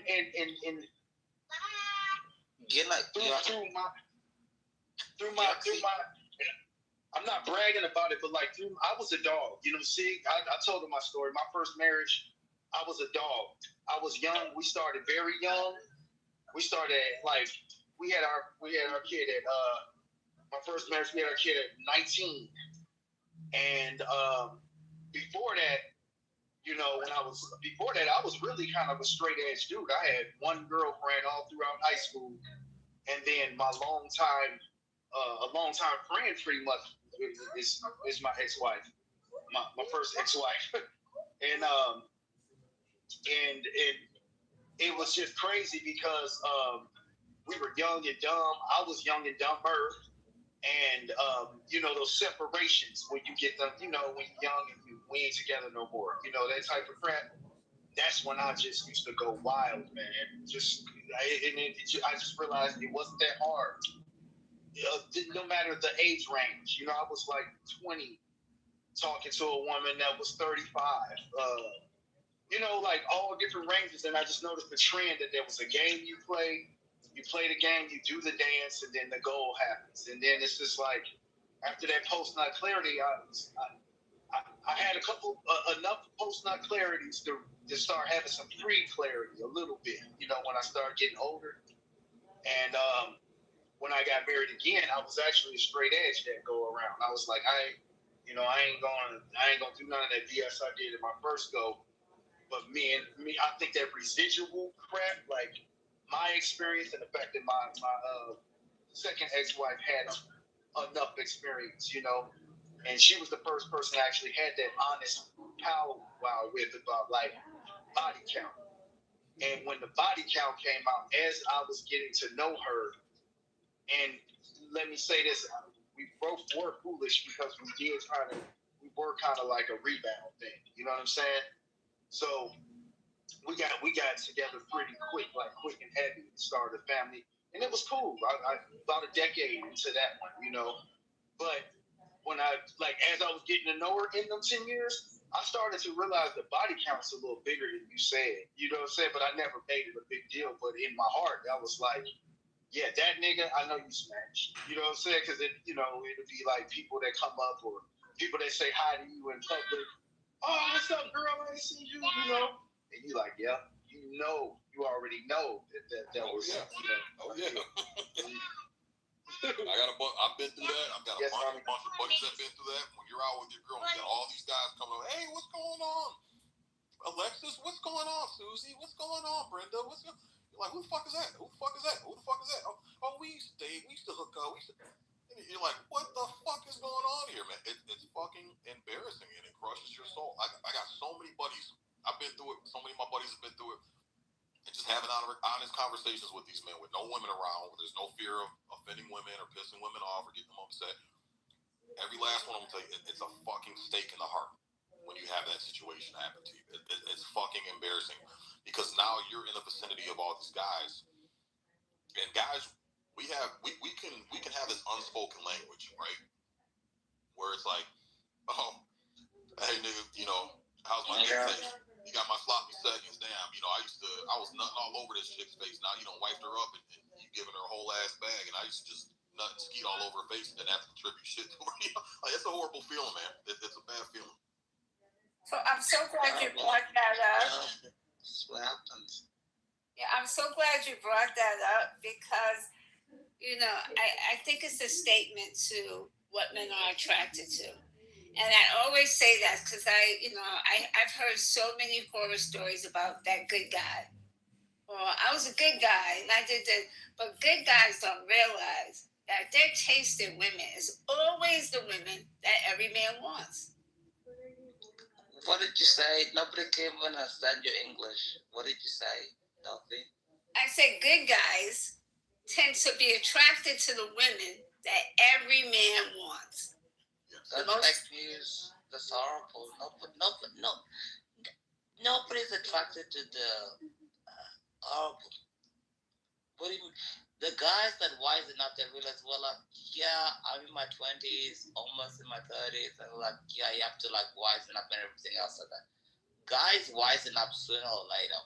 You know what I mean? A guy that's 22 is a different guy that is 25, or a different guy that's 28, that's a different guy that's 33. So it's not the same thing, Dolphin. It's just not the same thing. So I just want to add to that just a little bit. I learned when I went on a dating site, I realized I've heard so much shit that men have been through. But what I noticed in common, if you're cute, they don't ask you one motherfucking question. After all the bullshit they done been through, they caught their woman cheating. The kid wasn't mine. But if you're cute, you get a pass every single time. So it does happen. And then they be like, I did all this as if being a good guy solves trauma. It doesn't cure trauma. It doesn't cure cheating. I don't care how much money you make, how many degrees you got. It does not take away traumatized women, even though they have amazing sex. And they tend to go with the stuff that everybody wants, just like they want but they'll be like, just wait a second. Like the women be like, wait a second. The women be like, yeah, I'm a degree in psychology, therapy, and all the kusumkam, and nobody cares about the women's like degrees and everything else. Like, you want to know why? Because it doesn't make an absolute difference in our entire lives and everything else. No, don't come here and be like, she's not talking about that. She's talking about the fact that she's 100% right. We as men, this is where we're fucking retarded, and we think with our little heads. She's right. It's the most attractive women that all the guys are going for, and most of us are retarded. Of course, they're gonna go fuck with women. Right, because all we see is the beauty, and we're not searching in depth for what's beneath that beauty, and that's the cardinal mistake that men make. That's where we're retarded. That's where we're stupid. Our little heads lead us, and we end up getting ourselves in a bad situation because the women that everybody wants, the most attractive ones, those are typically the ones that grow up getting the most attention, getting the most from men offered without them having to give anything in return. So they grow this conflict. This is why we had a saying back in the day: if you wanted to get a good woman, get a fat, ugly girl, because they had the best personalities. Why did they have the best personalities? Because they didn't have their beauty. They didn't have their beauty to rely on, to lean on as a crutch. Right? They had the better personalities. It's usually the prettiest chicks that had the shittiest personalities and the most trauma. So Delphine is 100% right, and that's where. Yeah, what's up, Blake? No, I was saying that's a good point about that, but I think that as an absolute has expired because you got to watch out for the thick and ugly ones too, though. Well, yeah, now with social media, the fat ugly chicks are getting attention that they've in amounts they've never gotten before, so that shit's gone to their head too. Yeah, so now even the fat ugly chicks walking around like they're dimes and 10 pieces and deserve the same treatment as supermodels do. You know? Yeah. Oh, but Delphine's 100%. Yeah, Delphine's 100% right. A lot of us good guys, we tend to see the beauty. We tend to skip out on the red flags and ignore the red flags. So us being good guys, we tend to fall in love with the girl that's got the trauma and the complexes, and we give this girl everything up front. We give her a ring, we give her money, we run ourselves ragged. And she's been throwing. It's the same thing as with the ancient, with the Pookies and Ray Rays. These women get with these Pookies, seeing all these signs. Like, bitch, he's got tattoos on his neck. He don't have a job. He sags his fucking pants. He you know, if you try to take him out to a nice function where you need to dress up nice, nigga got on a True Religion jeans and Jordans, thinking that's how you dress up for an occasion. Like, those are the red flags women ignore. We do the same exact thing. We see big tits, nice long flowing hair, a pretty face, a nice physique, and we fucking ignore all the red flags, and then we end up getting burned. And then we do the same thing as a women. We get traumatized, and then we think, oh, all women ain't shit. All these hoes are bitches, and that's how we end up getting blackpilled. Women do the same thing. They start off nice and pure. They start off with good intentions, and they run into the fucking bad boys that use them, abuse them, and burn them up. And then now it's all men are dogs. All men ain't shit. And this is where the problem's at. So no, Delphine is 100% correct. So the Pookie and Ray Rays give you the women lots of attention because women love attention, and they tell them they're pretty, and they just keep coming at them and just keep chasing. But the good guys feel like they the prize. So why chase? Because I got this. I got a nice car. I got my own house. I got 3 degrees. So they're the prize. And the woman wants to be the prize. And that's why Pookie and Ray Rays beat over good guys, because they feel like, how could she go into him when I got all of this? Because he makes her feel good. You see? You know what? Nobody, look, this is actual fact.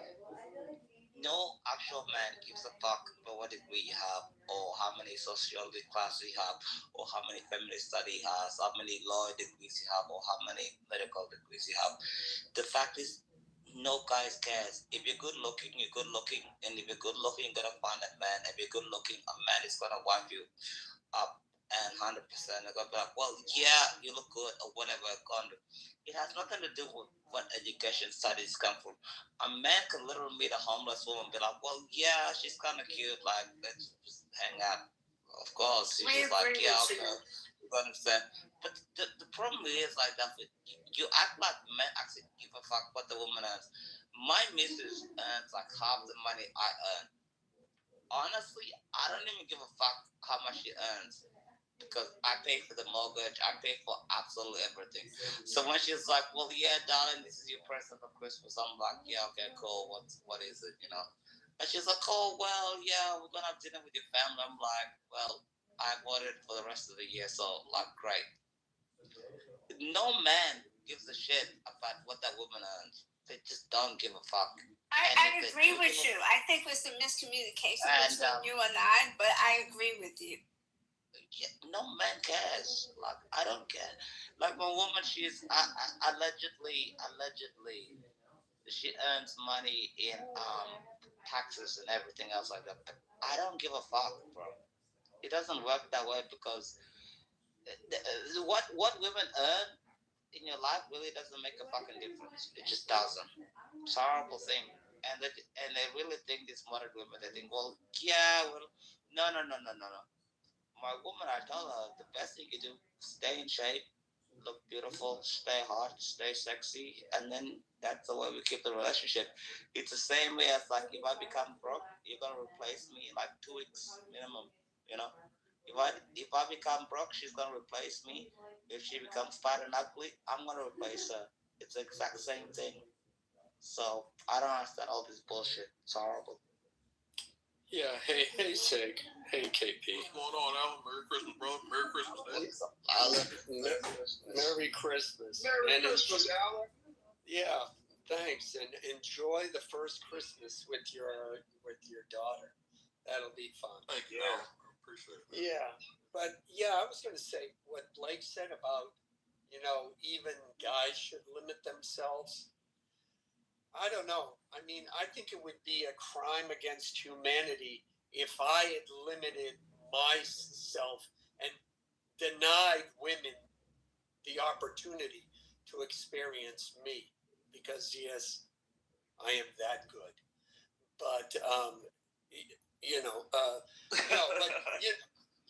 really the problem is, and let me tell you this: before the internet, even if you were a guy who was just going out to get laid and you were burning women, yeah, baby, I'll call you, and you never did, you still had to make the effort. You still had to get dressed, go out, go to a club, meet the girl, call, get her number, have some game, call her, then take her out, take her to dinner, and then you had sex with her, and then you never called her. But let me tell you, once the internet hit, and believe me, I was there, it was like everyone was like kids in a candy shop. Like, wow, I get to have sex with no effort. And it was on both sides. And I think we're still living in that. Yeah, I think we're still living in that. I mean, I don't know. I mean, I haven't been, when I was first on Clubhouse, it was either, NFTs or relationship rooms. But what I remember is guys will text a girl and say, hey, you up? And if she says, yeah, you go over and you're doing it. Was one example. It's just too damn easy. So the point is women are getting burned more and more often. And they think, yeah, I'm a strong, independent woman. No, you're still a woman. Same as from 5,000 years ago. And like everything you said, Sig and Blake, the soul connections or an energetic connection, however you want to do it, however you want to say it. Yeah, they're getting burnt. And I'll end with this. They forgot that, in the modern world, women can do whatever they want, but so can men. and everything that, all of the rules and social norms that at least try to contain men who were the Ray-Rays of their time. There's no more guardrails on them. So, yeah, it's bad. I think, to go back to that point, Alan, with the soul ties and stuff, it's just like teaching our kids about sex, right? We want to teach our kids abstinence is the best way to go, but we know reality is kids are out here fucking, right? So I think it's stupid to only teach your kids abstinence. I think you need to give them the full spectrum of how the real world works. Say, hey, abstinence is your best bet. It's the best way to go. That's the best move you can make. But we understand kids have raging hormones. They have feelings. They don't have a full grasp and understanding of how the world operates. Kids are going to do dumb kid shit. So if you ever find yourself in that situation, here's option B. And then here's option C. So I think giving them all the options is there. So when it goes back to the soul ties thing, I think the best thing a man and woman can do is hold on to their virginity and give themselves to each other under the umbrella of marriage. I think that's the number one best thing to do because that's how it used to work and that's how we got here in the first fucking place, right? Now, it's 2025. Let's get into reality, okay? We understand most women are out here fucking. And most women are out here fucking at 14, 15, 16, 17 years old. That's just the reality of it. We understand most women have had access to pornography. Most women have had access to some bullshit-ass female podcast that's talking about, all the sexual fantasies and, oh my God, this guy had a fucking 8-inch dick and just fucking dominated the fuck out of me and I came so many times. And, women have access to this shit. They have access to 50 Shades of Grey now, They have access to all the shit that women didn't used to have access to. So women understand what good sex is. And this is the same thing I taught my sons. Ultimately, yeah, your best bet, just keep your dick in your pants and focus on making your money and then worry about women and sex later once you're established and you have a good safety net that you build to fall back on in case you get burned or something bad happens. But what I taught my sons, especially my son going to college, is, hey, odds are the girl that you meet is already going to have a body or 2 or 3 on her, right? So she understands what sex is. So as a man, sex is important to women in 2025. You need to know how to lay the pipe.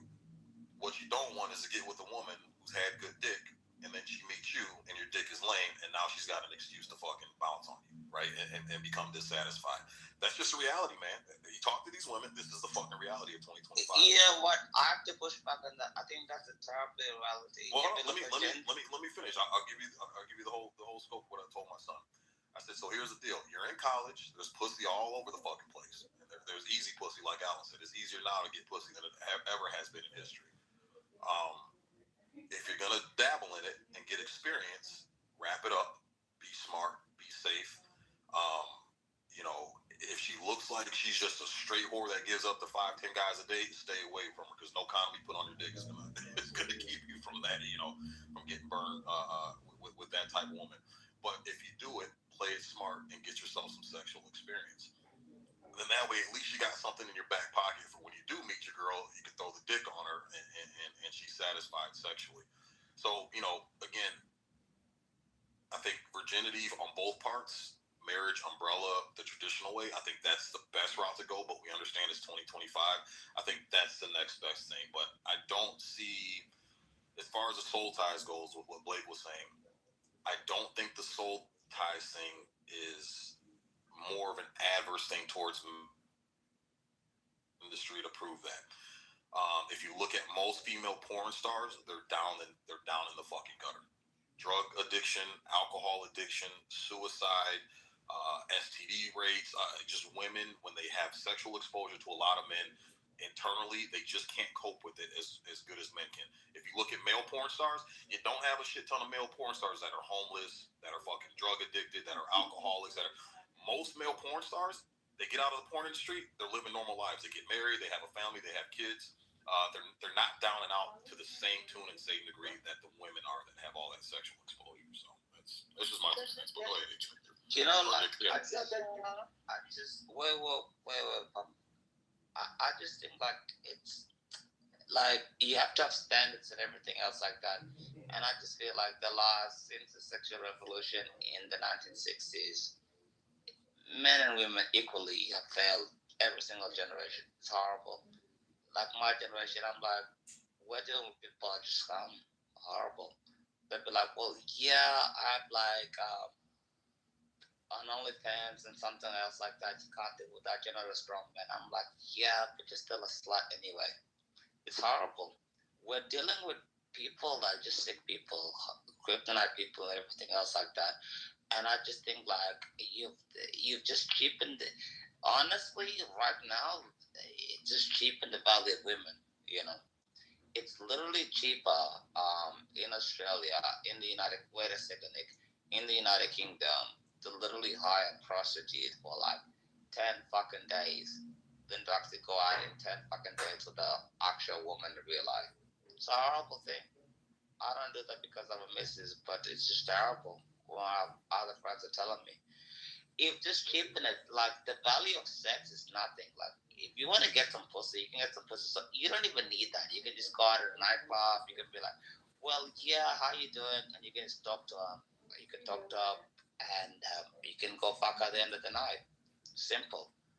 So it's like, I don't understand why all of this is like, well, there's no value to that anymore. It's dead. It's done.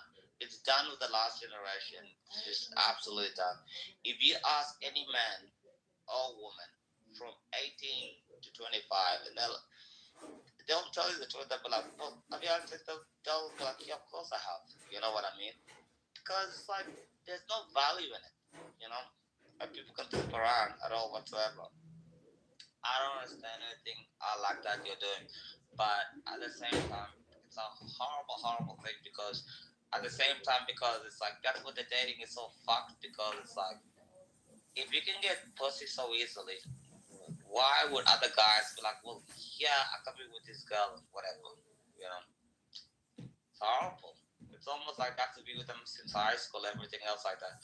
Because other than that, because it's just horrible, horrible thing, you know? Yeah. But yeah, I just want to finish up. Wanted to chime in, bro. And we got Mama K on stage. Merry Christmas, Mama K. Welcome. I know Nick wanted to chime in. I want to give him the mic, and then we'll let Mama K go. So Mama K's gonna... Yeah, go ahead, Nick. Welcome. Merry Christmas, everybody. Yeah, you too. No. Back to what you were saying, Sig. But Sig, you're 100% right. The male porn stars versus the female porn stars. Like, the guy can mess around with like 100 women and just be fine, right? He can recover from it, but the woman can't.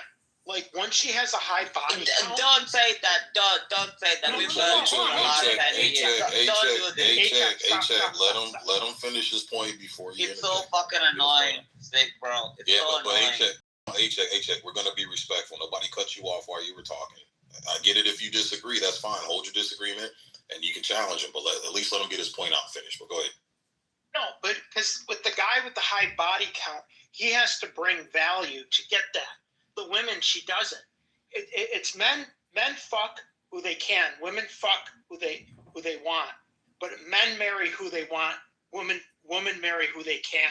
There's a difference. So, like, to Sig's point, like, the guy can have a lot of sexual partners or whatever, but eventually he can turn that off and settle down and be a husband, a father, whatever. A woman can't. Once she has a high body count, she's damaged goods. She can't recover like the men can. And there.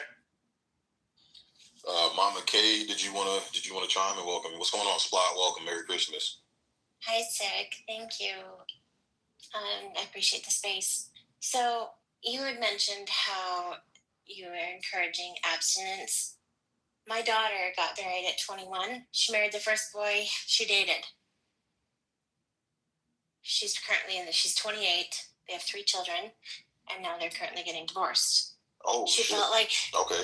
She felt like she didn't get to experience life in its fullest. She feels like there are better things and bigger things out there for her that she didn't get to see and experience from the get-go. And she regrets getting married so early. And it's not necessarily about the age of marriage, but being abstinent until marriage and is being a virgin, you know, it can have its downfalls because you may wonder for the rest of your life, well, I didn't know what he was like, but I trusted him and we had this chemistry enough to get married. But now I'm not happy. Is there something better? Is there something bigger? Is there something, you know, whatever it is, may be.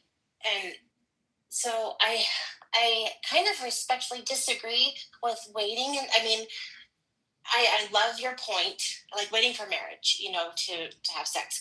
But I also like how you said, if it's not just about educating our children about abstinence, it's teaching them the education so that they can be safe. Because I have a 17-year-old daughter who's been active sexually, and you know, we've had the pregnancy scare, and all, you know, things like that, and it's nerve-wracking as a parent, right? But I finally had a talk with her because she knew, I mean, she knows about the birds and the bees and how things work. You know, they go to sex ed. Most of the kids in school these days have the sex ed class in 6th grade, 7th grade, so they know how things work. But I think as I've been listening to this conversation, women and men both are being generalized as a whole. Nobody is saying most or some men, some women, most, or in my experience, right? It's just all women, all men are going to be this way, that way, XXX, you know, and we're put into a category. And so I have high moral values. I'm 53, almost 54, and I've been in a relationship with my boyfriend for 11 years. I've been married twice, and I don't regret my experiences. And I'm glad that I was able to, you know, test my virginity, if you will. And, you know, sorry, that's the wrong word. I was able to explore my sexuality with a couple different men before I got married. So I knew what I was up against because, like I said, if you don't get a sample, you may not like what you get and you may want to throw it back. So thank you for letting me share. Happy holidays, Merry Christmas. Yeah, Merry Christmas. So real quick, I just want to ask Mama K a couple questions based on that. And I appreciate your honesty and please this. Ask them real questions, please. Hey, check, relax, bro. Relax. But no, I appreciate her candidness and honesty with this conversation. So, as a mother to your daughter, let me ask you, who's filing? You said they're going through a divorce, or they are divorced?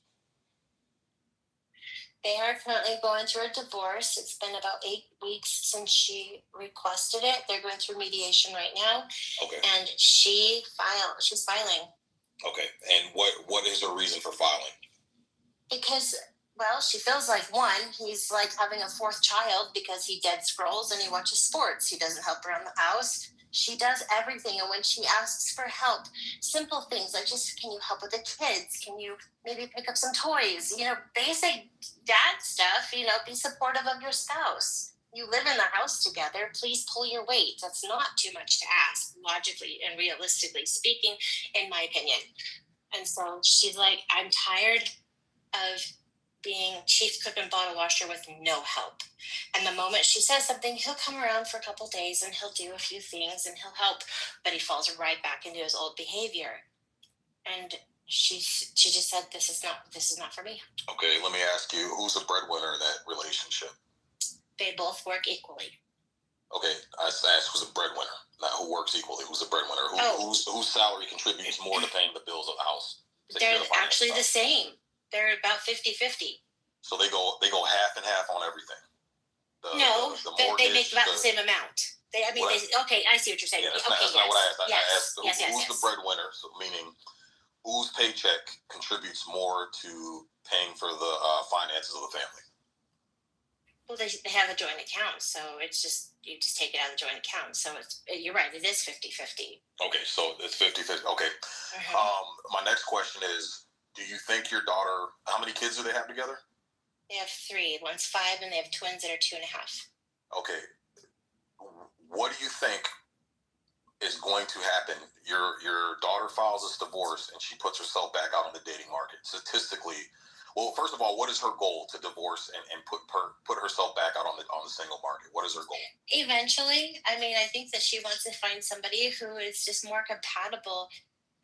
Also, it's a religious-based issue as well, where she feels like she's not necessarily in a crisis, if you will, but she's questioning her faith in Christianity and doesn't feel like she has to go to church or go to, you know, every activity that they have that is Christian faith-based, and he does.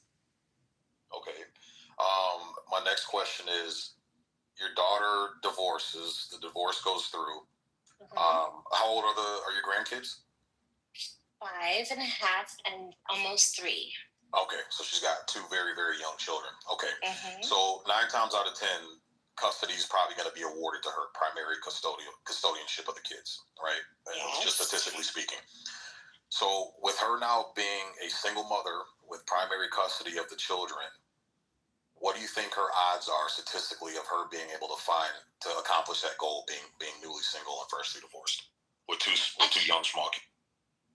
She actually has 3 because the 2.5-year-olds are almost 3-year-olds are twins. Oh, they're twins. Okay, so gotcha. She's got 3 kids. Yeah. Okay, 3 small children. Okay. So, and I honestly can't give you a statistic, but I can say that based on her personality, her willingness to work, and her education, and her career. She's a nurse. She's a pediatric nurse. That she's well established. I mean, she's got a good chunk of money put away for herself, just because that's what I taught her. I'm like, you never know. You may come into an emergency, and so I think that she has a good overall package for herself to present to a future partner. But I don't know. I haven't dated for forever. Okay. So I don't know what's out there. So I've listened, and Okay. Sig, let me go after you when you're okay. Yeah, because I want to get to a couple points here. You're giving me some good information, Mama K. Okay. So she makes her own money. She's got a career. She's got an education, right? So she's got the provision aspect covered to be able to provide for herself and the children, correct?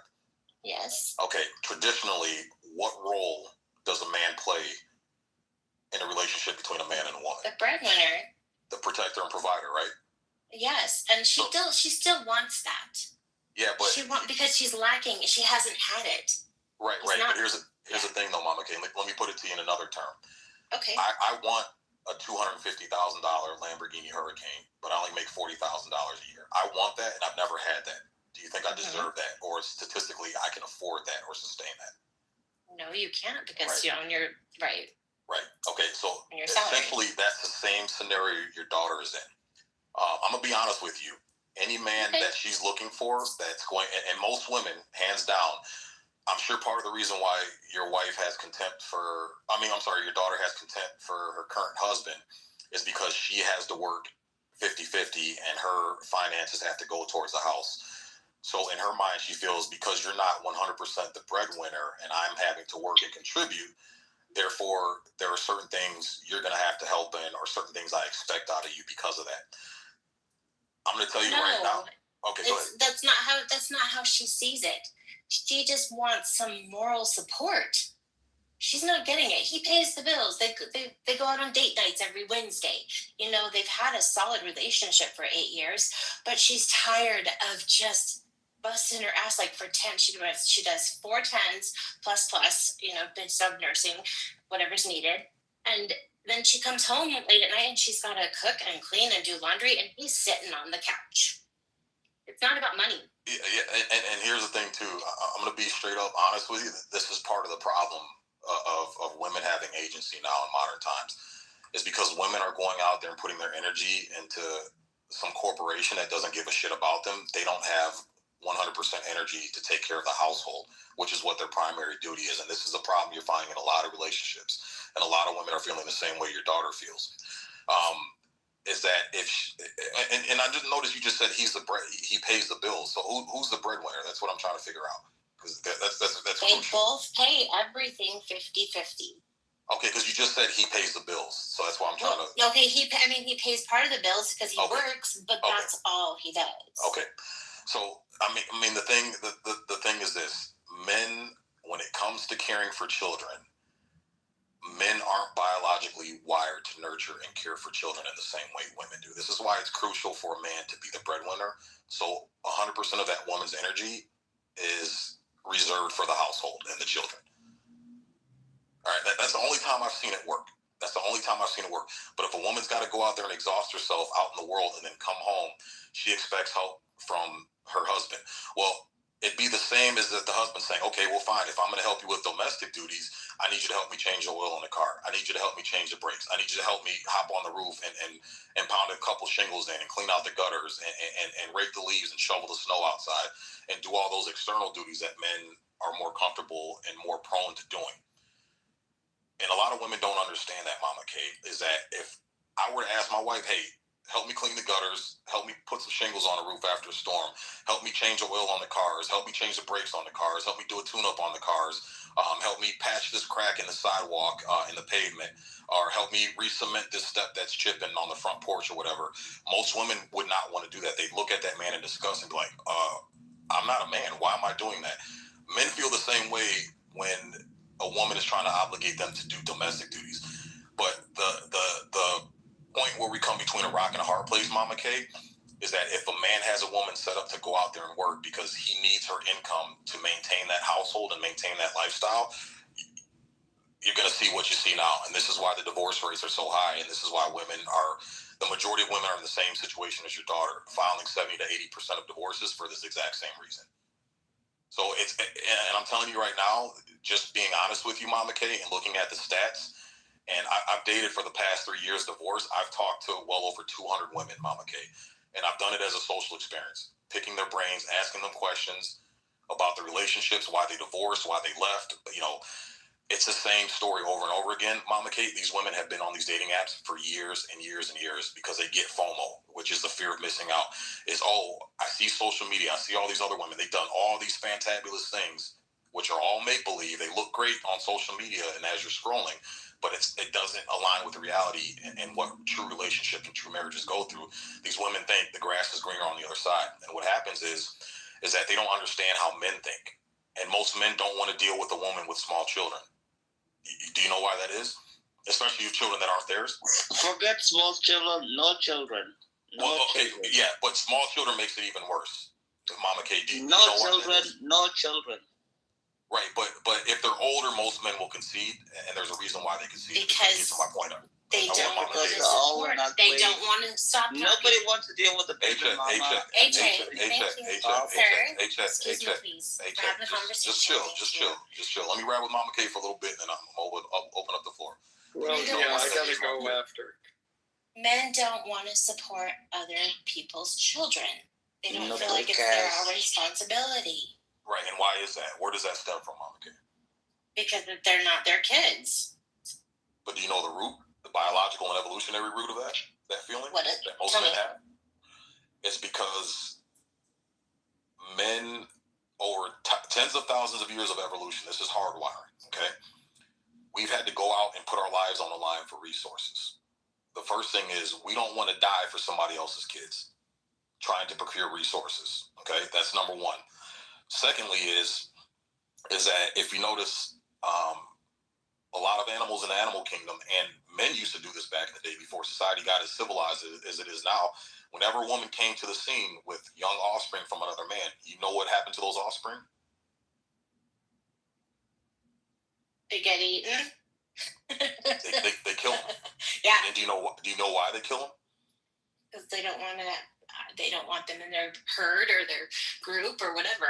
Nah, because I can't risk putting my life on the line to procure resources for offspring that may grow up and try to dethrone me. Oh, okay. So this is all this is all evolution in history. So it's all hardwired. Even though times have changed, we're in these modern times where that's not a threat anymore. It's still tens of thousands of years of evolution and hardwired. It's the same reason why women, no matter what, I can grab 1,000 random women off the street. They want a man who's taller, stronger, smarter, brings more resources to the table. Even though women can provide and protect for themselves nowadays, the safety issue isn't as adverse as it used to be. But because women have been hardwired for tens of thousands of years, that's naturally what they want, even though the modern times don't reflect those times. Does that make sense? makes complete sense. Go. Okay, so what I'm getting... Oh, go ahead. Please, you first. Yeah, what I was getting to, Mama K, is that you see a ton of women in your daughter's situation and they think the grass is greener on the other side. It doesn't sound like her husband is abusive. Doesn't sound like he's kicking her ass. Doesn't sound like he's... You know, it just sounds like he's a typical guy. He wants to watch his sports and he's not interested in doing domestic duties the same way she would be doing external duties, right, outside of the house. So what happens is these women think the grass is greener on the other side, and they get out there in the dating market, and what they realize is there's a bunch of guys who tell them everything that they want to hear. Oh, you're a great mom. You're this and that. Oh, you make money. You got an education, a degree. Wow, good for you. And these men get in their pants and sleep with them, and the next thing you know, these men have mentally checked out soon after they've had sex with these women. And so what happens is these women hop from guy to guy to guy to guy because these guys are telling them everything that they want to hear. The guys are savvy to this game now, Mama K. It's brutal out here. I'm telling you, it's brutal. So they lead these single, and people look at divorcees and single mothers as easy prey because we look at them as, damn, you had a good husband. Okay, that little bit of shit, you broke up your family for that? You left for that? You put yourself in this situation for that? We look at that as you make horrible fucking decisions. So therefore, if you make horrible decisions, all I'm going to do is lead you on with everything you want to hear, sleep with you, and then I'm out. And it's not going to work. And this is the majority of women that put themselves in your daughter's situation. They think the grass is greener on the other side, Mama K. 90% of the time, it's not. And there's a whole social media stream of women crying their fucking eyes out in the same situation as your daughter, regretting the decision of breaking up their family because of that. So it's just the honest truth. Statistically, I'm not saying it's impossible for your daughter, but her education, her career, all that stuff, that's working against her. The fact that she has 3 young children, here's the thing, men want to be number one in a woman's life. Of course. We want, and if we have to get pushed on a back burner for some other man's kids, I'm telling you, it's going to be a turn off to most men. They're going to tell her what she wants to hear in the beginning, and she's going to notice after she sleeps with them, they're going to change for the worse because they're going to lose interest after that because they had no interest in the first place. And that's just the reality of it, Mama K. But go ahead, you can finish and I'll open up the floor. Are you saying that maybe she should hold out again sexually so that she can say, you know what, look, we've got a relationship built. No, you're not understanding. I'm understanding. I'm just saying in the future. Yeah, let her get her question out so you guys can understand what her question is, and then I want to give Alan. Right. So in the future, she meets a guy, she dates him, she doesn't sleep with him. She doesn't give it up, right? But they build a solid relationship. Are you saying that maybe she shouldn't sleep with him because then she'll find out if the relationship is worthwhile? No, because she was a hoe and she had 3 kids before the she wasn't a hoe, A-Check. She was married. A-Check, did you listen to what she's not a hoe. She saved her virginity for her husband. Like, come on, A-Check. Y'all got to listen. Yeah, listen. I'm on it. I'm on a time constraint. Go ahead. And I'd like to talk to her before my time is cut short. Some of what I'm going to say may seem harsh. It isn't. I can take it. Yeah, no. I can take it. Yeah. I think but let me put it a little more firmly than what Sig said. No guy wants a woman who's got 3 kids. If she's nobody wants to get my balls shut off. Okay, A-check. So her chances, she will find men who want to sleep with her. If she holds out, they will lose interest, is my guess.